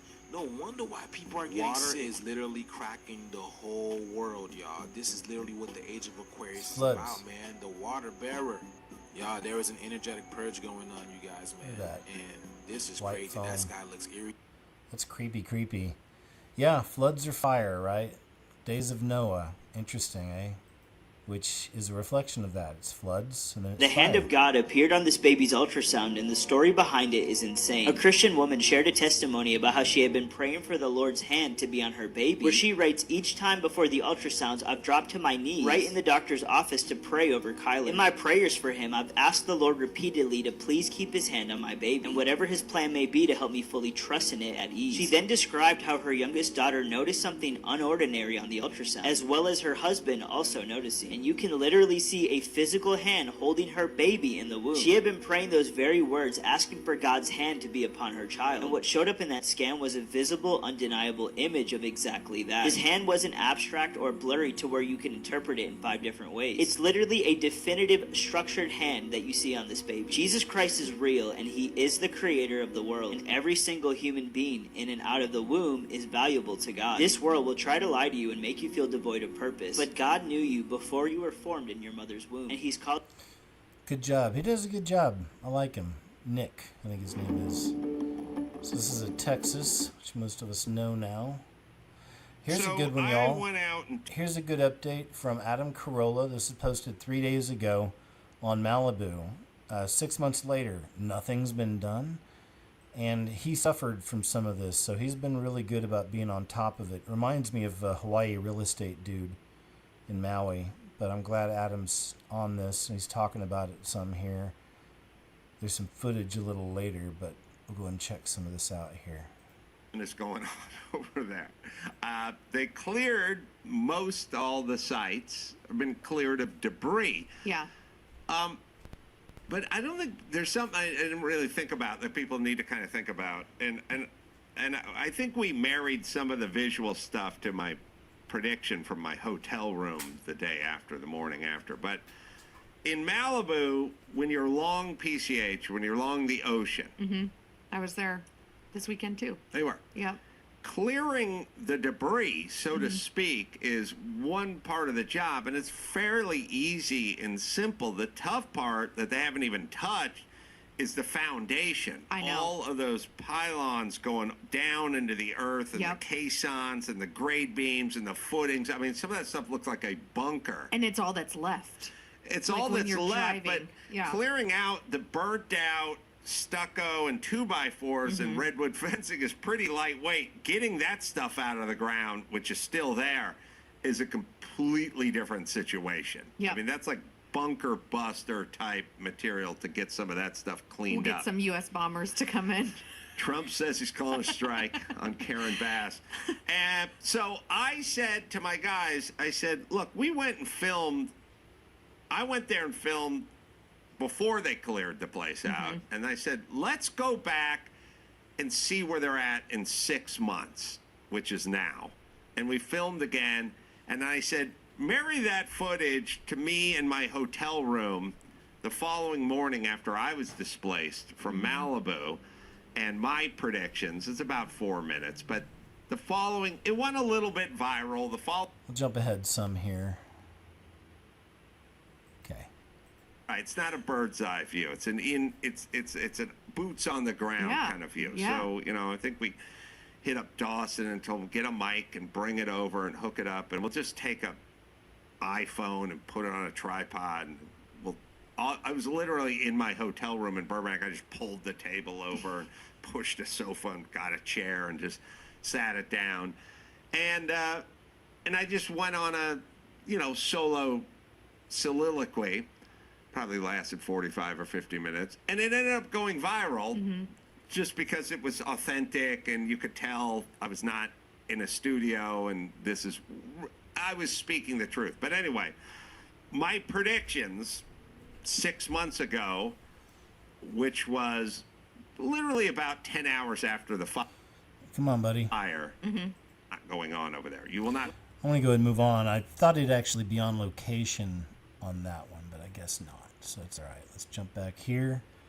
Chuck E. Cheese, have you guys heard about this? Chuck E. Cheese, which is typically in America, it's a children's restaurant. A lot of families like to go there. But they're venturing into adults-only gaming entertainment with Chuck's Arcade. Chuck E. Cheese has set its sights on adults after years of catering to children. The pizza and entertainment staple has decided to create video game complexes for adults called Chuck's Arcade. But many posters on X are skeptical, excuse me, and downright hostile towards the venture. Chuck's Arcade. It's created for adults and lifelong fans who grew up surrounded by the electric glow of arcade screens. It's a new destination where nostalgia meets the future, bringing together gamers of all ages and inviting everyone to experience what's next. Let's see what this is.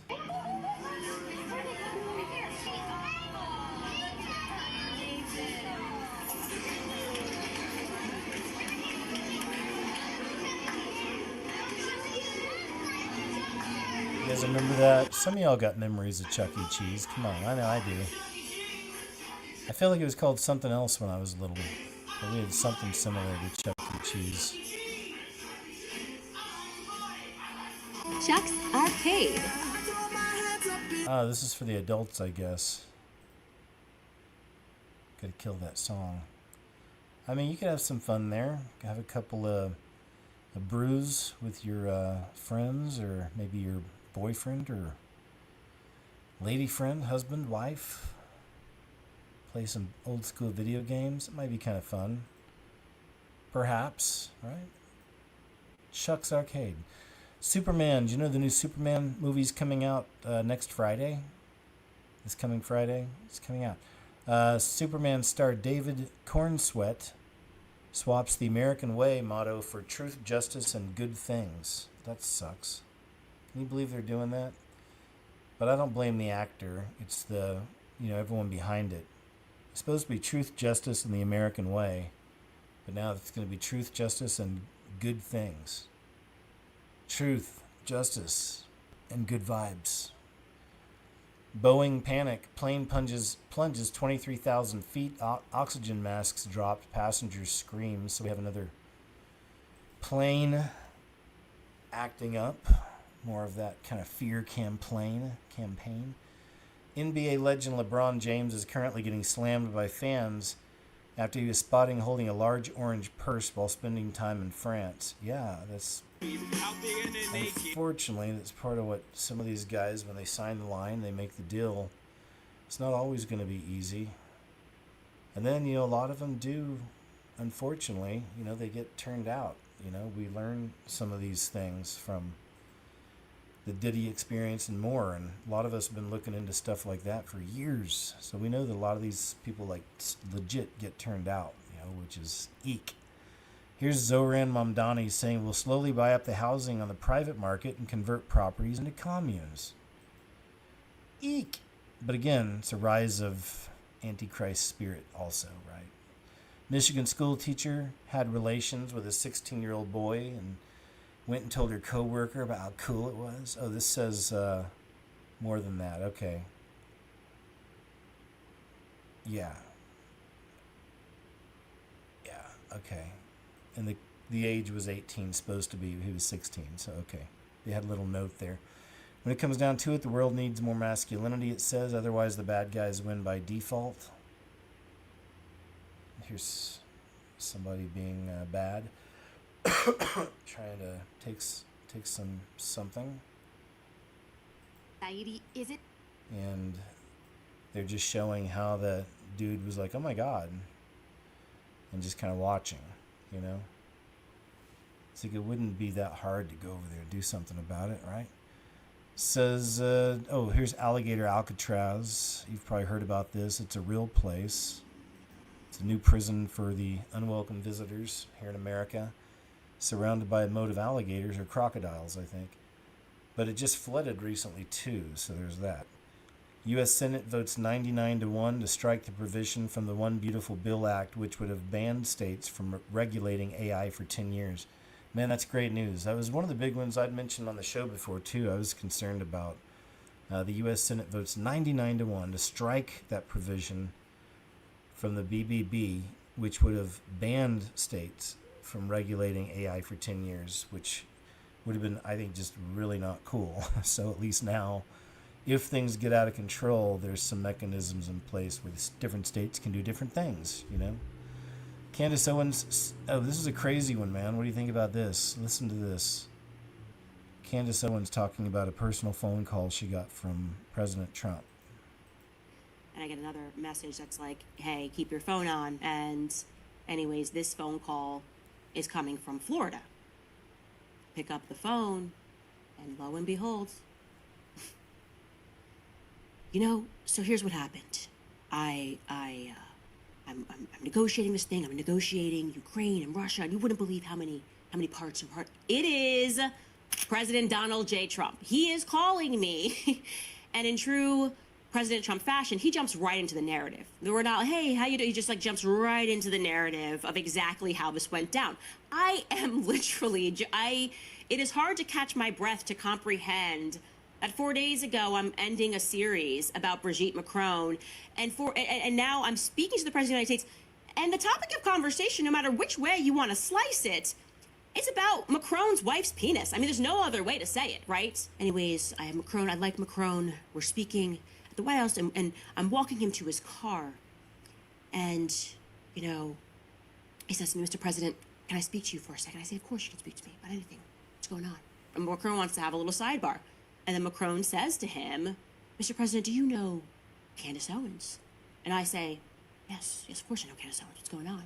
And then he continues his narrative, and he tells me that Emmanuel Macron is requesting to his face that I stop speaking about his wife. And one of the things Trump said is like, you know, he tells me, you know, she's old, and this is really, really impacting her. Aww. And then he said, you know, I saw her, you know, I saw her up close, and she looks like a woman to me. She looks like a woman to me. I had dinner with her at the top of the Eiffel Tower. And I explained to him that she has had this amazing doctor who specializes in transgenderism surgeries or feminization procedures. I'm talking to the President of the United States about this, guys. This is crazy. This is wacky. And I said to Trump, and I will be honest, that at that moment I realized that one day this is going to go into my autobiography, and so I got to say something funny. And I said to him, you know, respectfully, Mr. President, it's not my fault that he married someone with a penis. He then tells me, we're really close to getting this thing done. And he throws in the art of the deal type stuff. He starts complimenting me. He said, Melania loves you. She says, you're so beautiful. She thinks you're so beautiful. I said, thank you, Mr. President. Thank you, Mr. President. You know, compliments will get you everywhere in life is my mentality here. And then I say to him what I've agreed to already in the back of my head. I say, look, I'm happy to do this for the short term. Obviously, I don't want to have on my conscience that less Christian men could have died in the East if I just shut up about something. But I'm very clear to him that this is going to be short term, and that I fully expect that in a few months I will be able to speak about this. He was about to commit to that, but then it felt to me like someone in the background was like, no, we need this conversation to stop altogether. And then he doesn't say no or yes, but he just says, you know, that he really needs to work with Macron long term, and they have this long working relationship. And I was very clear, this is not long term for me. Like, if you're close to this deal, ink it, let's get it done. Meetings too, because you've got a leader of a country, the president of the country, asking you to ask me to do a favor. So it's up to you. As I said, I like to show both sides of things. Some people probably don't like that, I'm sure. I'm not sure what to make of it. You decide, true or not. Here's a good capture, another angle. I think we heard some of these ladies earlier. Actually, it's the same video of that, which does look like a hologram, kind of, doesn't it? Or one of the actual ships, perhaps. But we saw that earlier. Saw people tripping. Can't blame them. It's a good capture. Interesting to listen to Dana Carvey speaking about playing the character of the character that was Joe Biden. Yeah, this is interesting. Here's a Hollywood celebrity that, you know, which version of Biden did he get to meet? How much does he know? Person ever in the last year on SNL. That was fun, right? I like that word, relevant. Mm-hmm. We were it was interesting. It was interesting. It was interesting. What's your shortest answer? Relevant was part of that. No, I'm gathering intellectually. Let's see. It was surreal. It was bizarre. It was at times a lot of fun. Do you now that you know that Biden is like severely diminished, do you feel any guilt or do you, Dana? or insight into your portrayal? Jesus. Well, good question. This is really good, and we're going to reframe this podcast, the Julie Bowen podcast. No, she's good. We can flip it. No, but those are great questions.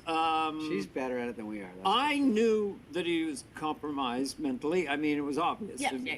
But it was a delicate thing in the comedy world. There were a lot of people did not want to do anything that would kind of ding him in like an awkward way. But it's comedy.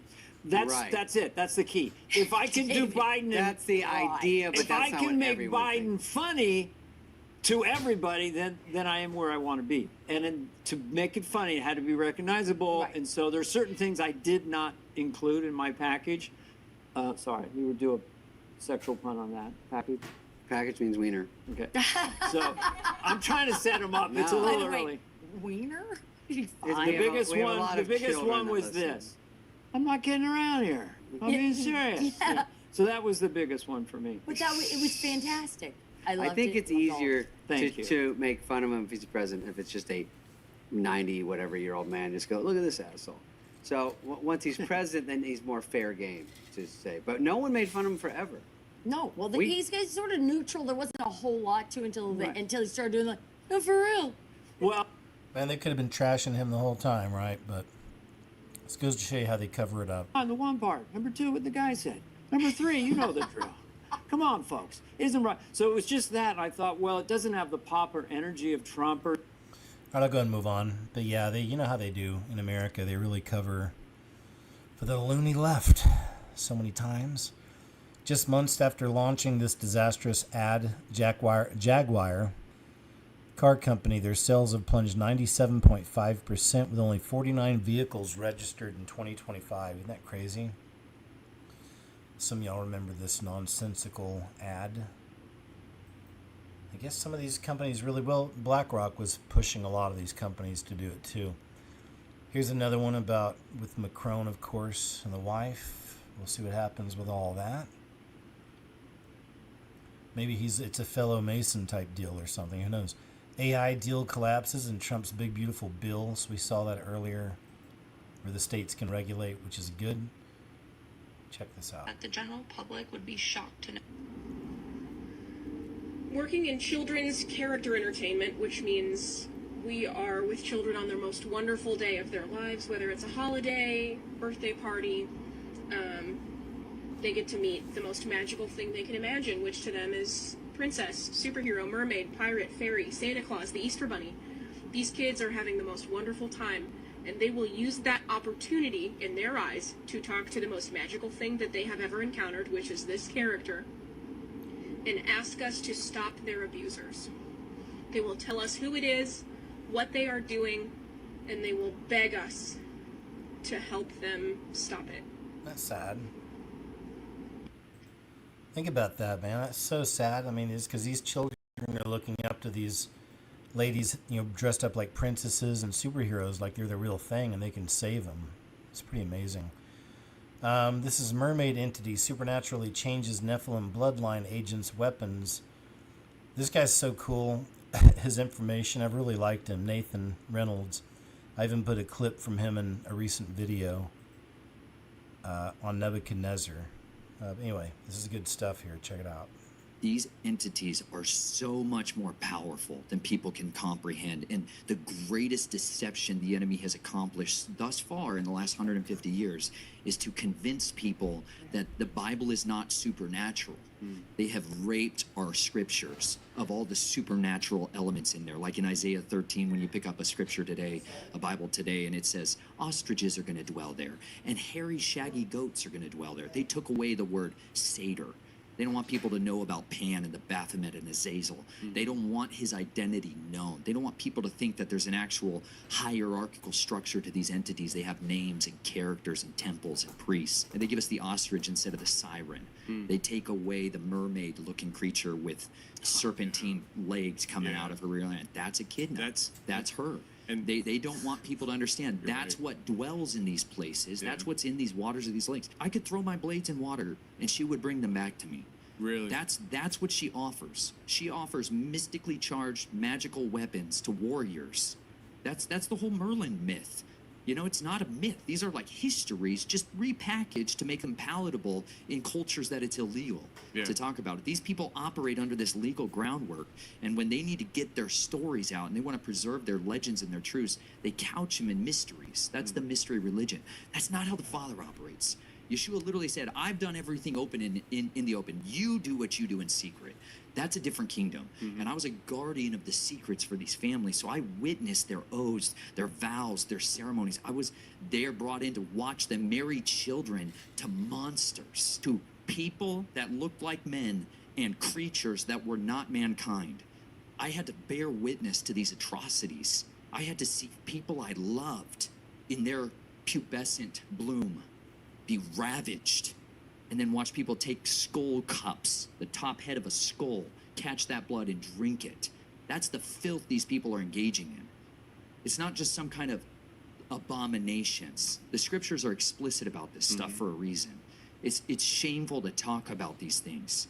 However, this is the reality of what people's lives are wed to. So when your mom who gives birth to you was conceiving you during that, yeah, you got some demonic stuff coming, son. Yeah. You know, there's a reason some one. people are just, their lives are train wrecks all the time because they're dealing with that at their origin. They don't know they're a moonchild. They have no idea that they were conjured during a Babylonian ritual. But that stuff carries on, and then they have children who have children. If you look at the branches of that tree behind me, it doesn't take long until you have a lot of ancestors. And that iniquity feeds like an IV line, like the circulatory system, back to the devil, the dragon himself. All of it ultimately goes through his kingdom, his city in the sky. Man, good stuff. Yeah, he's really interesting, Nathan Reynolds, if you guys want to look him up and some of his testimony. Very interesting feller. Reminds me of this generation's William Schnoblin, if you guys know who that is. Vegas. They're saying it was weather is the post. So Vegas and Texas getting hammered, it looks like, right now.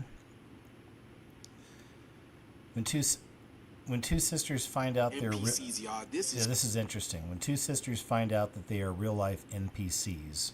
Check this out. They exist. People are finding out they are NPCs, y'all. This is crazy. These are two sisters. This one over here, she has no inner dialogue, no inner thought. She can't see things in her mind's eye, but this one can kind of see things. You know, she's not all the way there, but this one over here, she sees absolutely nothing. She can't imagine anything. Okay, if people want to know, can you physically imagine, like if I say imagine a pink horse, can you see it? Yeah. You can physically see it? Yeah. Yes, but my sister can't.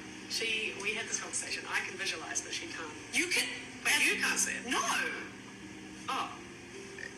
You can see it? Can you see if like me wearing a tutu? Yeah. You can see Not in like 4K, but like, you can see it. Well, like I can see it in my. So if you're having trouble following that these are two sisters, they're talking about visualization. So if I tell you I have a dog and he's playing with a ball, and I throw the ball, dog goes and gets it, comes back, with the ball. So most of you can visualize that. It's also interesting because I'm sure you gave the ball a color. I never mentioned the color of the ball. For a lot of people, it was probably red, But anyway, so there's visualization that most people naturally can do. One of these girls are talking about pink horse. I can picture a pink horse in my head. I'm sure you guys can too. But the other sister's not able to visualize anything. Isn't that interesting? So she doesn't have the ability to see in 4K, so maybe she's at 720p, 1080p, but she can't see at all. Like, she has no thought, no imagination whatsoever. And then they're gonna try to call it aphantasia. So y'all, they're literally telling you that she's an NPC, because look at the word aphantasia. A meaning without, and fantasia literally means imagination or mental image. Yo, that's scary. I mean, look at her eyes. It's crazy because she has glasses, but she can't see or imagination or imagine anything, right? That's ironic. Aphantasia. So aphantasia literally means See a Fanta, see a Phantom, see a Ghost, see a NPC. Because look at this, Aphantasia gives you the same as 6 Ether, the Demiurge, and non-player, like a non-player character. Oh my goodness, y'all, they're literally telling you that she's literally an NPC. And if you don't know who the Demiurge is basically the creator of this illusionary world who created Gnostic these illusionary stuff. people. It's Gnostic stuff, that is. Y'all gotta slow down the videos and pause them and see what is. I can't like. Okay, me and my sister talk about this, and she says it's like because she can't, and she says she like describes it to herself. Yeah, that's why. Yeah, so something to think about. Bank of England to redesign banknotes and wants your help. They're about to get their first major redesign in 50 years. Notable historic figures such as Winston Churchill could be on the way out. The public are being asked for their view on new themes such as nature, innovation, or key events in history. So I'm sure this is going to lead to something that's going to outrage the public, most likely.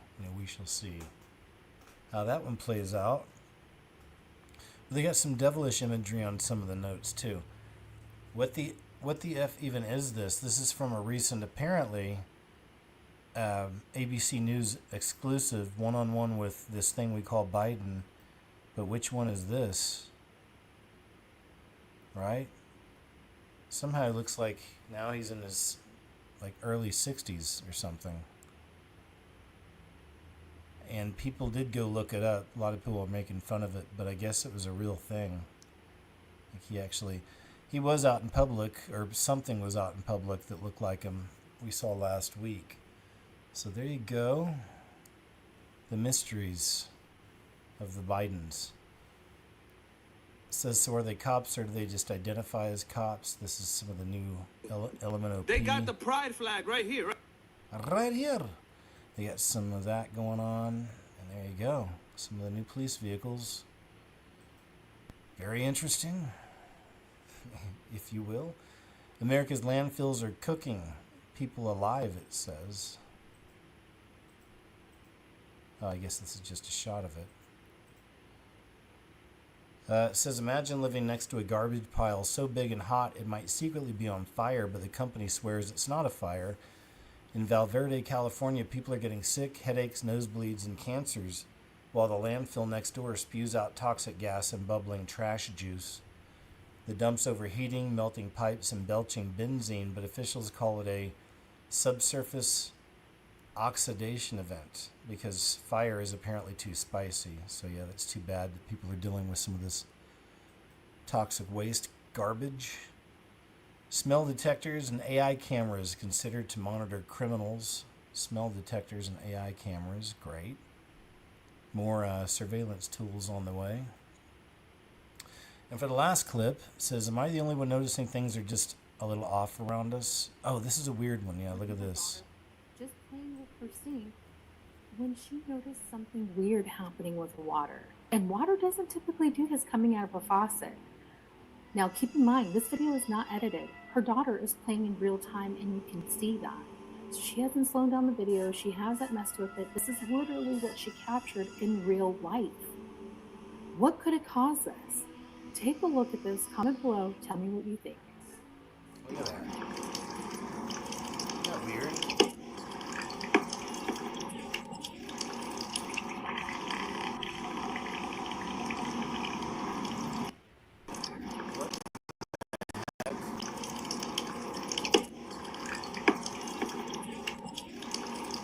Video has not been tampered with, it says, and look at that. That is some weird Matrix stuff right there, I would say. But that is the last clip, almost 5 hours. Look at us. Oh, still over 1,000 awesome, cool, interesting, critically thinking individuals sharing their amazing, precious time. Shout out to you, all of you, for being here. Tamara, thanks again. Keeping everything cool. And shout out to them whales, always Rumble whales, Subscribe Star family, PayPal people, P.O. Box people. Thank you to all who support the videos and shows, man. Really appreciate it. Couldn't do it without you. What I need to do at the end of every show, though, is always share a little bit about salvation. It's the most important thing I can tell you about. I'm not a preacher, pastor, priest, or prophet. But I don't need to be to share the gospel with you, to talk about Jesus with you a little bit. Peter replied, "Repent and be baptized, every one of you, in the name of Jesus Christ for the forgiveness of your sins, and you will receive the gift of the Holy Spirit." The baptism, some people go back and forth on. It's really not as important as just, confessing with your mouth, believing in your heart, asking to be saved and truly meaning it and believing it. And then people like to get baptized. It's a good public showing of your faith. I was baptized, but it's not a precursor. It's not a something you have to do. So please keep that in mind. Jesus answered, "I am the way and the truth and the life. No one comes to the Father except through me." So Jesus is our Heavenly Father, our Creator, came here in the flesh, lived a perfect life, died a truly brutal death, was buried, then resurrected 3 days later, ascended to heaven, and he's coming back for his bride, which is us. You got to accept that free gift of salvation. That brutal death, that precious blood covers your sins, past, present, and future, because you're never going to be perfect. But we do try to walk in accordance with his word. We really try to reflect who he is in this life. You'll never be perfect, and that's okay, but we try. You fall, you get back up. But once you're saved, man, your soul is sealed, the Bible says, till your day of redemption. Drawing very near, my friend. Time is truly running out. I've been watching now for many years myself. So many of you have been watching, most of you. You all find things, share things with us too. So just thanks for being a part of the family here, the community like that. And I love and appreciate all of y'all, man. Thank you. But please, if you haven't chosen that yet, please just confess with your mouth. Believe in your heart. Admit you're a sinner. You want to be saved. Be Holy Spirit filled, because you really need that armor in this warfare these days. Okay, so I'm going to say a prayer too. Heavenly Father, always got to say thank you so much for these platforms, and thanks for this wonderful family, this community that we've got all around here. And it's just, all of them are such a blessing. So thank you so much for all of that, and just for being with us in these days. Many people are being attacked. We know there's a very serious warfare going on, so please be with us up. Help us to be a hedge of protection formed around all of us, and have our guards up at all times, and help us to stay near to you in this day and not get caught up all in the world, which is so easy to do too. And just thanks again for being with us. For those the people who are listening who haven't accepted you yet, I pray that these shows can help, that anything like that can help, and that you can really make a move in their life and help them make that decision as time is drawing so near. And even on that note, I pray we're all found worthy to escape the things coming upon this earth, the horrors. So thank you, Father. Again, we love you, and in Jesus' name I pray, amen. All right, then, we close this down and jump over to chat. Once again, I dropped a new video a couple days ago, so I hope y'all had a chance to go check it out. It's still over here on YouTube. It's all on all my other platforms as well. And I've got some music videos coming up this week. So I'll be doing some music videos this week for sure. And what else? Oh, okay. Let me go ahead and end the poll. So, look at that. Most of us are Gen X. 63% Gen X, 30% Millennial, 7% Gen Z. Well, it's a pleasure to have all of you here. And thank you so much, man. No matter what gen we are. Hey, Timothy, you're welcome. Thank you, man. D-Ray, thanks, man. Coulter, Robert, Cheesy123, Show Enough, Humble, thanks, man. Christine Ritchie, Daryl Calhoun, Coda, Kava, good to see you. Share Bear, Jolanta, Kurt, FJ, thanks again, man. Lori, thanks to all who donate, man. I appreciate it, guys. It's super sweet, super cool. What else? Yeah, so this week I got Uncensored coming up on Monday, 2 p.m. Central Standard over on KJ Osborne, OZBORNE channel on Rumble. Friday, I'm going to do a live show, maybe a creepy clips thing, but probably a UFO thing, because there's a lot of creepy clips in there, but just where we're at with all the UFO programming. So I'll do that probably on Friday, a live show where I show a bunch of clips and we hang out live. And then Saturday, of course, KJ's What Happened, right back here on Saturday. Then I'll have a brand new video up the following week. Got some cool topics I'm working on now. Excuse me. So thanks again for checking out my video and sharing it and liking it in these shows too. I really appreciate y'all, man. Much love to you.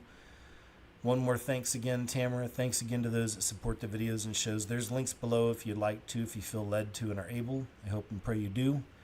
Thanks again. I guess that's about it, man. Yeah, I'll see you in a couple days. You guys have a good weekend. There's some UFC fights tonight, I believe, or if you're interested in that kind of a thing, Tony Kretsch, thanks. T. Kerr, thanks again. I sent something out to you. Dan Peel, Lori, Lowly Man for Christ, Dr. Feline, Darnell Kelly, Keep Pushing Truth, Man is Free, good to see y'all, man, great crowd. Michelle, Servant of Jesus, Kanga Kong, Kevin Kennedy, TMI, Lolita, Brave New Us, nice to see you, man, all the way from England, or from Great Britain, thank you. 3 Lucky Dog, good to see you, thanks again, y'all. All right, so love y'all, have a good weekend, man. I'll see you in a couple days over on Rumble, okay? Thanks again, y'all. Take care. Have a good one.